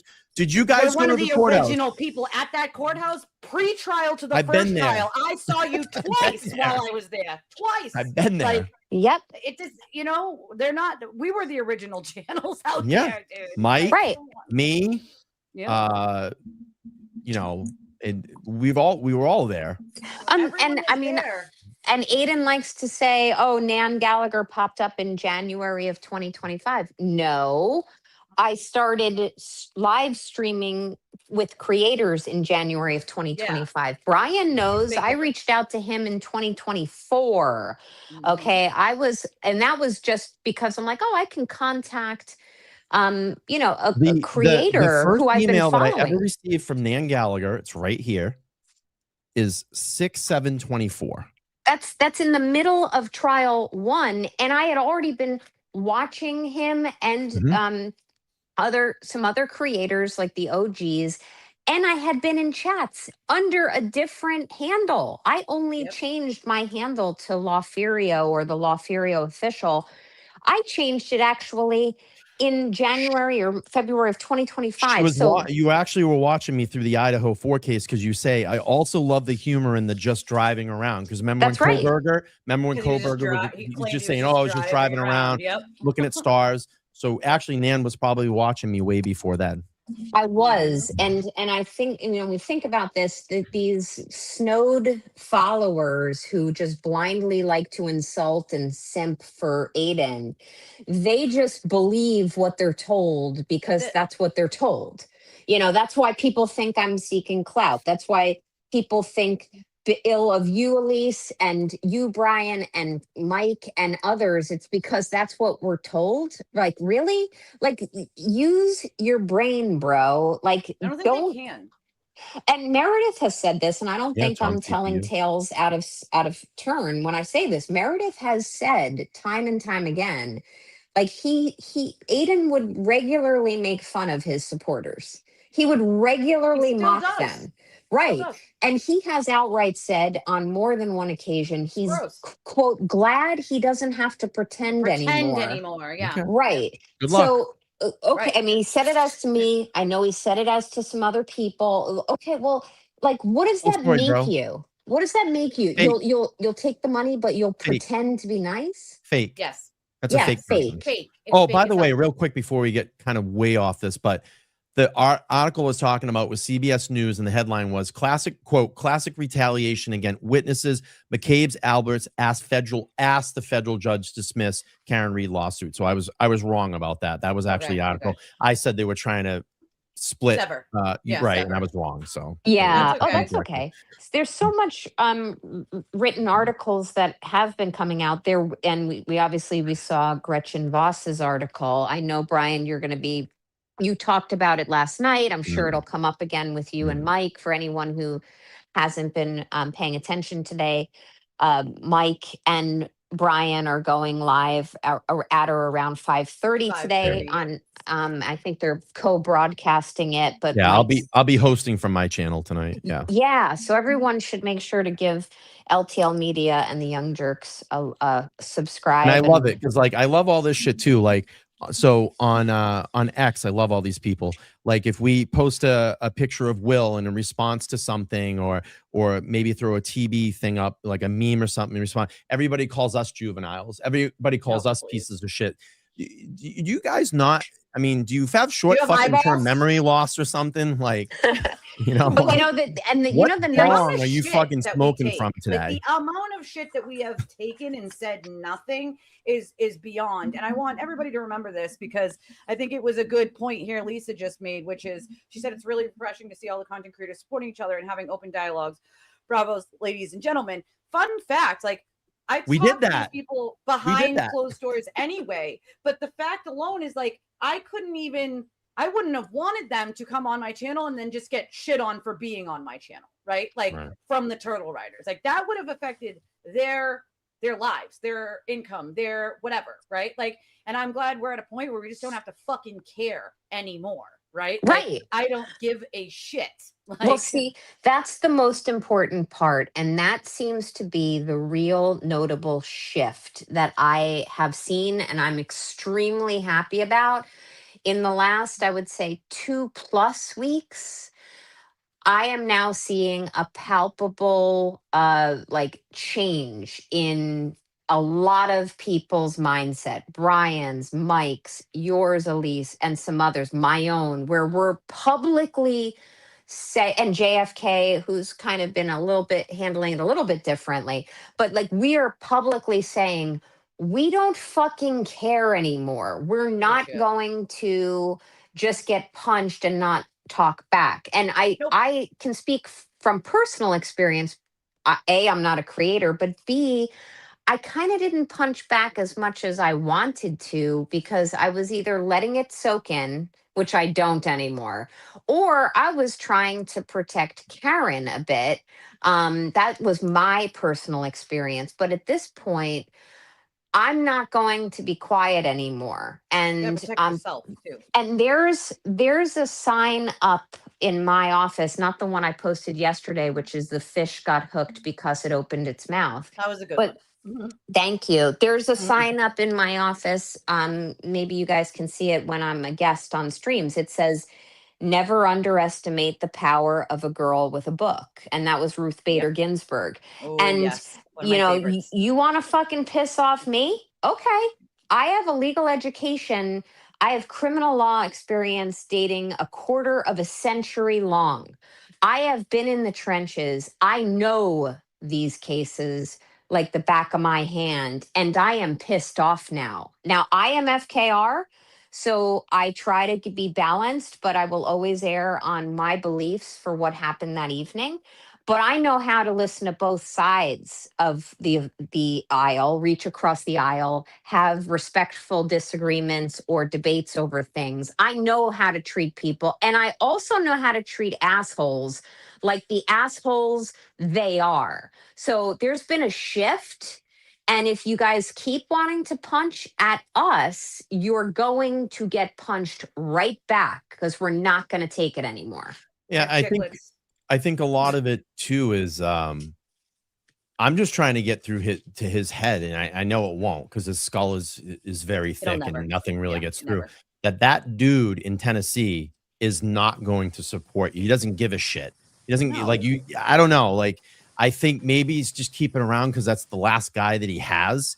Yes. And maybe Will has a lot of stuff on Aiden that he could spill. And I think there was some nervousness the other day. But I thought Will actually pulled down his baby nuts the other day and was going to go after He put him Aiden. away. He put him away. And his baby nuts got sucked up into his fucking small little raisins, went back up inside his body. His vagina formed again. And he got fucking walked by TB. But he actually played TB. But he actually played TB too, because what did he do? He got him up on the panel. And when he got him on the panel, what started happening? The memberships, the super chats, it all started coming through, and he walked everything back.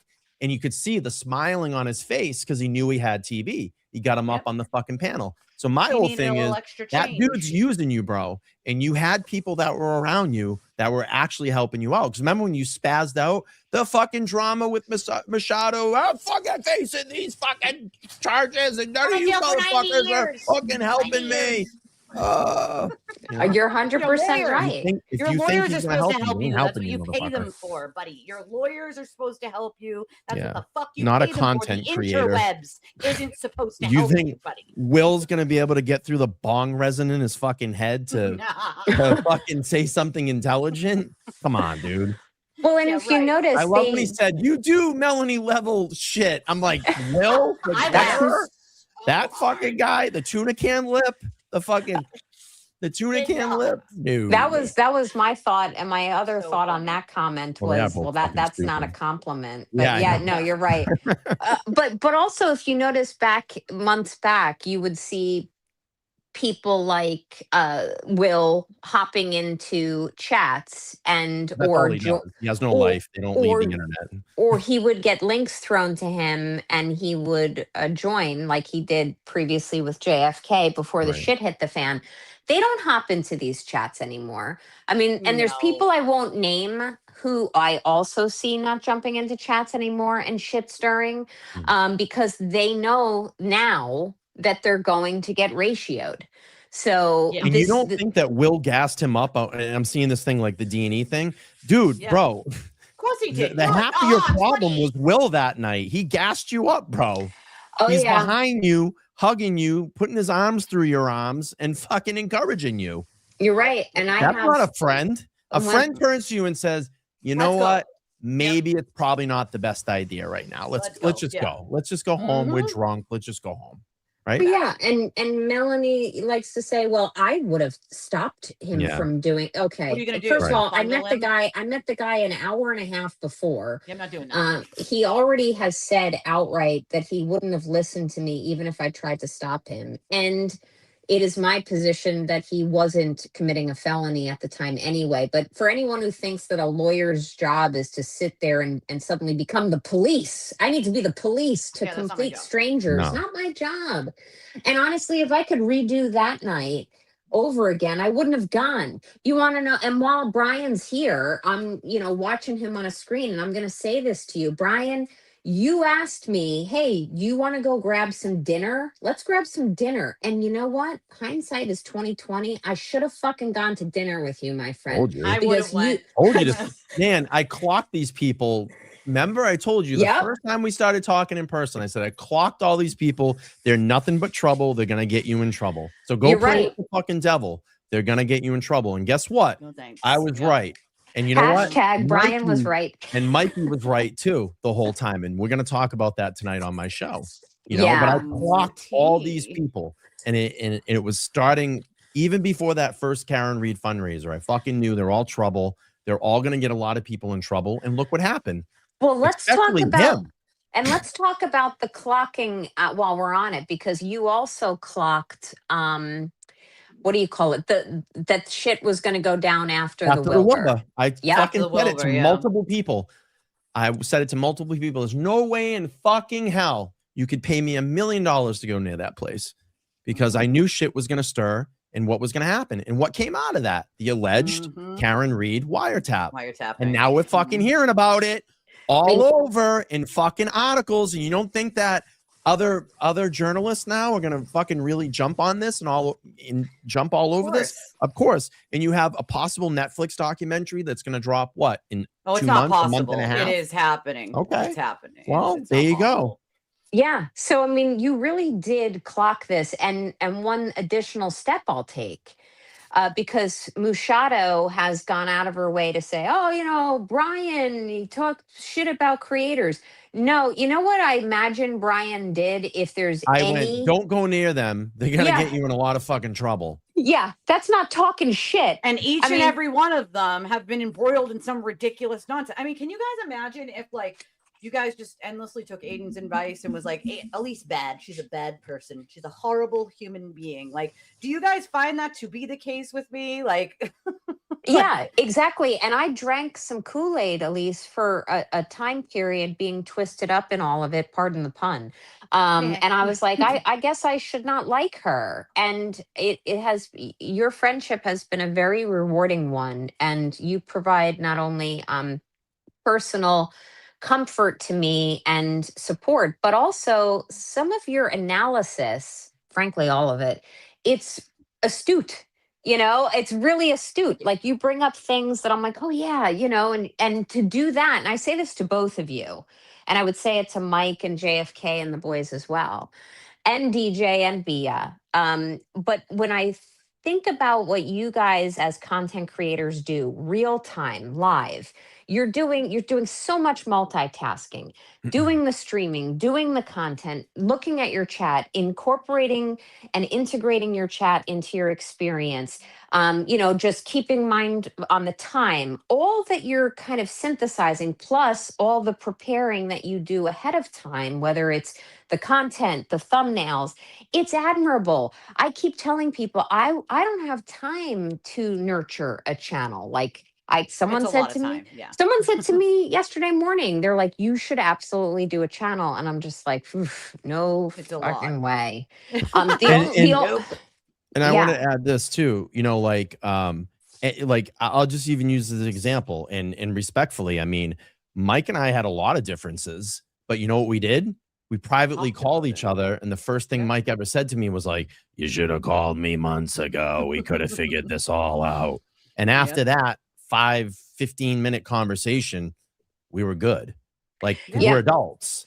We figured it out, 5-10-minute conversation. There was a little, I think, natural competition going on. Oh, fuck, they're going at this time and they're going to roll over on me. And he was saying it, he's going at the same time. And look at I mean, it happens when you're in the height of everything.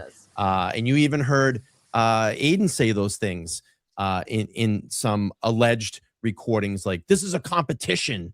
you know? Like, no, it's Yeah. not, I've heard it. bro. Like, I would rather bring people up with me. So if that means like streaming together, everybody streams to their pertaining channel all together. Like, let's fucking do it, bro. Like, let's bring a bigger audience to everyone, right? Like, that's the way people can work together, have differing opinions, and not be shitbags. Like, that's a thing that can happen. Well, because you have this shitty you have an adult nature about you, and you have the wherewithal and a brain to separate that and have reasonable conversations and reasonable thoughts about people. Unfortunately, there's a bunch of people that get on here, and it's their sole source, like their sole source in life. Like there's anything outside their walls. There's no life outside that. So this becomes their life. Like, that's right. You have a family, you have a husband, you have kids. That's your life. Same thing with Nan. She has a family, she has kids. So she can detach and you can detach and you go do social things. I have family, I have friends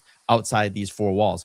I don't sit there and watch 24 hours a day, which would be fucking really weird if I did that.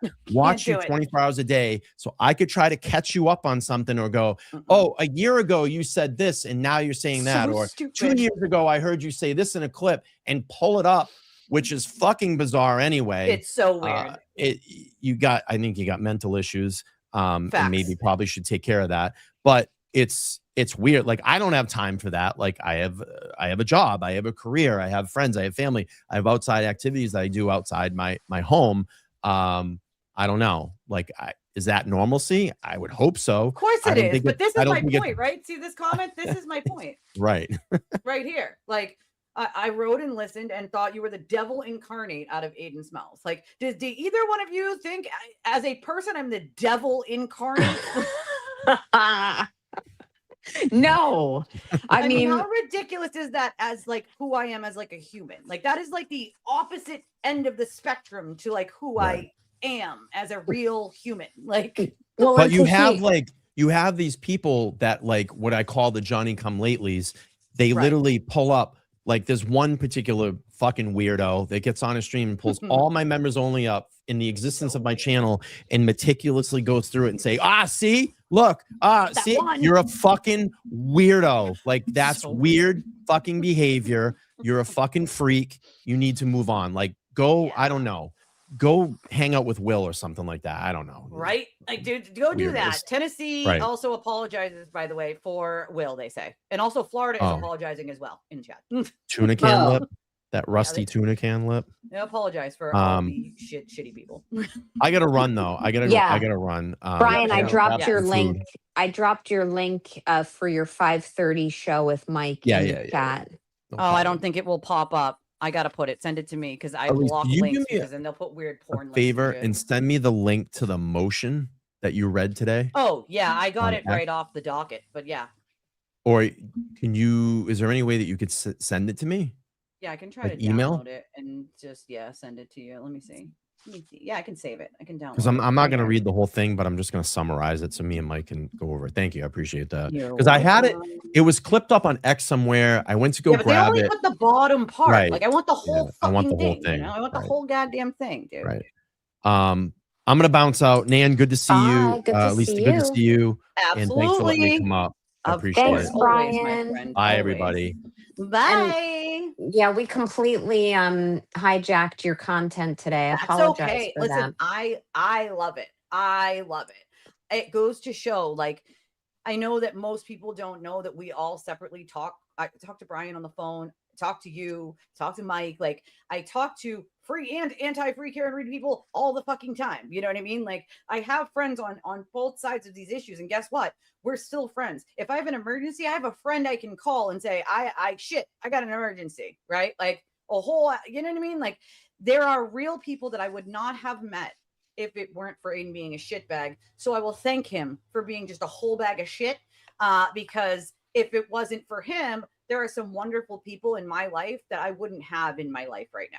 So, I think that's definitely finding the silver lining. I think there's a saying, right? Every rose has its thorn. And I would say every thorn has a rose. So you are a rose, Elisa. And I messaged you in X and gave you the link to Brian's show with Mike Crawford at 5:30. And I'm going to hop down, But Yes. just want to wish you a good evening and say farewell to your chat and keep up the good work. Thank you, Nan. I appreciate you. I love you. Love you. Talk to you guys soon. Have a good one. Bye. Bye. Okay, guys, I put it in the chat. I put the link in the chat because it won't pop up unless one of me and the mods do it. I like disabled that option because we had the trolls, of course, doing stupid shit. Pepper sends $20. Thank you, Pepper. That was very nice of you. I appreciate you very much for supporting the channel. Thank you. Thank you. She said, thank you for all your hard work, Pepper. Aw, that's so nice. Thank you, Pepper. Make sure you guys like and subscribe. We're going to go for another about 15 minutes here, and then I'll send y'all off to Brian in a little bit there. Mike and Brian are doing something I think y'all should watch. Definitely a little bit tea over there. You want to hear the tea. You gotta get in the tea, right? I will also say thank you to Space Coast. Those of you who did your super chats while we were all talking, I did not notice them. Lorelai, thank you for the jewels. Thank you, Space Coast. Lorelai, thank you for joining in on the wave. I appreciate y'all very, very much. I'm glad you guys could see what it looks like sort of behind closed doors in person. You know what I mean? Like in person, because it's amazing to me that so many people can believe so much nonsense simply because it came from Aiden. You know what I mean? Like, take for 1 second the fact that you heard it from him and throw it out the fucking window. And you should take everything you've heard from him about any one human and throw it out the window. Because I can tell you there are plenty of people he's talked about and said they're bad that I know personally that are like the most wonderful, kind, accepting people that I have ever met in my life. And so you gotta, if you double think about one person that he talked about, then you need to reevaluate all the people that he talked about, because there are just so many people who have had the wrath of a sewer turtle, right? And then this is the guy who's so tough and so impressive, right, in person, like with his little camera and his I'm scary and Diary of a Wimpy Sewer Turtle, but in real life he is melting the fuck down. Can you please go? I can't go back. Can you please go? I can't go back. Exhibit A, okay? Exhibit fucking A. Exhibit A. All right. The guy is not well, that's the thing is lately, at least lately, for I want to say, I don't know, probably the last, oh God, how long has it been? Let's say like the last 8 months or so, he is very rarely kind of talks about me. It's just like a here or there, and it's very short and small. And someone recently was like, do you think he just doesn't say a lot anymore because he knows like you just don't fucking care? And I'm like, I don't know. You know, Snarks Galore, a lot of his victims are friends of mine. And also many of his victims who haven't ever come out publicly, I talk to all the time. He's destroyed a lot of innocent lives with a lot of his lies to hide his own bad, shitty, and sometimes illegal behavior. And at that point, you have to be like, right? In my I was right era. That's definitely true, you know? Definitely true. You have to just realize that the person that you're dealing with is not a good human being. Aiden's not a good human being. He doesn't give a shit about anybody else. He cares about himself and himself only. And if that means throwing Karen under the bus, like eventually he's going to fully throw her under the bus. You know what I mean? Like, just know that about him. If it was you and you're a follower of his, know that he will throw you under the bus. You could be his next victim. You say something he doesn't like, or you're friends with someone he doesn't like. Well, just know you might be next. Like, that's how he operates. And there's no rhyme or reason for it. You know what I mean? Like, there's no rhyme or reason. That's the other thing. I think that's part of the reason why he doesn't attempt me either, is because like he has no rebuttals for what I have, and he knows it. He knows the evidence that I hold. He knows. So why try to rebut something? It's just going to cause me to drop the fucking receipt, which is going to make him look stupid. So, you know what I mean? That's the other thing. Like, he knows damn fucking well that I'm not saying anything that isn't true, right? And so how do you rebut that other than saying, oh, that's not true, right? Come on. Like, let's be fucking real here. Let's be real. You know, it's wild. It's just wild that anyone believes a word out of his mouth at this point. You know, I wish that people had, of course, as I always say, like a broken record. I wish they had listened. I really wish they had listened. Also, thank you, Peggy, for your 20 gifted memberships. I love when people gift memberships. I saw so many of you got memberships, and it turned the chat green. I love when the chat turns green. I mean, if you're helping someone harass people, then yeah, no, that's not fucking cool. You don't do that shit, right? Like, and that's why we have opinions of all sides here. Some people agree with me and are like, yeah, no, you don't do that shit. And some people are like, okay, she's innocent. I respect everyone's opinions. I'll have plenty of conversations about it over and over and over until the cows come home, right?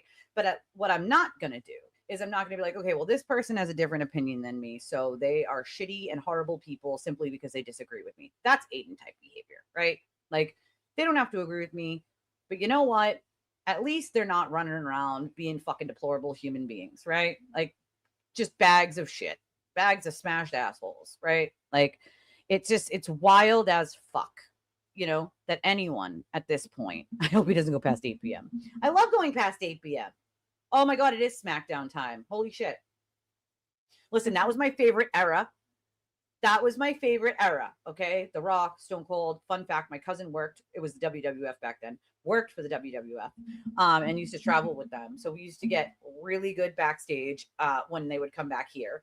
And it was always a blast. And all the wrestlers that I met were always like really nice. Like they were always like really nice person, which was cool.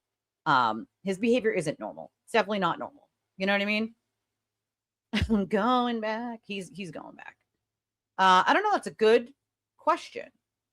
That's a good question. I don't know. Like, let me see. Are you green? Let me see. Not yet. Not yet. Not yet. Not green yet. Hello, lobotomy would not help. No, I honestly feel bad for his family, right? I feel bad for his family. Yeah, we got to pop. Listen, when we have some really good tea, sometimes we pop the popcorn maker and we make the popcorn for the really good tea. I intend on doing some of that when he gets, I also, behind it, we have my kids use it all the time. This is for the cotton candy maker. And the kids absolutely love both of them. But like the cotton candy maker probably gets used the most out of all of them because the kids absolutely love making their own cotton candy. Because, this is my hotel room. Aiden said I live in a hotel. We have to make it very hotel room-ish. And what hotel room doesn't have a popcorn maker, okay? Just saying. Like, you know what I'm saying? You know what I'm saying? I don't know. Oh, yeah, you're right. Because they are doing the golfing thing together, Absolutely. See you later, Lisa. It's not normal at all. I love seeing him get called on an ex. It bugs him. Oh, I know lots of things bug him. The truth definitely bugs him. And there's a few things he's dealing with right now that he hasn't been very public about that I totally know that he's pissed off about, But you're right. He is going to that golf thing. Although has anybody checked recently? As of like 4 days ago, there was only like 11 tickets sold. Is there like a whole 13 tickets sold now? Or is he just going to have to pay for that and eat that fucking event? He hasn't canceled it yet. So he didn't cancel it yet. So I don't know, I think he would flip on, his own family if that meant saving his ass from jail. All right. Like that absolutely would happen. 100%. You know what I mean? 100%. That's very true. That's also true, Rose. I concur, my friend. I concur. Listen, I more than appreciate Mike sending his community here. I'm so glad to have some of you. It is nice to meet some of you. I apologize that you didn't get to meet me sooner, that I might have been the devil because Aiden said so. I love when people from Brian's community come over and they put aside the fact that we don't agree on the Kara Reed case. Some people can never get over that. Whatever, right? Some people will never get over that my stance is different from their stance, right? And for that, I say you miss out on a pretty amazing community. I'm pretty proud of my community. I'm proud of my community members. I absolutely love everybody here, right? I know who's here all the time. If I don't see a name for like a day or two and they didn't say they were going on like a trip, like I'm checking on them, right? I'm like, hey, where is so-and-so, right? Trying to find out if anybody has their email and they haven't emailed me. Like that's the community that I want. I don't want a community of people that harass other people. I don't want that. Has anybody ever heard Aiden go, don't harass people, guys. Don't do that, right? I often tell my audience, don't do that. It's not worth your time. It's not even worth your effort to like defend me when a turtle rider runs their mouth. It's not worth it. They're just talking out their ass. They're repeating mantras that Aiden fed them, right? There's no truth to any bullshit they're spewing. It's not worth it. Don't do it, right? It's not worth your mental health. It's not worth arguing with someone who's just going to keep pretending that they're right because they heard it from Aiden. Like, don't do it. It's not worth your time. I don't expect any of you to do that. I don't want any of you to do that, right? Because Why? You're just arguing with people that think they're right. You know what I mean? Like, just don't do it. It's not worth it. It's not worth it for anyone. I tell Jesse not to do it, right?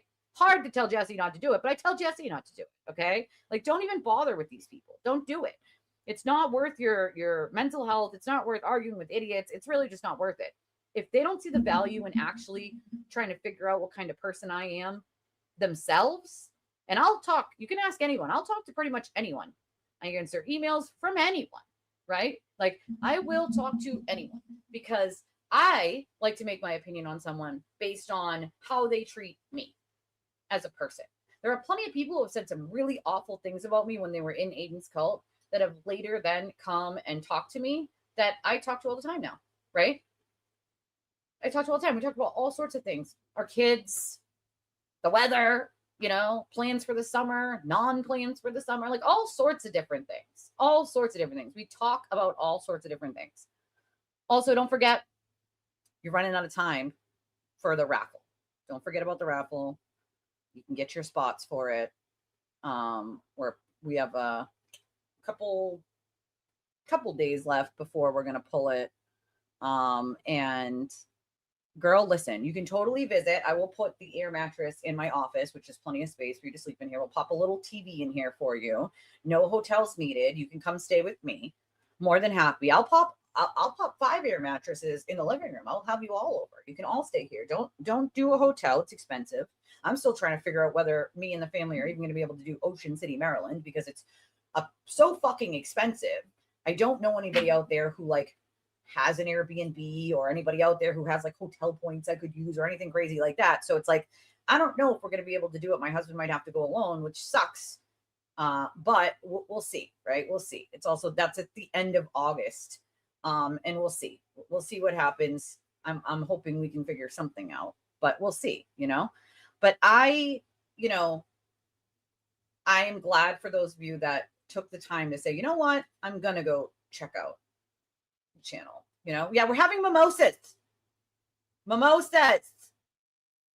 We should have a sleepover. I should stay with you the night before. I'm going to have like a whole girl sleepover. We'll do our nails, you know, we'll do face masks. We'll send the 2 hubbies to go like play softball or golf or something, like, you know, let's do girl stuff, you know, girl things. We'll do girl things, right? Like girl things. Oh, you already picked the house? Score.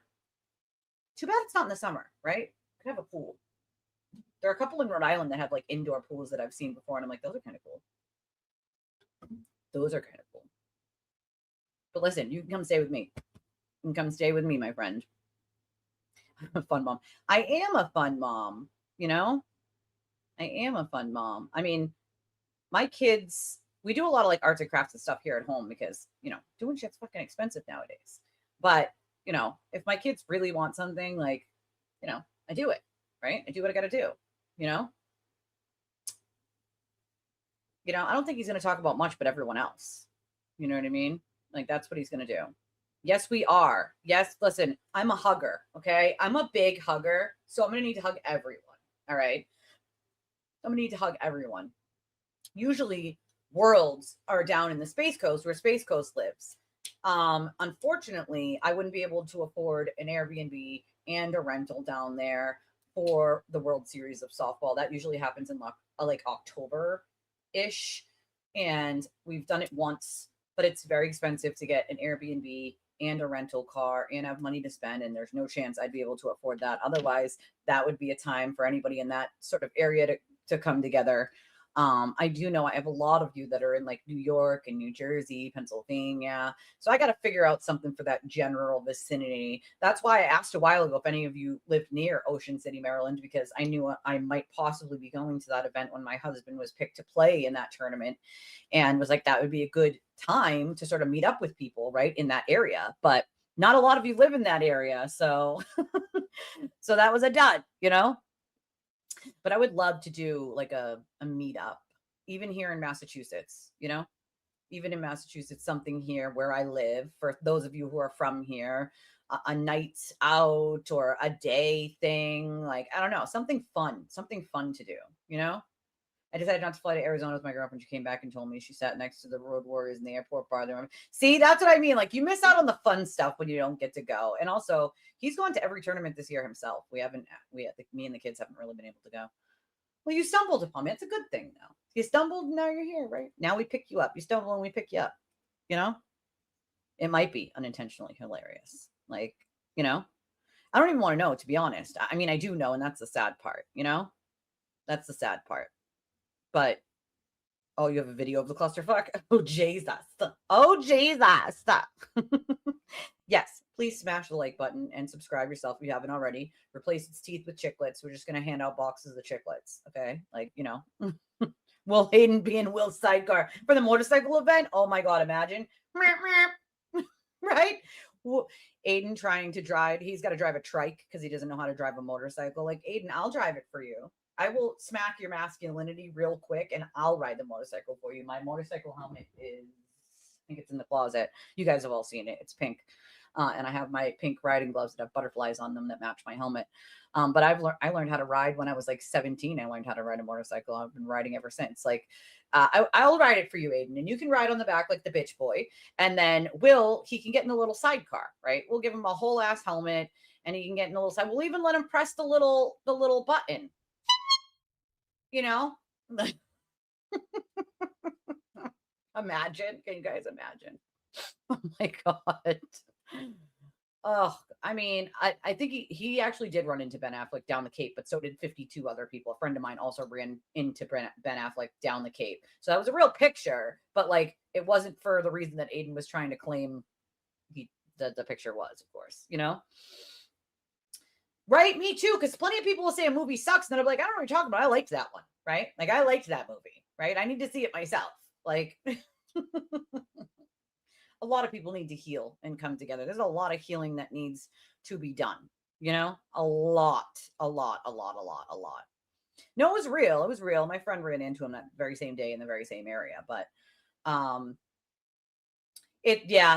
ones that are rentable, we've looked into that. The ones that are rentable, the RVs that are rentable, they don't even have like a little TV in them. They're like the most basic of basic, and they're super, super expensive. So they're not even cheaper to do that. Like, I think we're driving down with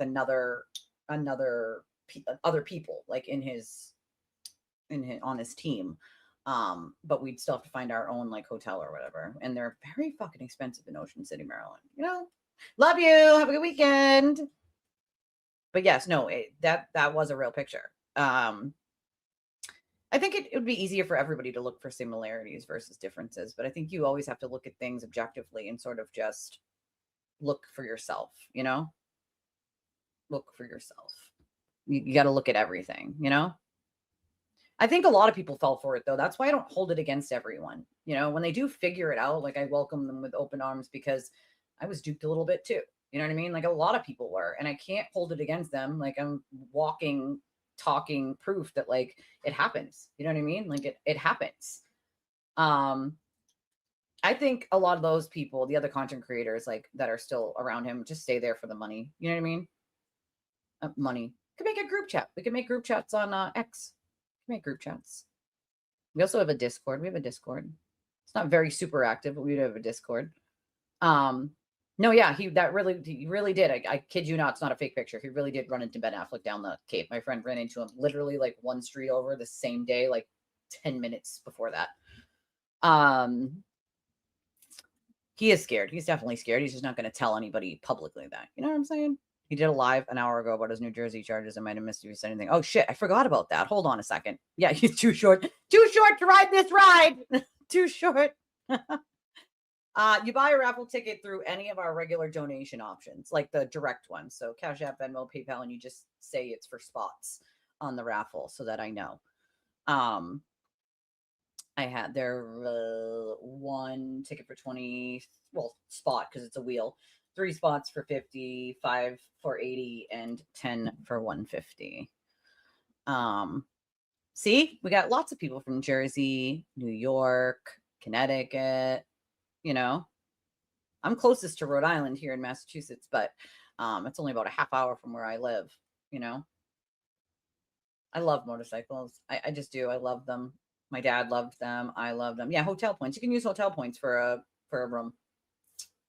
Mine expired a long time ago. A long time ago. Tell the plumber hi. Make sure his name's not Richie. Richie the plumber. Make sure his plumber's crack, Lorelei. Tell him to pull his plumber's crack up. Just kidding. I'm kidding. Oof, I've been to Miami. Listen, I loved South Beach. It was so fun walking in and out of the stores over there. It was hot. We stayed at there was a resort. Actually, it was right next to the Trump Resort in Doral. And it was the resort right next to that on the other side. And it was like condos. And my husband got like a really good deal on it in the winter time and paid it off in the winter time. So that we went there the 4th of July week. Oh God, my youngest was like 1. So that was like, God, like 7 years ago. We do have Florida people, but I don't know if we have any Miami people. We do have Florida people though. I know we do. A better to be short, to be exact. And you're one better tall. You're not allowed to ride this ride. One better tall. I've always wanted to go back to Miami, but just adults, no kids, and just have fun, adult fun, be able to go into the nightclubs and do things like that and have a few drinks at the bar. We didn't get to do that because we had the kids. And I said to my husband, I said, why the hell are we bringing kids to Miami? He's like, because we're gonna. I'm like, Miami's not a place to bring kids, babe. He's like, yeah, mind you, my husband at that point had never been to Florida outside of one time that I brought him I was pregnant, and my grandmother, before she died, before my youngest was born, gifted us a baby moon to Daytona Beach. And so that was his only time ever being in Florida or ever traveling like that. And so Miami was his second ever time. And he's like, oh, I'm like, you don't bring kids to Miami, babe. All right. So we did, right? And we still went to the beach. We did all these other things around the area. And then my husband's like, yeah, next time we don't bring kids to Miami. I'm like, oh yeah, no shit, Sherlock. No shiitake Sherlock. Like, no shiitake Sherlock. Anybody from Charlestown here? I'm sure I know we have some people from North Carolina and South Carolina here. I would love to go to the Carolinas and visit the Carolinas. I would love that. That would be so fun. I also want to visit Texas. I want to go to Texas. I want to go to Texas where everything's supposed to be bigger. Okay. I want to go to Texas. I wanna. Yeah. I think a lot of people's experience with him is like Nan's, weird as fuck. Somebody did drop his indictment, right? Hold on. His indictment from New Jersey. Hold the fuck on. Hold on. Hold the hell on. Holy. Hold on.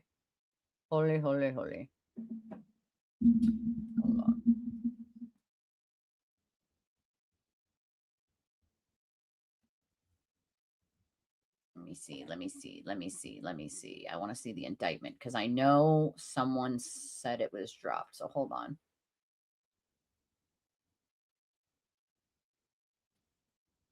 Where is it? Yeah, I want to go to Texas. Oh, yeah. She lives in North Carolina. So you probably do live in the same county. She should go check out the Scootin' Scootery. It was so delicious. Okay. Where is it? Who has his indictments? Does anybody know who posted his freaking New Jersey indictments?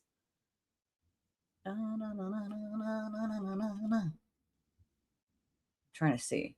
As a matter of fact, give me 1 second. Let me pee real quick. And if anybody knows where the indictment is, I'll read it to you guys. If you haven't already seen it, I'm guessing some of you haven't.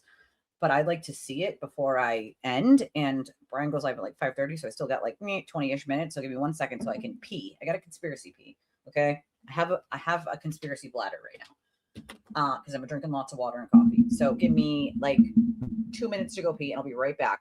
While I'm gone, punch the like button, right? Punch the like button. Get yourself a membership. Get yourself a raffle ticket. Oh, I see it, Marsha. Let me put you on the board real quick before I go conspiracy pee. Marsha for a spot.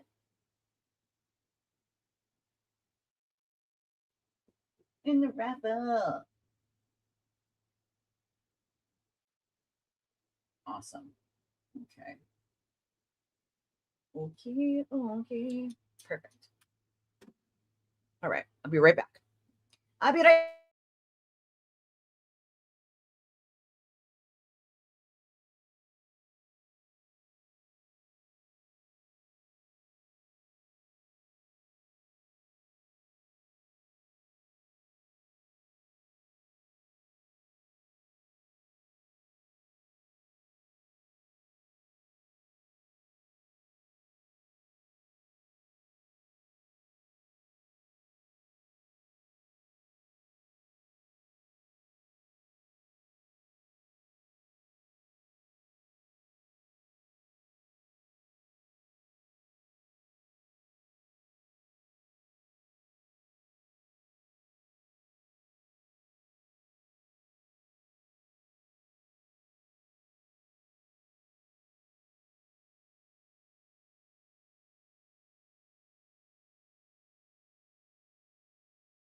Also, fun fact, if you guys didn't know, tomorrow is Saturday, but because we met our super chat goals yesterday, I am going to do I'd say about 2-hour, roundabout a little bit, give or take a few, about a 2-hour live stream tomorrow night, Saturday. I usually take Saturdays off because, as you guys know, I work 6 days a week and I am here 6 days a week. But because we made our super chat goal, I am going to do a Saturday night live stream. I do not know what time yet. I got to talk to my husband when he gets home to know exactly what time I will be doing it. But I will post on X and I will post in YouTube in the community part. So it's a little post that will pop up on your thing if you're subscribed and you have your notifications on to tell you guys what time. Plus, you'll probably see the notification anyway once it goes. Thank you, Old Enough, for your silver star. Thank you, Marcia, for your silver star and your gold coin and your silver star. Love it. Thank you. Yeah, see, I would love to live in the Carolinas. I've thought about it. And if my kids' care wasn't here, I probably would have. And if it wasn't a ridiculous cost to move, I'd have packed my family up and already done it. You know, it would be I'd be able to afford life better in the Carolinas. Unfortunately, Massachusetts is one of the most expensive states to live in the country. And it's getting to the point where you just simply can't even afford groceries. And that's like a problem. Right. So, I think about moving to the Carolinas. I have thought about moving to the Carolinas. And I'm going to tell you this right now. If I did move to the Carolinas, I would have to move somewhere near my friend Leah, because I wouldn't want to be somewhere that's like not near anybody that I don't know. Right. I'm 39. I don't want to have to start making friends all over again. Right. At 39, I would want to at least move near someone I know, at least one person I know. So I would definitely consider, and I've talked to my husband before about maybe moving to the Carolinas. I'd obviously have to like find a place and save up and all that. And I think we would definitely need a vehicle before we start moving down to the Carolinas. And that we don't have yet, right? We need a car before we move anywhere. We need a vehicle. But hopefully within the next year, I can, grow the channel a little, maybe be able to save some money to get one and move, All right, let's see. Where is this indictment? I know it's somewhere. Let me see. Oh, yeah, I forgot about that. I've thought about Florida too, because as you guys know, my only living grandparent, my grandmother, is in Florida, and my brother. So that's also optional. But I've thought about the exact same thing, is that I know that there's no income tax in Florida, Tennessee. Isn't Texas too one of those places with like low tax too? I think I'd have to find a place, I'd have to find a place that's affordable to live in and to rent and all that nonsense, but I've definitely thought about moving out of Massachusetts. And to be fair, if I could right this very minute, I would. I would leave right now. If I had the money saved in my bank account to do it, I would. I absolutely would. No ifs, ands, or buts about it. Like, I'd be out of here so quick, your head would spin. It's too expensive, Oh, our utilities are bad here too. Like really, really bad. Like really, really, really bad. The utilities are through the roof. Although I do hear that Texas has like rolling blackouts, right? They have like rolling blackouts. We've never had that here. But I mean, I assume they use more, AC than we do here, because it gets cold here, obviously, in the winter. Although I would love for it to not be freezing in the winter. I would love for my kids to be able to like wear t-shirts and go trick-or-treating and actually just wear their costumes and not have to put like a jacket on. And like some years they can, and other years it's freezing in their jacket and they're like, it's like covering the whole costume, and they're trick-or-treating. And I'm like, what the hell, man? I would love that. They do. Where the fuck is this indictment? Where is it?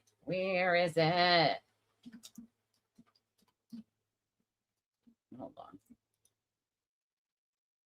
Ooh, fingers crossed for you. FEMA. I might know someone who does FEMA stuff. We know a FEMA guy. Texas barbecue. Ooh, see, it's one place I haven't visited. I've not been to any Texas barbecue places, Yeah, listen, I can deal with hot as long as I have AC to combat that, or water that I can, get in. Oh, hold on. Is this it? I think this is it. Hold the fuck up. Hold the hell on. Oh my God, we should. That would be so fun. Listen, if I could fund something like that, I would be all in. Like, see, once I'm like a bigger, see, and I know bigger YouTubers don't do that shit, but I would love to do something like that. Like, just do this big, giant Airbnb and just like have a big, just a get together. Like, that would be so fun. That would be so fun. Like, I'm just like a more the merrier the person. I'm like, let's fucking do this. I am in, right? Like, when I usually do the trip to Saco to the river every year, I'm like, whoever wants to go, let's go. Let me know who wants to throw in, and we'll all throw in, and we'll do an Airbnb, and we'll all float down the river together. Like, let's do it. How many people want in? There weren't enough people this year that it would have been affordable for me and my husband. So that was the shitty part. You know, I hate the winter. It's too cold. It's too cold. It's too cold. You know, too cold. I mean, summer gets hot, right? Like, I like that fall, spring where it's just like the perfect temperature, not too hot, not too cold. And you're never really going to get that anywhere. So you either got to suffer freezing or you got to suffer, you know. Wait, what's this? Hold on. No, that's not it.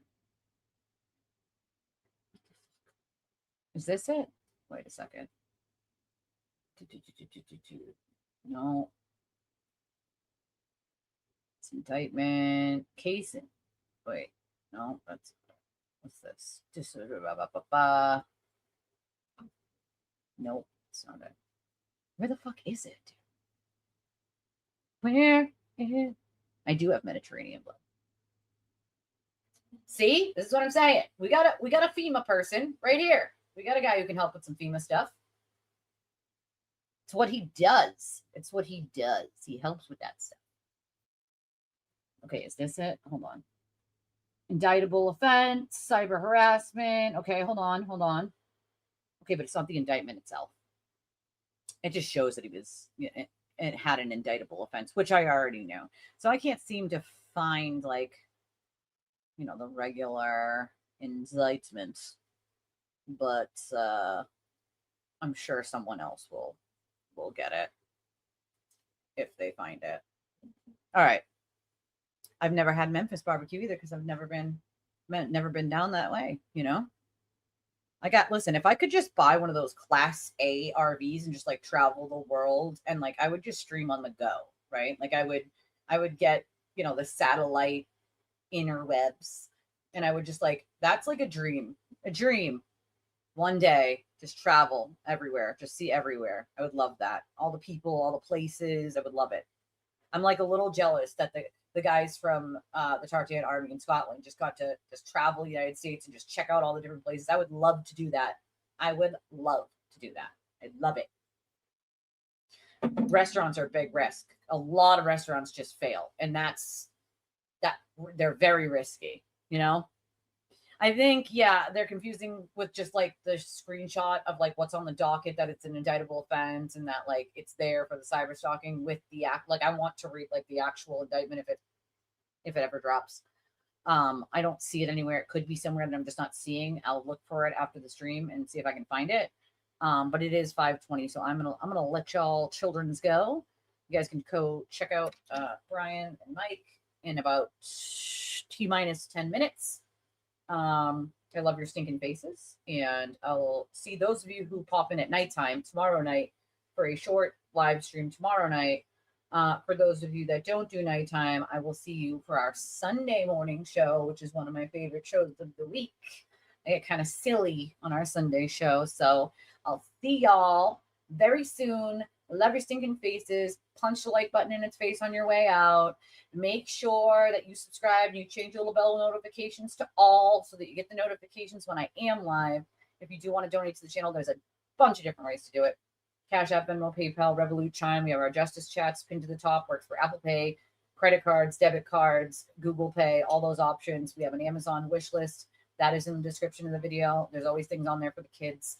Random things for me. Not very many for the husband, but once in a while we pop something on there for the good old guy, for our room service guy. We love the husband and the room service guy. I love y'all, and I'll see y'all soon. Bye.